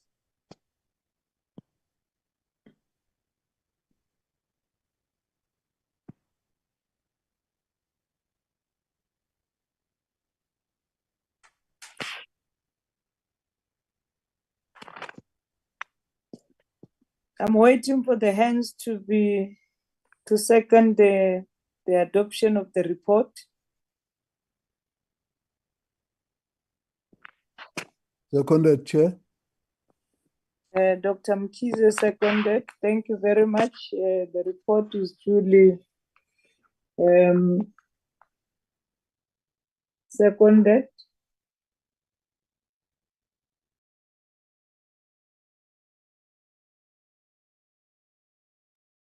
Thanks, Chair.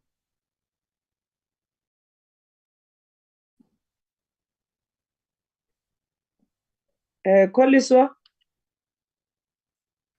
We've lost Koliswa because he has got the load shedding.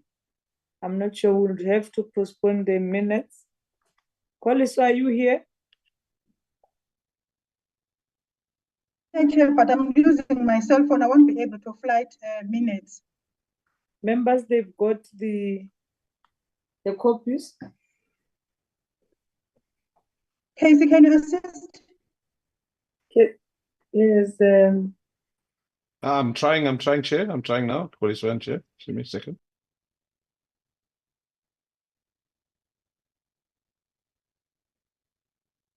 Mr. President is action.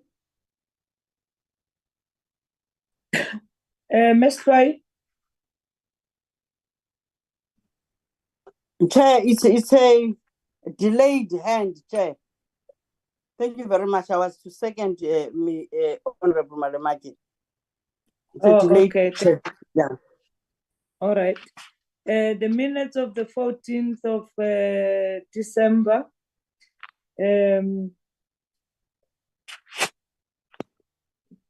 Page 1.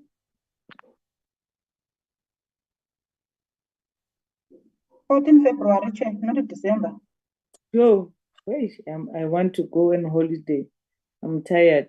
14th of February 2024. I'm sorry. Thank you for correction, Koliso. Page 1.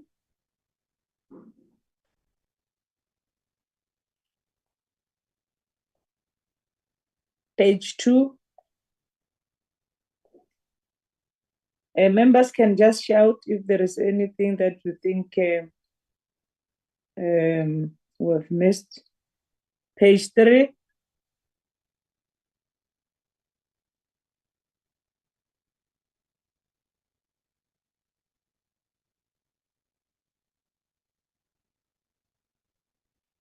Page 4.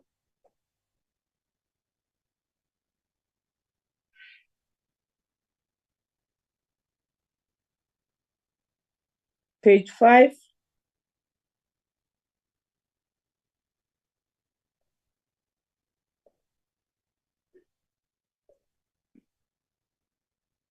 Page 6.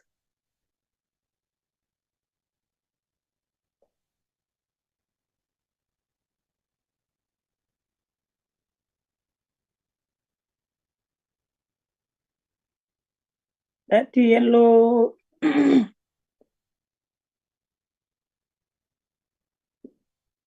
What is that?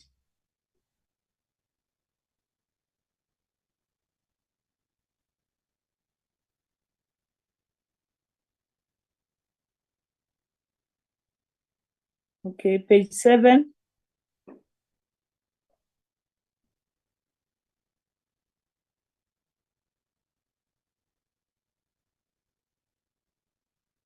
Page 8. Sorry, Chair. Yes, yeah, Sorry. Doctor.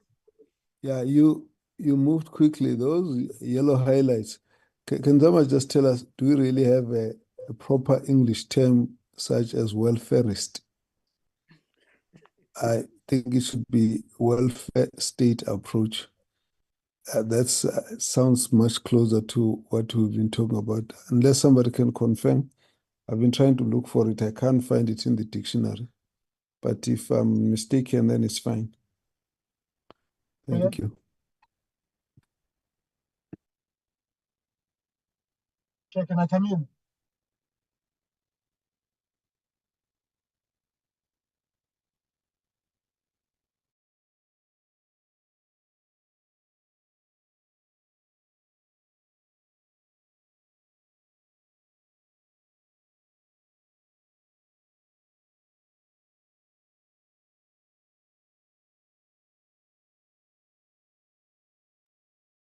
Chair, can I come in? Yes, come in. Who's that? It's Sabelo, Chair. Yes. The doctor is right. There's no welfare, there's a welfare state, Chair. Okay. Welfare state, and then what was another one? Can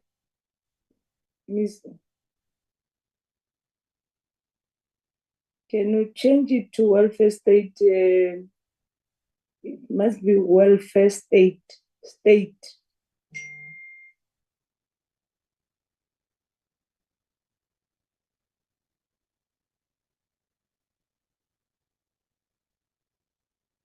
State, STA.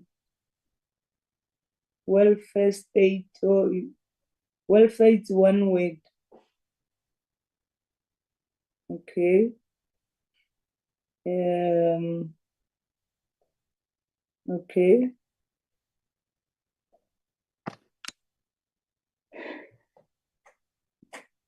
Page 9.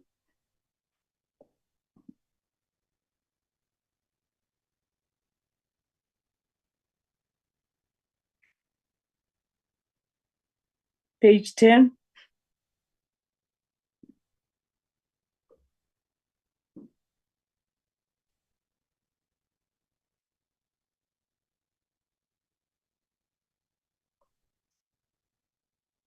Page 11.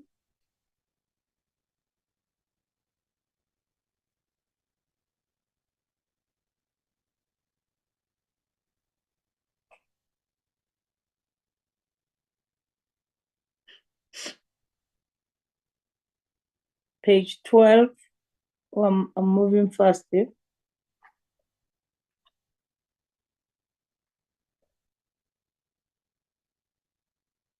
We're at page 12.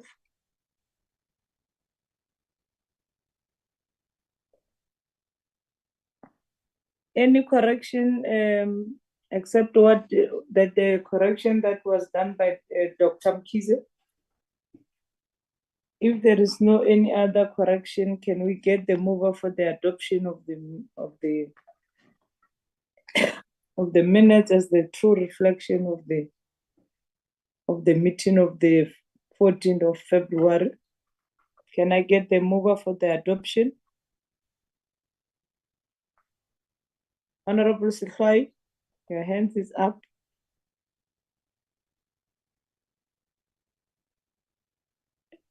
Honorable I move Sikhai. for the adoption of the minutes. I move for the adoption of the minutes with the amendment, with the correction. Thank you. Can we get the second, the Honorable Chris Madimatsa? I second the move, Chairperson. Thank you. Thank you very much for the adoption of the minutes. Can we then go to the second set of minutes?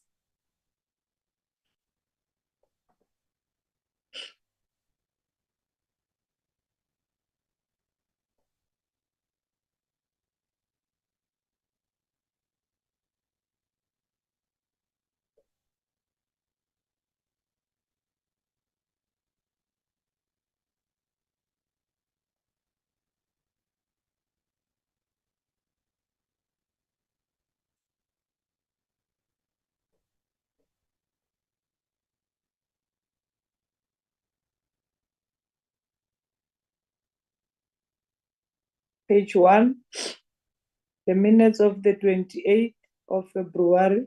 Is it the 28th? 28th of February, page 1.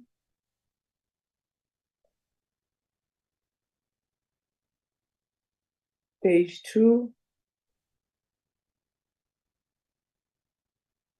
Page 3.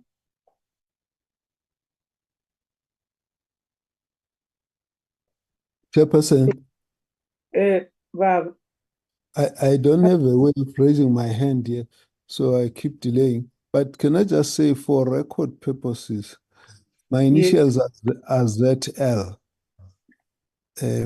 So if it can just be made consistent, I see we try and keep the initials to be correct on all the members.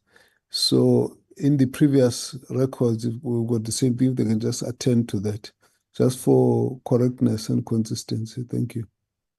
Okay, thank you very much. And me, it's MR.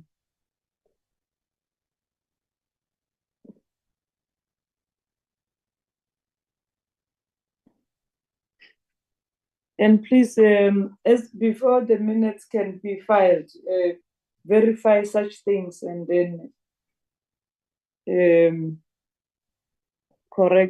put the correct initials of members. Page 2.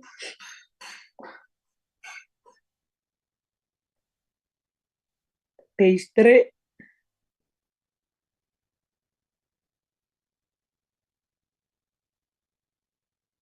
Page 4.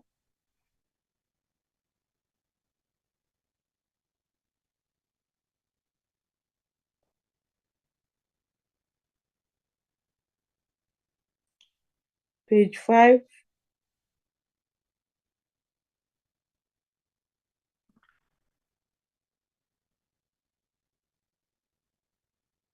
Page 6.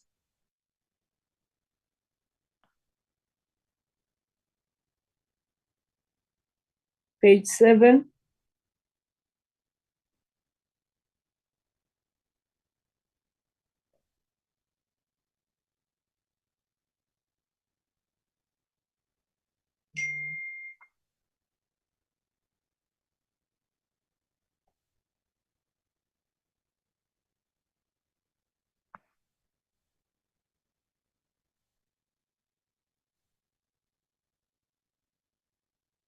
Page 7.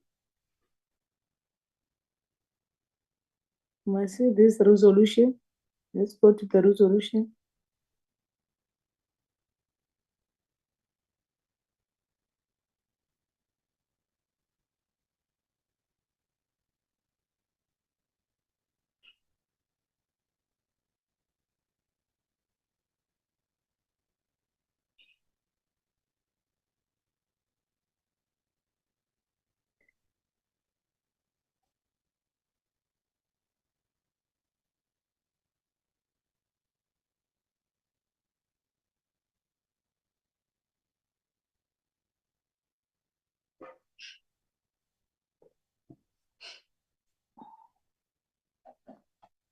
Why do we say possibility of holding the workshop on white paper?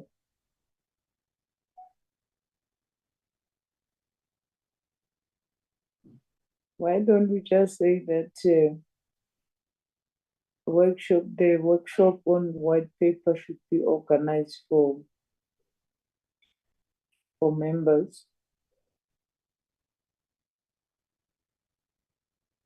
Even if it's not